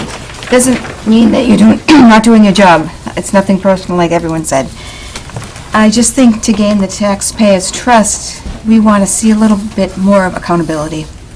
for example, I saw in one of those pages I was looking through, I think it's a quote for the middle school roof. I hate to talk about roofs, but this said $400,000 for a middle school roof. Now, is that a quote, or is that a bid? It's the CIP request. The CIP request, which, and that's a great example. Big project like that, that would go through, we budget a number, we have no idea if it's right, we think it's probably a good number. We hire an architect, they provide a specification, that's like the 182-page document I showed before. That gets put on the street for bids. We get those hard bids back, open them up. The board would always approve that every day of the week, twice on Sunday. Do we always have to go to that architect 182-page? It seems like a waste sometimes. The million-dollar question, with a $400,000 roof project, you want to do that every single time. You do? Otherwise, we have leaks. Maybe not on a $4,000 roof, but on a 400. And where the... So that's how the price gets so inflated? I mean, under the CIP? No, it's not inflated, they're large roof systems. Huge roof systems, including all the insulation, all the ballast beneath it, all the... It's a big project. Okay. Probably about 30 of the SAUs, and then some. Yeah, these are enormous. A home roof. And the fact that it is, everybody provides sealed bids, that in theory drives the price down to the lowest level possible, that job can be done. In order to do that, you need to have the specifications so that it's fair to all the bidders. They need to know what they're bidding for so that they can shave every dollar off and hopefully provide you with the lowest number. So that's what the trade-off that Adam was talking about. I'm sorry to interrupt. Can I give you an example of how that can go wrong? Go ahead. If you don't mind indulging. You're using A up couple my years 2 ago, minutes. we sent out a bid for copy machines. All right, so we sent out a bid for copy, and I thought I had a great bid specification. I said the number of pages per minute, all the capabilities, the stapler, the folders, whatever the case was. Got all the sealed bids back from folks. They're all in the room with me. I opened them up. One's a Ricoh copier, one's a Konica Minolta, one's a Xerox copier. Well, now they're arguing between themselves. Well, no, mine's better because it's faster this. And that's the way to not do a bid. It has to be a Xerox 5240, X model with these. Sure. That is a bid. Anything less than that is quotes because it's not apples to apples at that point. No, I understand. I don't, all this arguing and stuff, I don't know, I just think it's more about notification and accountability.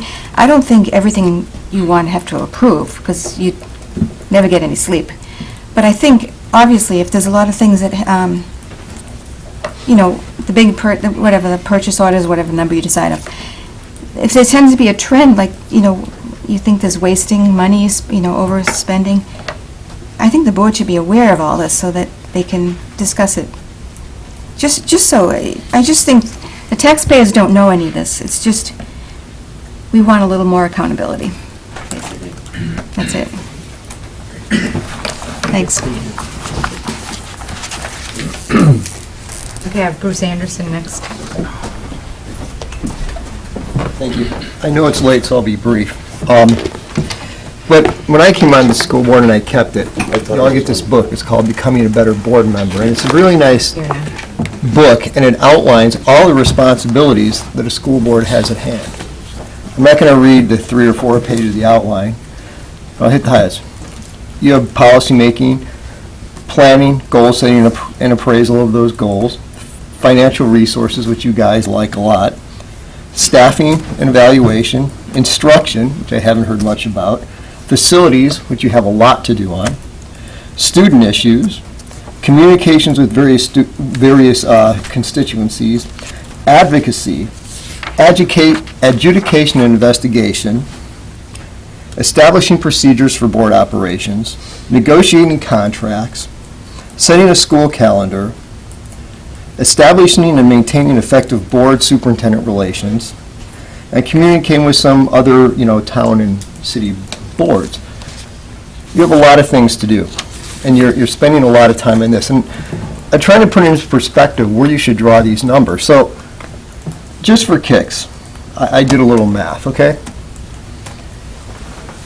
With all that to do in a $45 million budget, $10,000 is like 0.022% of your budget. So let's put that in perspective. if in your household you made $150,000, that would mean $45. You're making, percentage-wise, you're arguing over what a household would spend $45 on, and how much effort do you want to put into that? And I'll take Mr. Aaron's point, he's absolutely right. Let's multiply that by 4, because a good chunk of the budget, let's say it's 25% of the budget that we're arguing about here. That's roughly $180 in your family budget, let's say, that you're arguing all this time about. You have the big things to worry about. And I realize you have accountability. You're told every time something happens. And I think as a member of this community, I would like to see you start talking about more of education and the big problems we have at hand. Instead of, you have your budget, it's approved. You need to trust Mr. Fenberger and his staff. That's what they were hired to do. They want to operate. And I'll tell you, in my years on the board, when board members got in trouble, when they forgot that they were a supervisory role. Your job is not to be in the office, not to run the district. It's not your job. And quite frankly, you're not certified or qualified to do it. Those gentlemen are. And I can speak for Mr. Steele. I worked with him a lot. He's honest, and he's one of the best. And I have said that over and over again. I will continue to say it. So I hope my advice is focus on all the other important things that you have to do. Worry about the big purchases. Keep it in check. You get notification. So get on the other things you have to do. There's a lot of it out there. Thank you. Mr. Horrigan. I am up late. One of my first comments would be, in your process, just in general, for the workshop, I think to keep us here at 11:30 to get our input, there needs to be a better process. So I'll leave it at that. In terms of what we're talking about here, I guess I would say be careful what you wish for. I'll echo what Bruce said. I think you said the policy was written in '98. I probably signed off on it, okay? So it's been here quite a while. Back to the point of, I won't go into the details of, where your perspective is, but, I've been president of a couple companies. I've sat on a board for companies. You essentially are the board responsible for a $45 million expenditure. The two professionals over there you've hired to do that for you and run it on a day-to-day basis. There are very big, major items, especially education, and those types of things. I think there's a difference between approval, because I think at the end of the day, most of the stuff that's going to come to you, you're going to approve. So I think, again, be careful what you wish for. I think what I'm hearing is, what you may be asking for is better communication. I agree with you. One of my tenets of running any business is, I don't want any surprises. And I agree with you there. I think I don't know that getting to those numbers for you are going to eliminate surprises, because you may still be surprised. I think at the end of the day, I would spend my time in understanding, if you have these issues, how do you get to the point that you're not surprised? I'm done. Please, sir. And Michelle Farrell.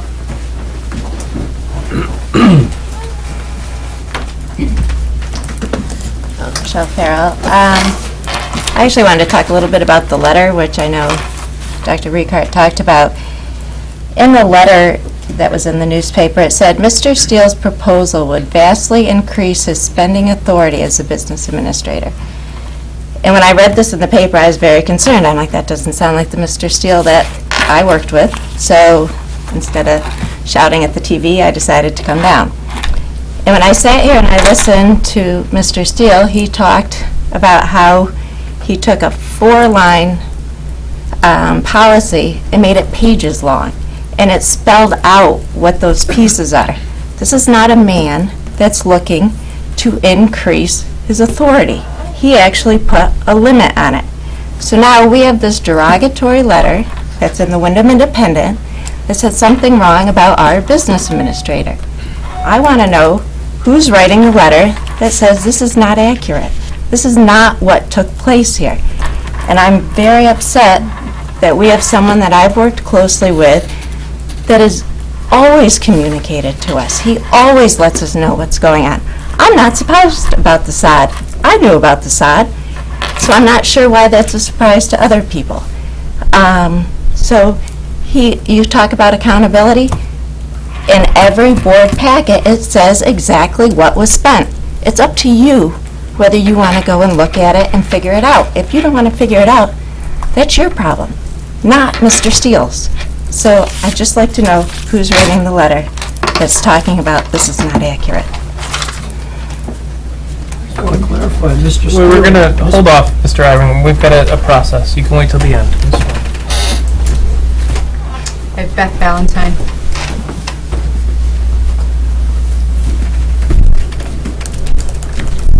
I actually have, before my phone dies, a text from Mr. Letizio that he asked me to read.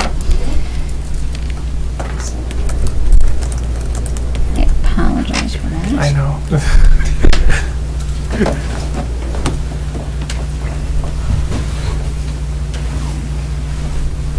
I apologize that business priorities prevented me from being there in person at your meeting tonight. I've asked my former school board colleague, Beth Valentine, to convey this message on my behalf.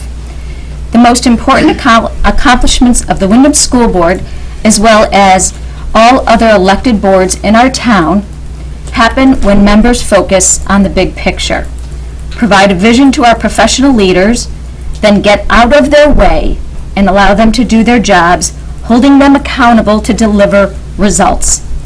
This is also true of any successful corporate board on which I have served. The worst things happen when board members begin to do the jobs of the staff. It is ill-advised, detrimental to effective management, and destructive to the morale of all, and most importantly, a total disservice to Windham residents. I urge all of my friends on the Windham School Board to let go of the micromanaging of the school district professionals and do your jobs to serve as the visionaries that you were elected to be. Respectfully submitted, Al Letizio. And I also want to mirror what Bruce, what Michelle said.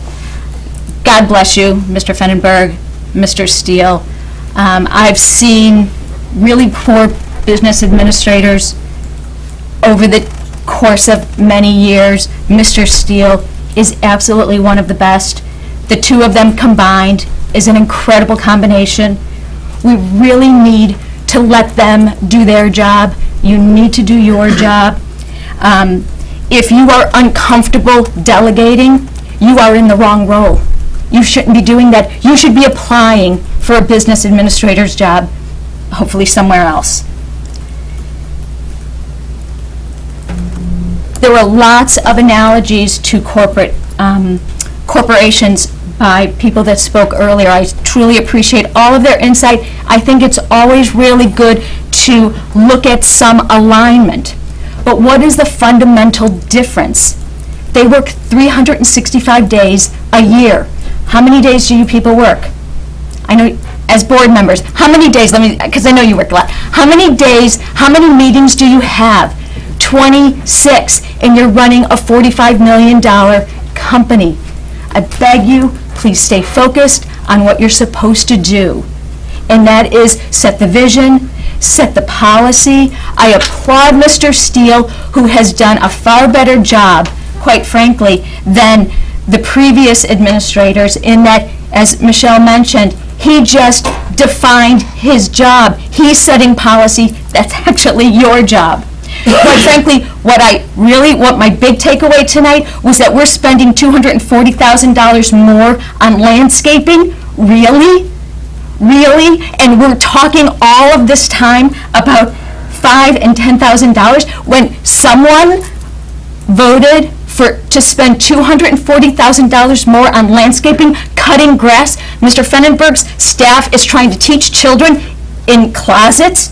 There used to be janitor closets. Really? Please, we elected you. We do want to trust you. We want to feel good about things. I feel excellent about what they do. I feel excellent about what our principals and our teachers do.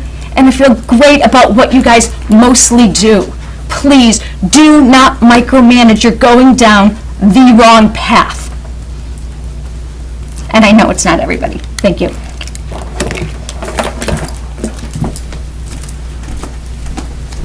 Sorry. I have Bob Cool. I thought you were asleep back there.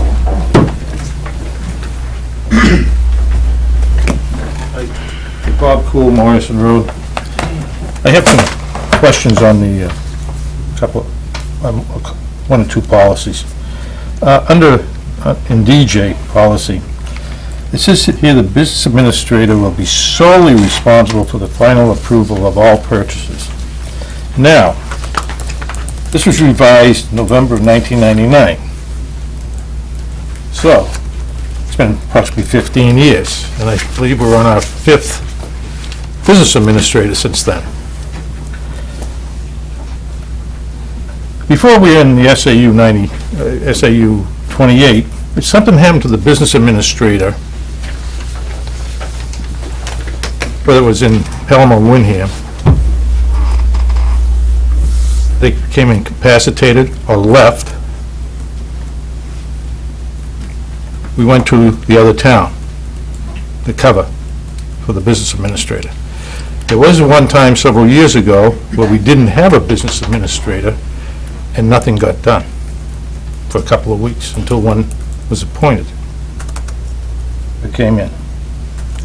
So, my question is, as SAU 95, what is the backup in case something happens to the business administrator? For example, say down the road, because it takes 15 years, if this gets approved and goes another 15 years, and Mr. Steele has moved on, and we get somebody, a business administrator, who has to take maternity leave. How's that going to happen? You know, what is the backup plan in case the business administrator has a pox put on him, or he gets shingles, or whatever, you know? First, I'd ask, are you planning to incapacitate me? Like I said, a pox. I was suggesting you're going to be pregnant. I could have paternity leave as well, you never know. Exactly. Great question. So, my answer to that, if that's all right, is there's always other resources. There's always other business administrators that are retired. There's MRI, which is a company that provides resources. There's always... Well, the thing is, I think the word solely should be taken out, and because the superintendent is assigned the responsibility that he could make up a plan of who to replace the business administrator in case something happens. That's all. Just to keep the flow of business going. All right? Also on DJ, your new line here is the responsibility of the business administrator to make the purchase decisions that in totality are in the best interest of the district. Are the words in totality really needed? Probably not. No, okay. It was a good faith effort on my part to add that, to say, that's my job, to do what's in the best interest of the district. Okay. Now,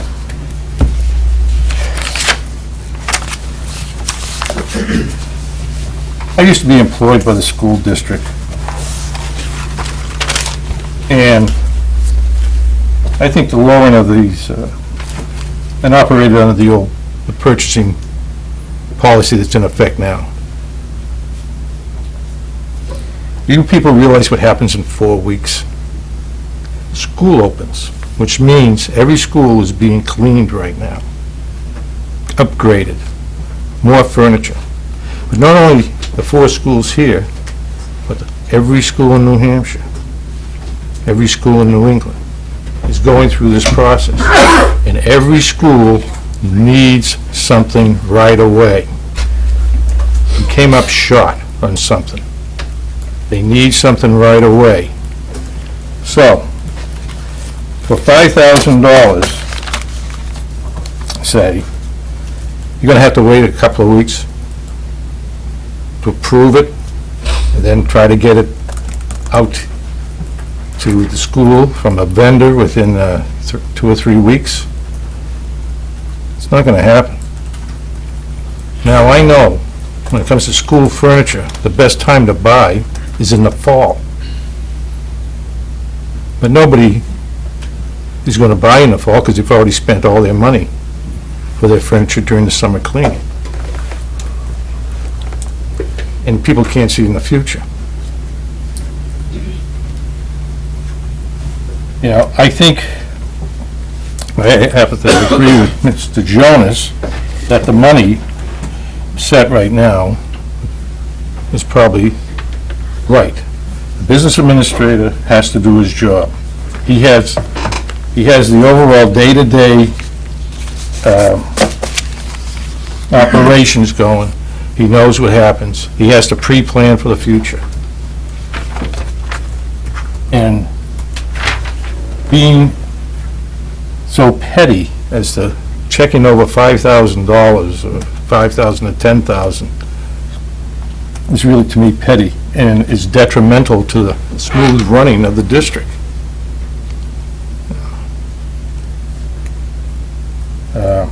Also, another question to change the subject. Mr. Cole? Yeah. Just, My how 3 many minutes. people are up for Mr. Cole?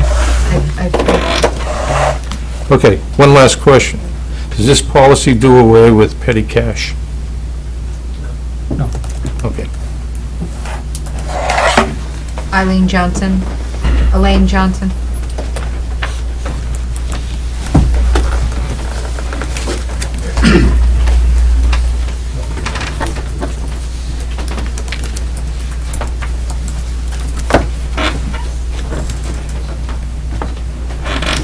Hello again. First off, one of the first things that I said was that I applauded Mr. Steele for what he is doing. And I realize that it has been said over and over again that it is not him personally. And that from everything I have heard from everyone, that everyone has nothing but good to say about him. And I accept that. So I am not being critical of him, and I hope he does not, thank you, take me to think so. Perhaps I should have expounded further on the fact that I applauded him for what he is doing. Financial analysis and cost control has been my thing for many years.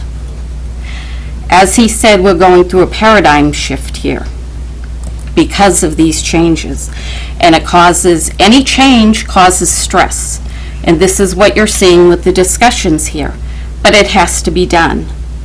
And just before the purchasing part came up, we were discussing all these costs for these new schools.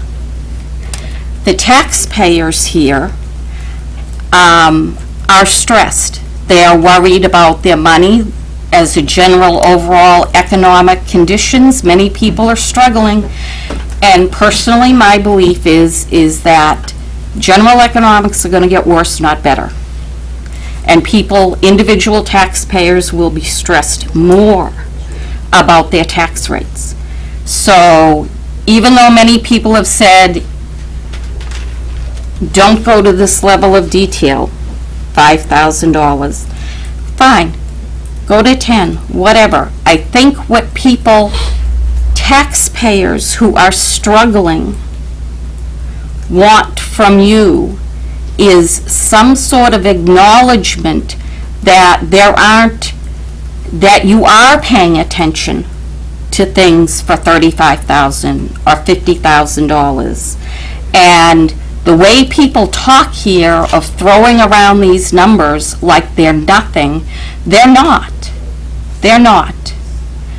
One of my jobs, I was responsible for the financial analysis of $350 to $500 million of costs per month on hundreds of jobs. And all these little things add up. And people on their own budgets at home understand this. Now, nobody is suggesting that the board decides on red or blue chairs or the type of chair. Nobody is suggesting that they become entangled in who does or does not win a bid. You don't want that, and I understand that. But there is stress in the community over economic conditions and tax rates, and there is the stress in what is going on here. And as I originally said, I applaud Mr. Steele. I think what he's doing is good. I don't think it's gone far enough. I think he needs to define these policies more. The second thing I would have to say is about my comment on special ed. I realize very much what the privacy rights of children are, and there are federal laws, because I dealt with them physically, and there are a lot of things physically you can do.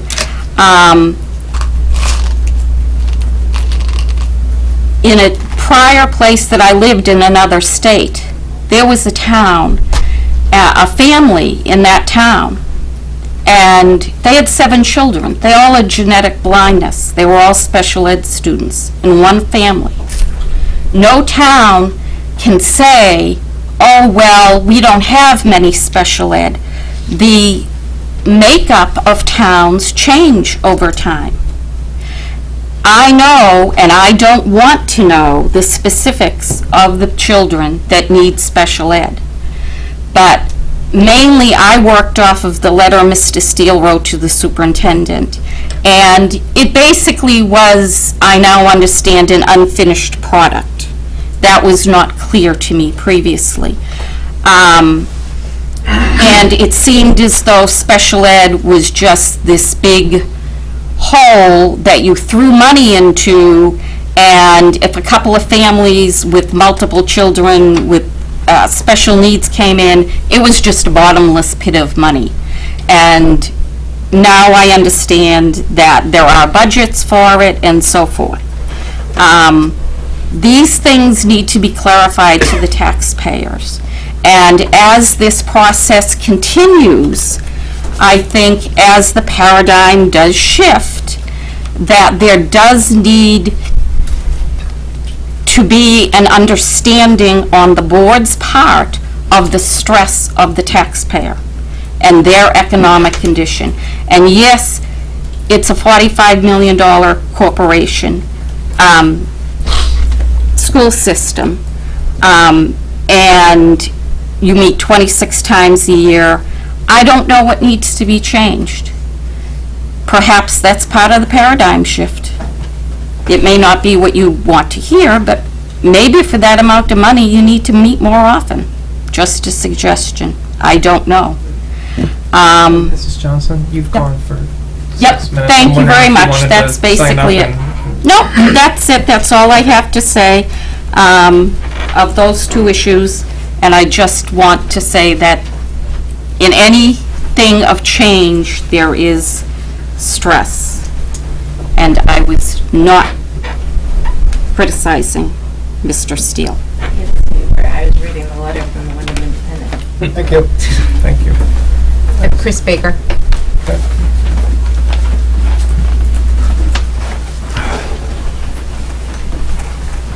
Chris Baker, 11 Porcupine. Just a couple of things. I had a lot I wanted to say, but I'm going to tailor it down to 3 minutes. In reading through the language of the bidding, you had mentioned, Mr. Steele, that the language is somewhat subjective, terms like when feasible. So I would just ask or challenge you folks that in the new policies that you try to maybe work those out, so you don't end up in the same situation where you're trying to negotiate language that is interpreted differently by different folks. As I read through it as I was reading it here, I kind of cringed. I was like, oh. Okay, all right, apologies. Yeah, that was one. Actually, I took a couple of notes here.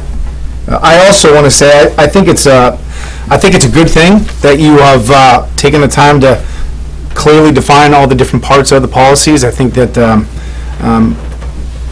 it's definitely necessary. More isn't always better. I'll point to 22,000 pages of a healthcare law that is an indication that more isn't, but in this situation, I definitely think this is manageable. I think it's good that you've clearly defined that. The one question I do have is that, specific to bidding, Is there something, or there have been things along the way that have prevented you folks from being able to operate efficiently, where you've said to yourselves, 5,000 isn't working for me, I need to raise this threshold to 20 or 25 or 15? Were there qualifying events that made you guys look at what you were doing that said, 5,000 is not working? Because for me, I don't know what the change, why the change is necessary if all along this policy has been in place of the 5,000 and the board hasn't, I haven't heard it, hasn't been bogged down with all of these things. What was it that made you want to make that increase? And I guess that would just be the question that I had, and that would be it. Frankly, in my opinion, the policies are so broad and unspecified that I'm not sure we're either following it or not following the policy. I honestly am not really sure whether we were in compliance or not in compliance in some situations. And so when there became talk about changing the bidding policy, my reaction is we can't change the bidding policy without changing the first two policies before. We have to look at these things in totality. Can I use that word now, Mr. Cool? So for me, it was about looking at things more holistically, not just the $5,000 number in bidding, but looking at, well, if we're going to talk about bidding, we really need to talk about RFPs, quotes, and single source items as well, and that means going to DJB and DJ. So your goal was to try to align the RFPs, bids, quotes, et cetera, at one The whole thing threshold? to work, yes. Not to align to the same threshold, but I want the whole set of policies to work. I also read the article, didn't write the article. I'm not here to defend or refute the article, but I will say that just from a language perspective, to give someone the authority to spend up to $5,000 and then give them the authority to spend up to $20,000 is a drastic improvement. It's a 400% increase in the authority that someone does have to spend money. So from an accuracy standpoint, I don't think the article was inaccurate. It's a 400% increase on the amount you can spend. So It wasn't a number. He just put limits on himself. There weren't limits in that policy. There's 0 numbers. He put I thought the policy all along was, it says in, the original for bidding requirements says, but in excess of 5,000. Only when we did a bid, when feasible, which was completely. And that's what I'm talking For 2.5 about. years, I'm not sure we ever even knew what that meant or followed that bidding policy. Not that we didn't see bids, not that we didn't have bids, but we certainly didn't follow any $5,000 policy. Okay. He actually put limits on himself. I understand. As far as the language also goes, best interest of the district, is that a financial best interest, educational best interest, liability best interest? That's also a very subjective thing that you guys might want to try to define a little bit too. And so, just real quickly, last thing, Mrs. Johnson made the point that those things do add up. You're right. Maybe a husband and wife don't always sit around and talk about $45, $50, $180 expenditures. But that's also not being done 200 times in the course of a year without discussion amongst the family and their private budgets. That does add up. So when you're spending $180 20 times, my wife would drag me behind the woodshed and kill me if I did that. You know, we have to talk about those things. And I think that that's really the big part, is just the accountability piece, not necessarily the approval piece, but the accountability thing. And so, anyway, thanks for your time. Thank you, sir. Paul Murray?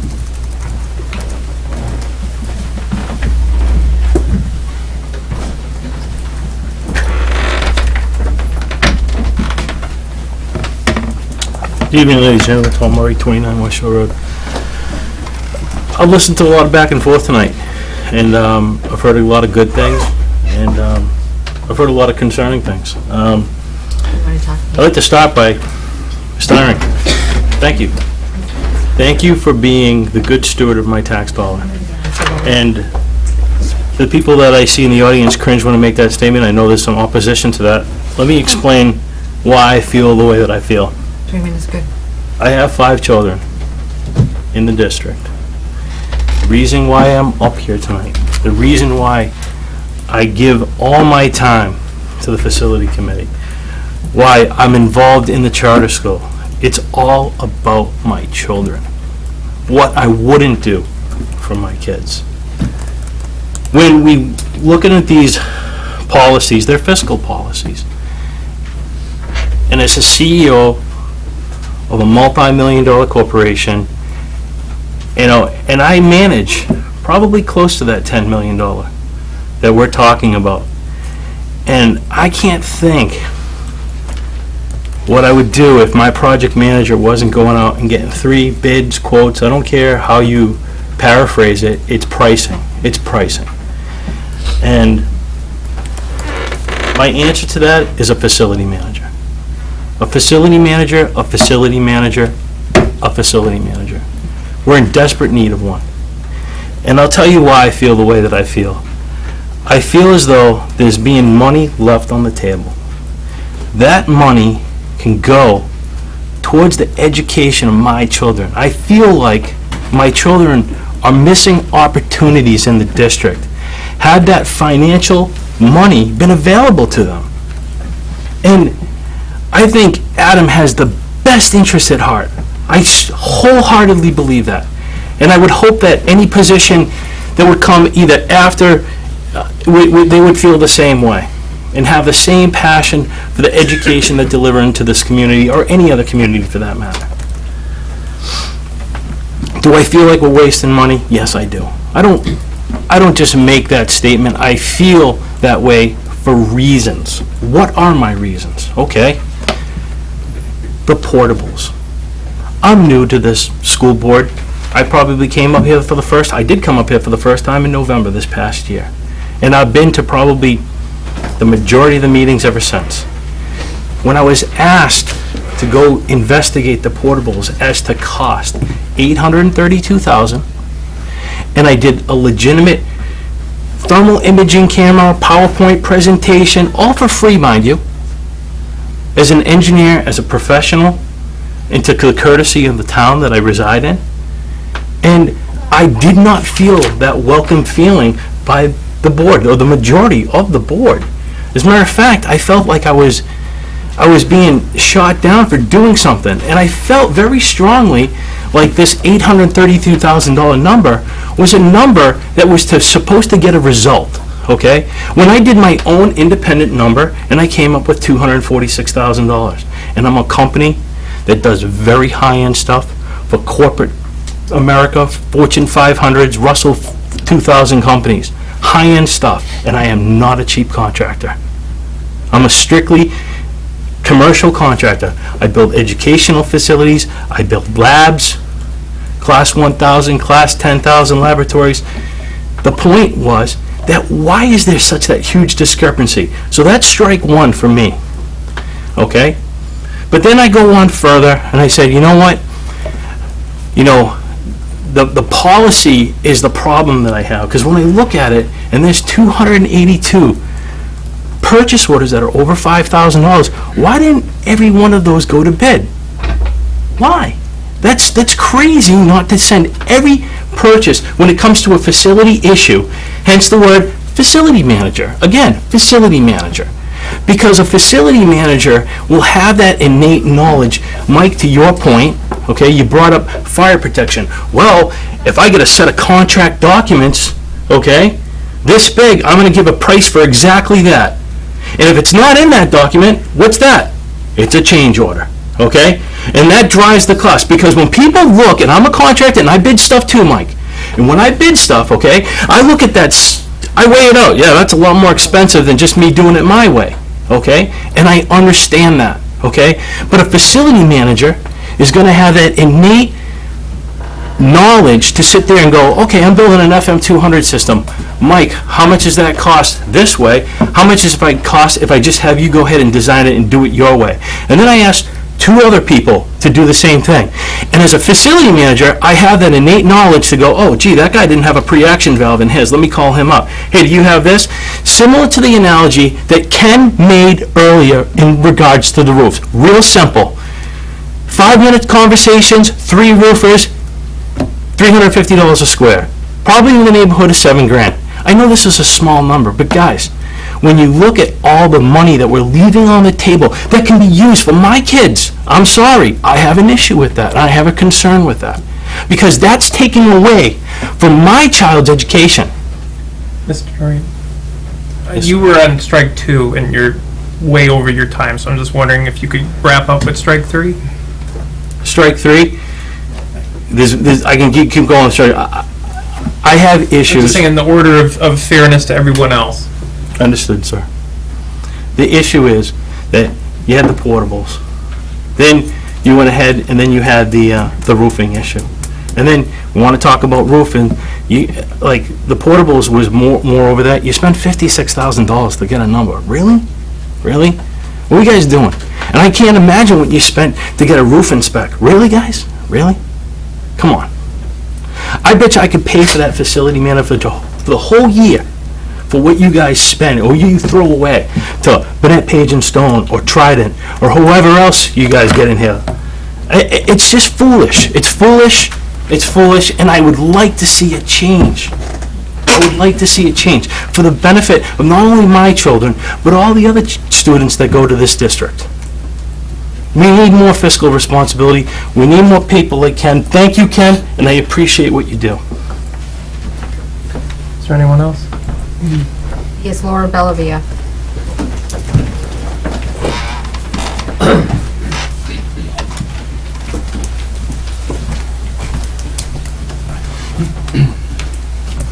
Hi, I'm Laura Bellavia. I think we have my concern is we are not all discussing everything in the same terms. There is a difference between a bid, there's a difference between a quote, there's yet another thing that's called an RFP.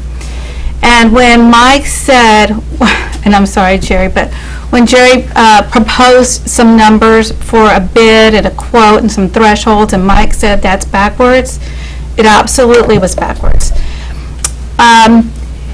What I'd like to see, if we can, Adam, is next time, if we can get some examples of what we would use a quote for and what we would use a bid for, that would be great. I'd also like to know how much it costs to put these specs together for these bids so that we can see how much is a 182-page spec cost us, and is that worth it for a $5,000 whatever it is.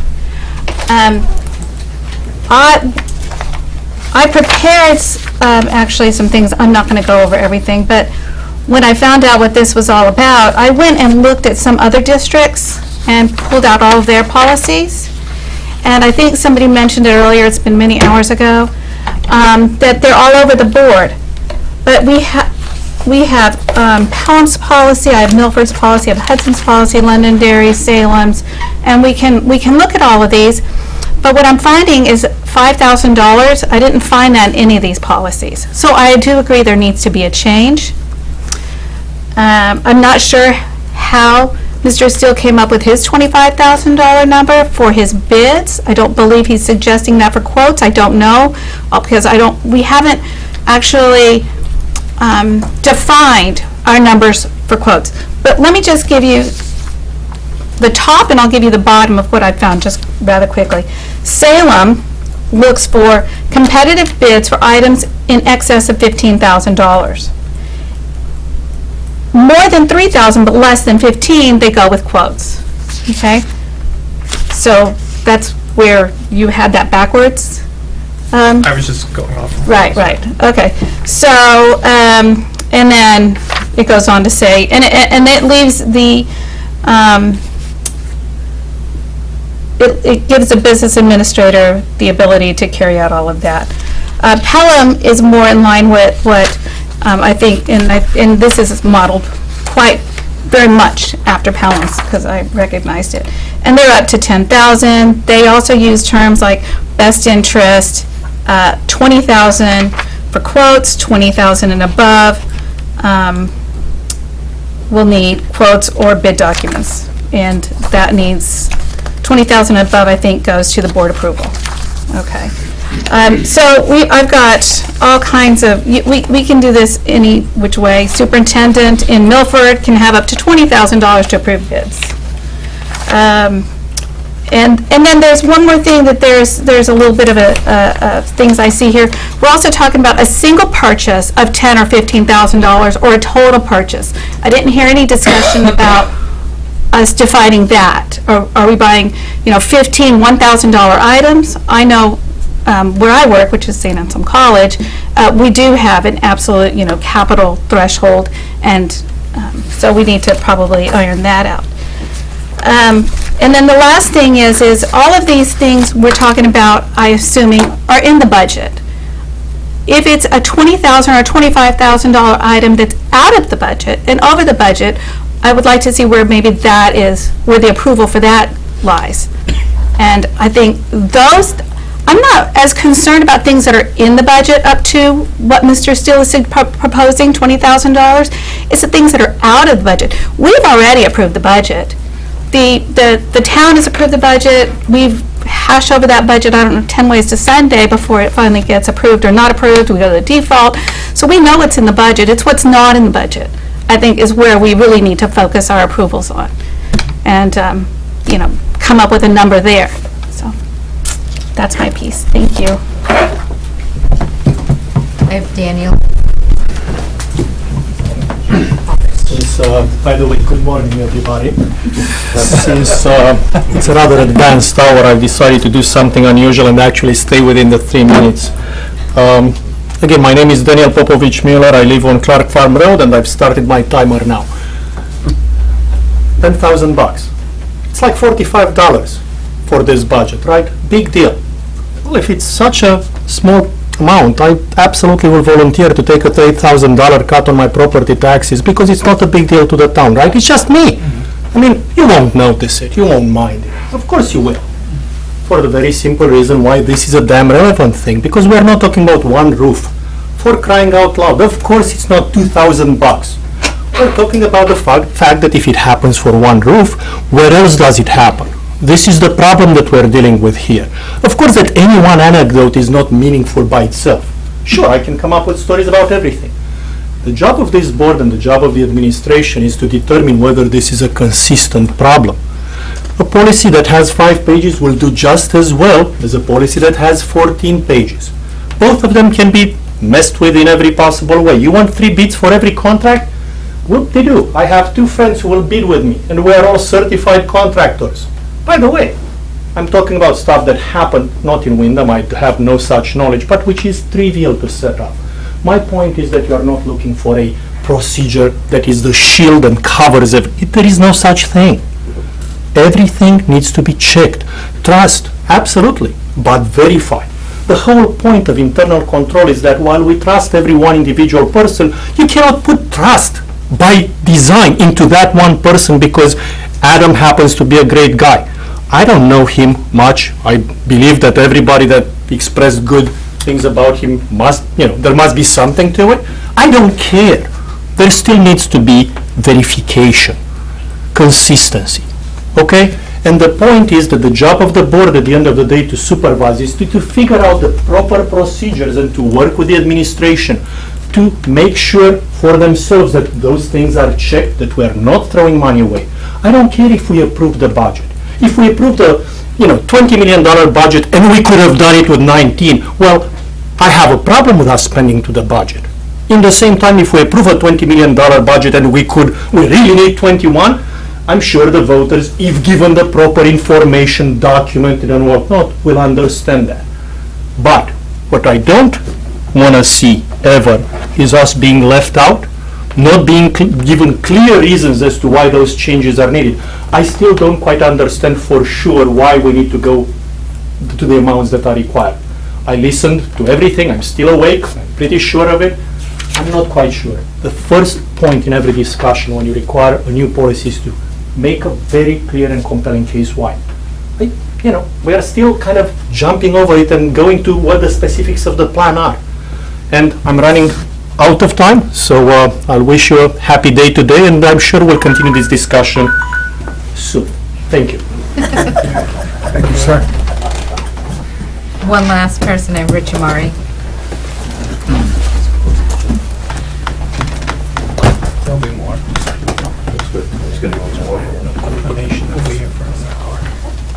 Good morning. Great discussions. Thank you for the workshops. Certainly appreciate it. We're all tired here at 10 past 12 a.m. I took lots of notes. I really don't know where to start, but the trust issue is not a concern to me when it comes to the administration or the board. It's basically about process. That's it. I was up here before and I talked about process. That's all I'm looking for. When you have a budget, $45 million, and if I know Mr. Steele or the board could save $2 or $3 million off that budget, guess where that money is gonna go? It better be going to the kids. It better be going to the teachers. How many times has this board never acted on? How many times it was never reported on that we have mold issues in the roofs? That's money wasted. That could be going to the kids. It's a process, bidding process. To Mr. Steele's admission and others, perhaps $5,000 is not a problem for the bidding process. This 2 or 3 pages of the new bidding policy, I have no problem with. I just have a problem with the bidding process solely, because every little bit adds up. Every little bit. Quotes. I know we got quote-unquote quotes for the SAU roof, right? Those were 2 quotes, and they were over a certain dollar amount. And Mr. Steele, I believe you manage, what, $175,000? Is it a day? That's Mr. Jonas's number. Mr. Jonas? Or is that more? 45 million divided by 260 working days a year is $175,000 a day. But my point is, it's a heck of a lot of money for one person to manage. A heck of a lot. And to put all that responsibility on him, okay, he takes it. But you know what? There should be checks and balances. Not because of distrust. It's just to make sure that we're covering everything. Mr. Ken Iron, he checks, he goes back, he looks at the vouchers. As a taxpayer, I want to see that. Why? Because it's my kids that are going to school. My kids could be getting extra money. IEPs could be getting extra money for X, Y, Z reasons. That's how I see it. I don't see him as being a nag. I don't see him slowing down the process. I wish other people on the board would do the exact same thing. Come up with a list, look for things. It's not that we don't trust anyone. I just want to get to the bottom line. Follow the process. $5,000 versus $25,000, I can't stomach that. I really can't. $10,000, okay, meet me halfway, $7,500. But why increase it? There are other districts that still have $5,000. How do they manage it? And you, I think it was said, what is it, about 100 bids that were over At 15 grand, it'd be about 100. About 100 for the year? And this board, out of 5 people, take one a week. Take every 2 weeks. One of you go through it. I mean, is it that hard to rotate it? Going back to the quotes, if we have a quoting process, I know roofs are not, we all know roofs are not a priority. We all know that. So that should be under the bidding process. But if we're going to buy chairs, and we have to buy chairs in September, and it's a week before, geez, we should have planned on that a little ahead of time. Like someone said, we should start buying chairs in the fall. But at the end of the day, okay, maybe put some language in here that we say we have 3 or 5 different companies that are on our preferred vendors list, from the high to the low. And then if you do have to trigger because it's a quote-unquote emergency, display what those bids were when you called up each one of those bidders, okay, those companies on that list, and present it to the board. So this way they have a list, and put it in a newspaper, so we all know as a taxpayer. That's all I'm asking for, is transparency. And this does a lot, Mr. Steele. Thank you for going through the length here. Yeah. Thank you.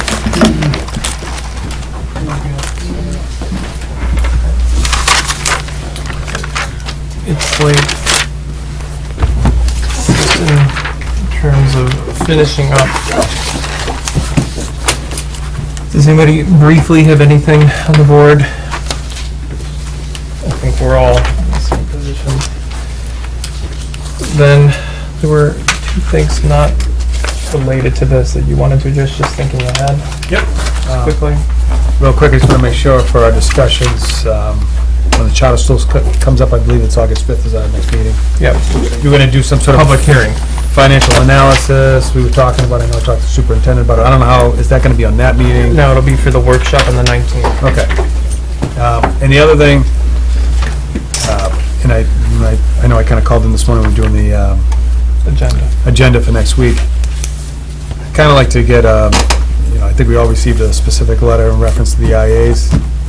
I don't think that's non-public, but I kind of would like to get a grasp on that whole lunch issue and what's going on with that, so I understand it better. It's all resolved, but I can certainly update. Did you not get the email from their lead negotiator and their representative? I sent out an The state email, coordinator? May 5th, and then again It came this today. afternoon. I did not get a letter from you. From the lead coordinator. Late, yesterday afternoon. But All right, so then it's resolved. Yeah. You're talking about the letter we received from... Yes. Okay, well then it's resolved, so I didn't get that email though. All right, then I'll entertain a motion to adjourn. We have some nominations and resignations. Oh, that's right. Forgot about that. It's a nomination. I'll have to extend it. No, that's right. I got it. You got it? Ready? Yes. I would like to make a motion to accept the superintendent's nomination of Catherine Tarushka, who is a Windham Middle School mathematics teacher, and she is a master's step 1. All right, there's a motion. Is there a second? Second. Further discussion? All right, all those in favor? Aye. Aye, 5-0. Thank you. There's 3 of them. I would like to make a motion to accept the resignations of Elizabeth Purcell, Christine Withy, and Melissa Martin. Is that something different? That's a retirement. That's just giving us a heads up. So we don't, no, that's right, there's no resignation there. So I'm gonna start over. This is a retirement notice for 2 years ago, from 2 years from now for Elizabeth. So that's a bad one. So I'm gonna start over. Christine, the motion is to accept the resignation of Christine Withy and Melissa Martin with gratitude. Second. Second by Mr. Breton. Further discussion? All those in favor? Aye, 5-0. Thank you. Now I will. That would have been bad if I accepted her resignation. It's notice of retirement. Entertain a motion to adjourn. I would like to make a motion, Mr. Chairman, to adjourn. Do we have a second? Everybody wants to stay? Second. There you go. All those in favor? Aye.